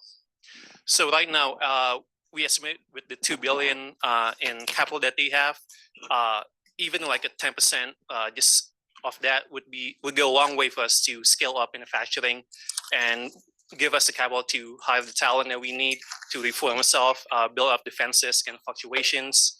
I think these are like initial steps for us to get that jump started. So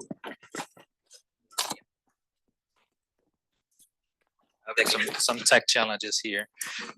So you mentioned the importance of compliance and how even just a sample that does not comply with the quality standards can stop the entire distribution. So you foresee the scaling up phase up to 27, right? How long do you think it will take to get a license to sell these vaccines in all of the countries that you aim to cover? Yeah, I think that we mentioned some of that information in our roadmap, in our implementation, and that's why we've included different, maybe like 3 or 4 years in each phase to build enough to show the data to get some of that licensing, and that's a priority from day one. We need to partner with some of our existing contracts, for example, to understand what it takes to get that compliance certification. Did you do a sensitivity analysis to potential delays that might be driven by incentives provided by people who don't want Vaccine Co to enter these markets? It's the current providers of vaccines that get imported, so big pharma. Yeah, so we did do a sensitivity analysis, and that's why we baked in a 10-year period, because we realized that it does have some risks involved in working with new countries. We do identify that Vaccine Co is minority stake ownership in part of a South African government. So they do already have some political ability, but we do identify that there is going to be some challenges. So that's why we baked in 10 years to make sure that mitigate those, work on our support, and be able to identify these governments that will be willing to work with us. All right, thank Also, just one bit to add, I can talk. So the new policies which are coming in of the partnership and also the Buy African First. So we also feel that adding to that, if those policies are actually coming into play together, it will be able to mitigate a lot of that risks together. All right, thank you very much, Sage Solution. Applause for all teams, all 8 teams will come out to present to us, and just a round of applause for every team. Also to our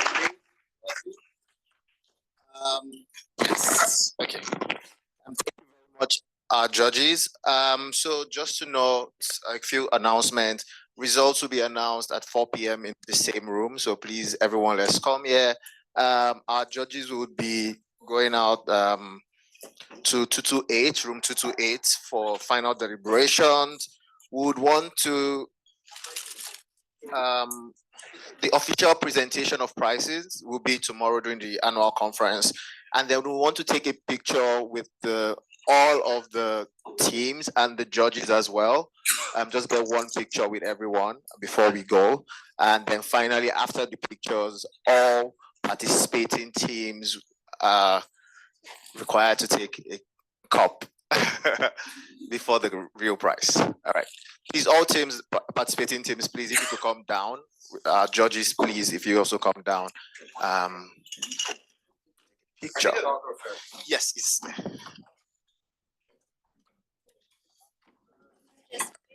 Take a photo together, and we are gathering. and also thank you to every team who traveled here from far and near, from India, from Indonesia, from Japan. Thank you very much. I will flash those materials. All right, let's have our judges. Can we step back a bit? Yes, then our judges could also come in.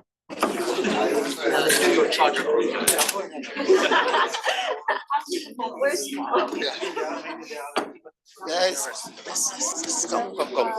come in together, The teams don't have to stay. Come in. Last year, the judges are sitting here and the just filling the empty spaces. That's Let me ask you. Do you want the judges to stay here and stand at you? I think this way is better. Okay.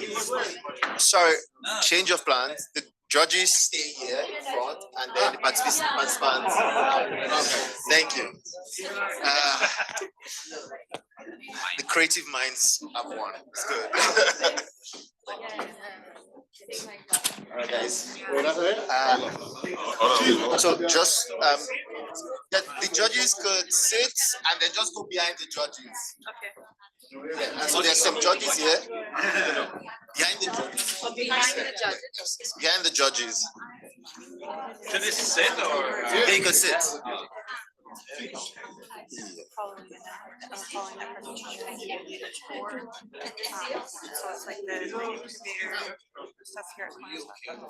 Casual, whoever stays here, like I don't have any requirements. Just to mention that that's happening. Okay, can do the tour of the Yeah, to incubation. stay here for Tomer's participation, After this. here at Contact, and then we'll need a tour after. And so that's Yeah, after. all right, guys, come in together. Come in.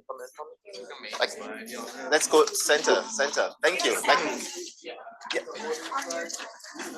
Yeah. Don't worry. Just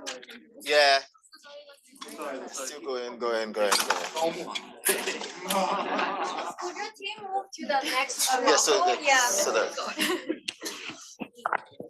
All right. As you take photograph. Wait, Team Japan. Let's take photographs. After this, we're having a presentation on incubation at Cornell. The entrepreneurship incubation at Cornell. And so please, you could still stay and listen to Toma on that. And just reminder, the official prize ceremony will be 3:30 tomorrow. Official prize tomorrow. Everyone.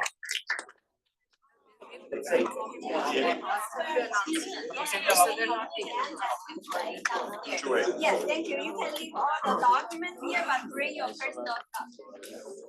Which office? Oh, yes.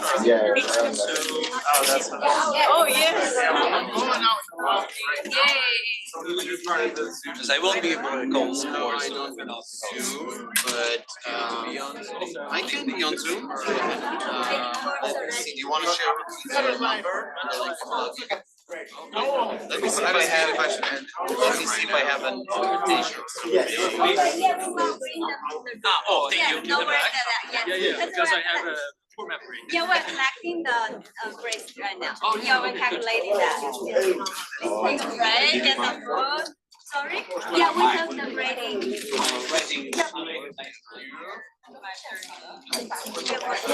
Yes. Where is it? Downstairs.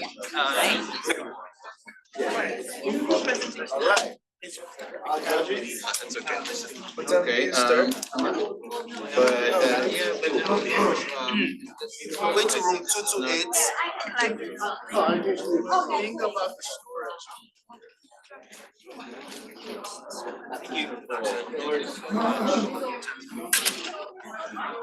Yeah.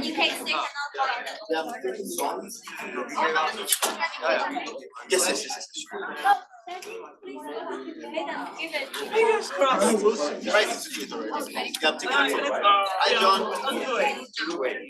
You can follow that today.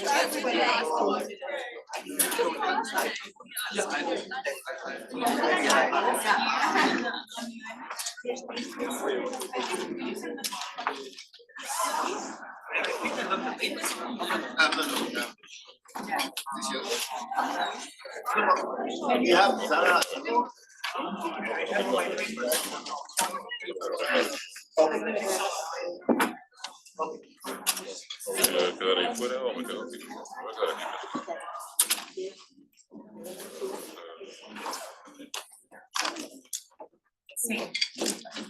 ¿Me quedo? ¿O muy grande? ¿Eh? ¿Me dieron una M? No, es XL, porque me dieron una M y yo creo que la M no me va a quedar ni en broma. Pero no hay. Este es XL. No está mal, no está mal. Así gris y eso también.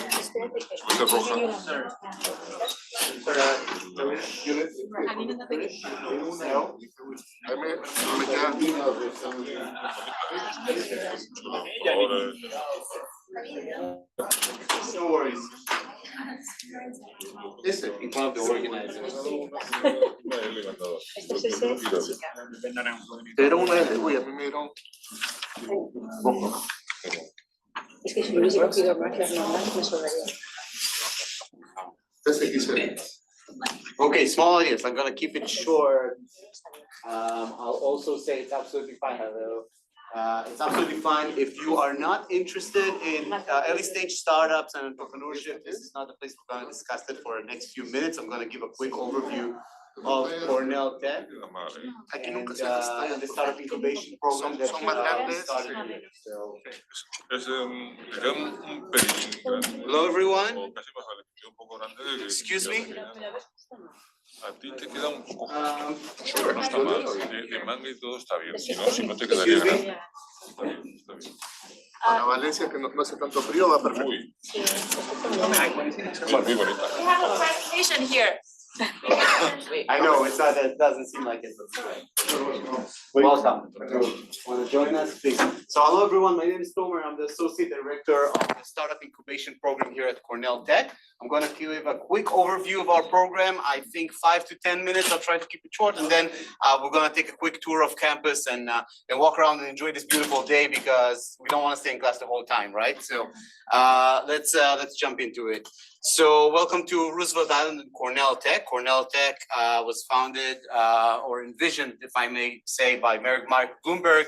And 2012, we started with, I think we were about 5 faculty and 7 students. And it started in the Google building. 2017, That's the new campus that you see here in the picture was built, and everyone moved from headquarters of Google to the campus over here and started to grow. Today we're at 650 students approximately, and about 100 PhD and postdoc students here at Cornell Tech.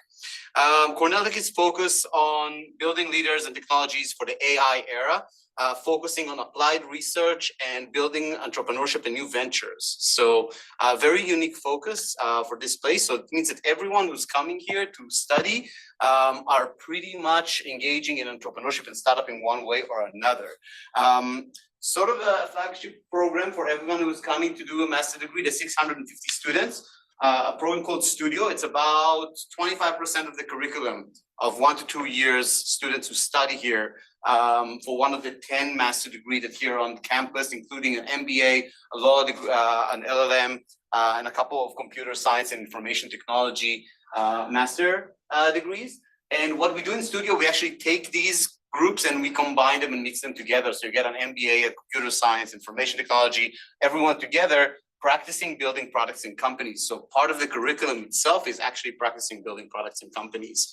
An overview of research and some of the topics. I'm sure everyone here can see something they can relate to, probably from business and entrepreneurship to machine learning and AI, robotics, and other great topics that are being researched and incubated in this ecosystem in Cornell Tech.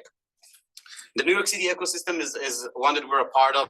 It's a wonderful ecosystem to be a part of. It's ranked second globally in terms of amount of startups and startup venture capital deployed. So really a power hub. Again, when Mayor Bloomberg at the time envisioned this campus as an economic engine for New York City, for the tech sector, it wasn't like that. So we were looking at Silicon Valley trying to think, okay, what can we do in New York City in order to build a good foundation to empower the tech sector? And of course, 20 years later, we're completely there, right? Second place in the world.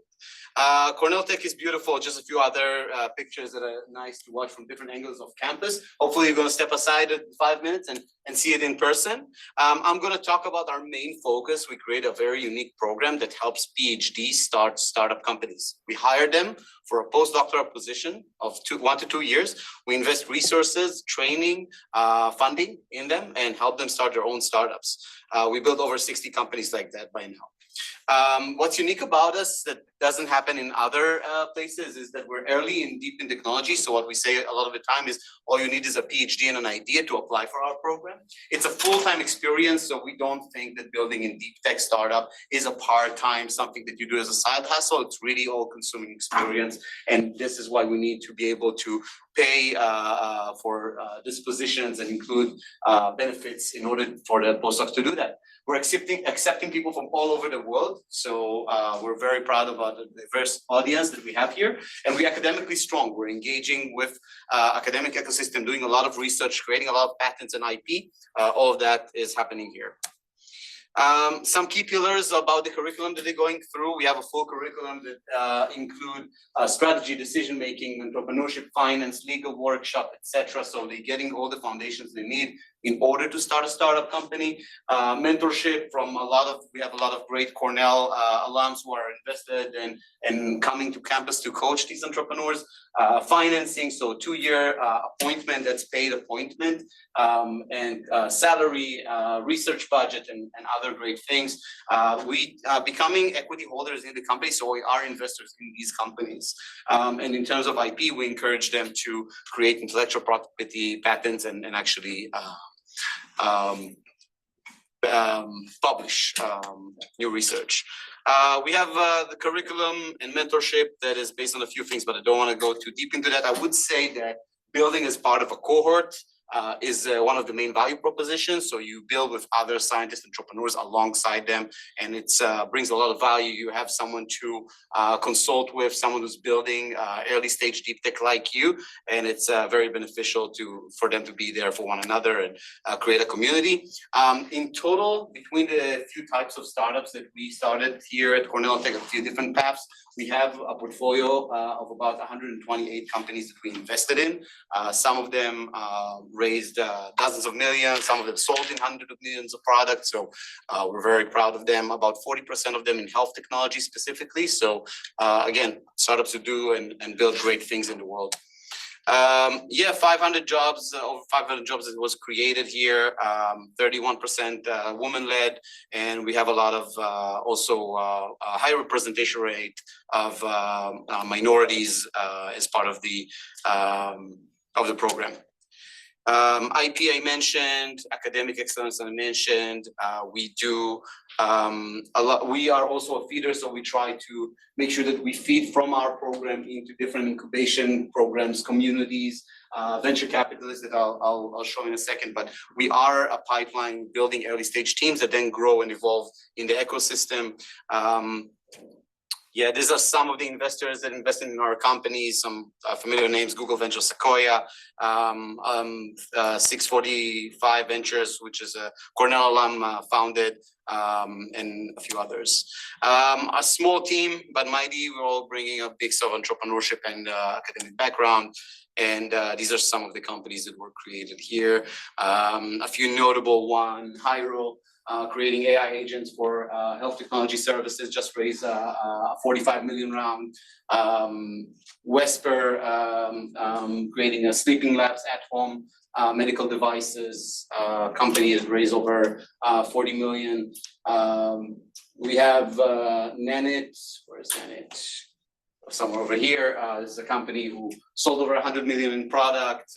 If the IPO market would be open, they would probably IPO'd by now.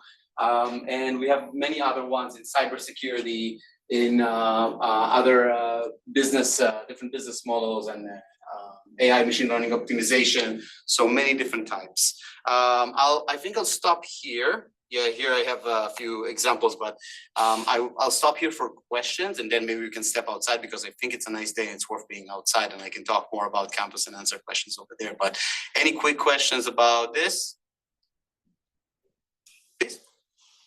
So you mentioned that you are looking for PhDs. Yeah. Can I know what exactly is the rationale behind that? Yeah, excellent question.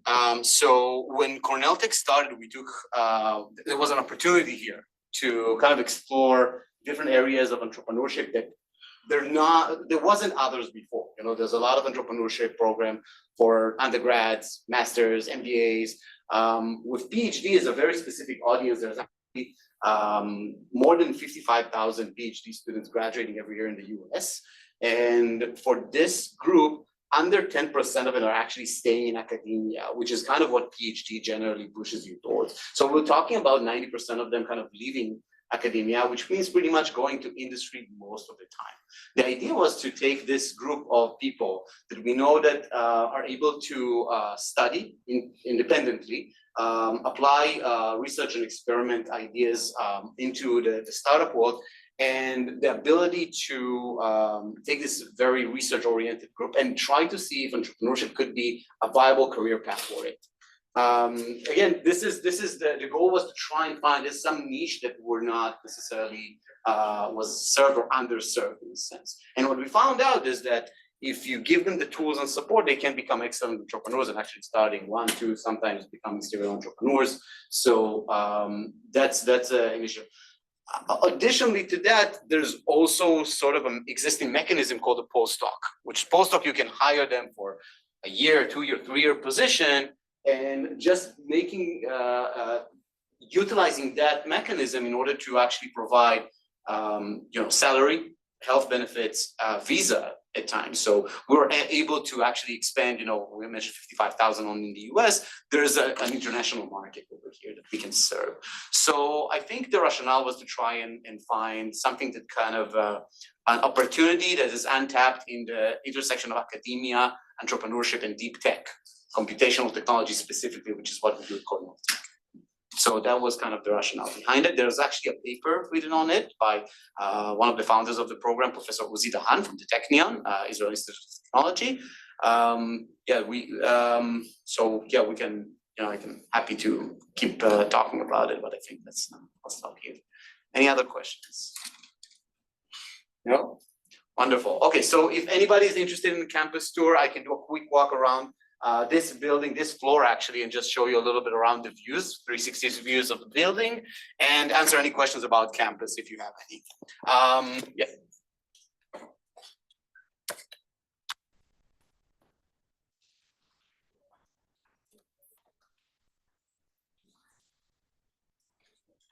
Anyone interested in the tour? Okay, I'll do even a 1, 2, great, great. Have customers, all right. Let's go for it.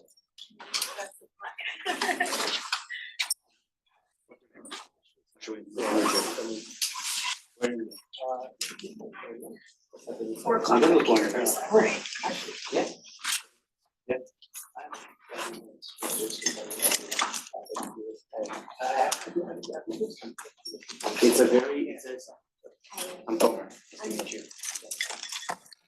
So it's a very challenging for us as a small program to right? Because our target audience is PhD specifically. So it's an interesting, it's not that those people don't necessarily, they hang out in some conferences, but not only, and it's also hard to find the ones that are interested specifically in entrepreneurship. So it's a challenge for us, but I want to understand, do you find it challenging to? Oh, no, okay. Mauricio. There's definitely a challenge there. But there's a challenge to shift for entrepreneurship mindset for pretty much anyone. So let's step outside and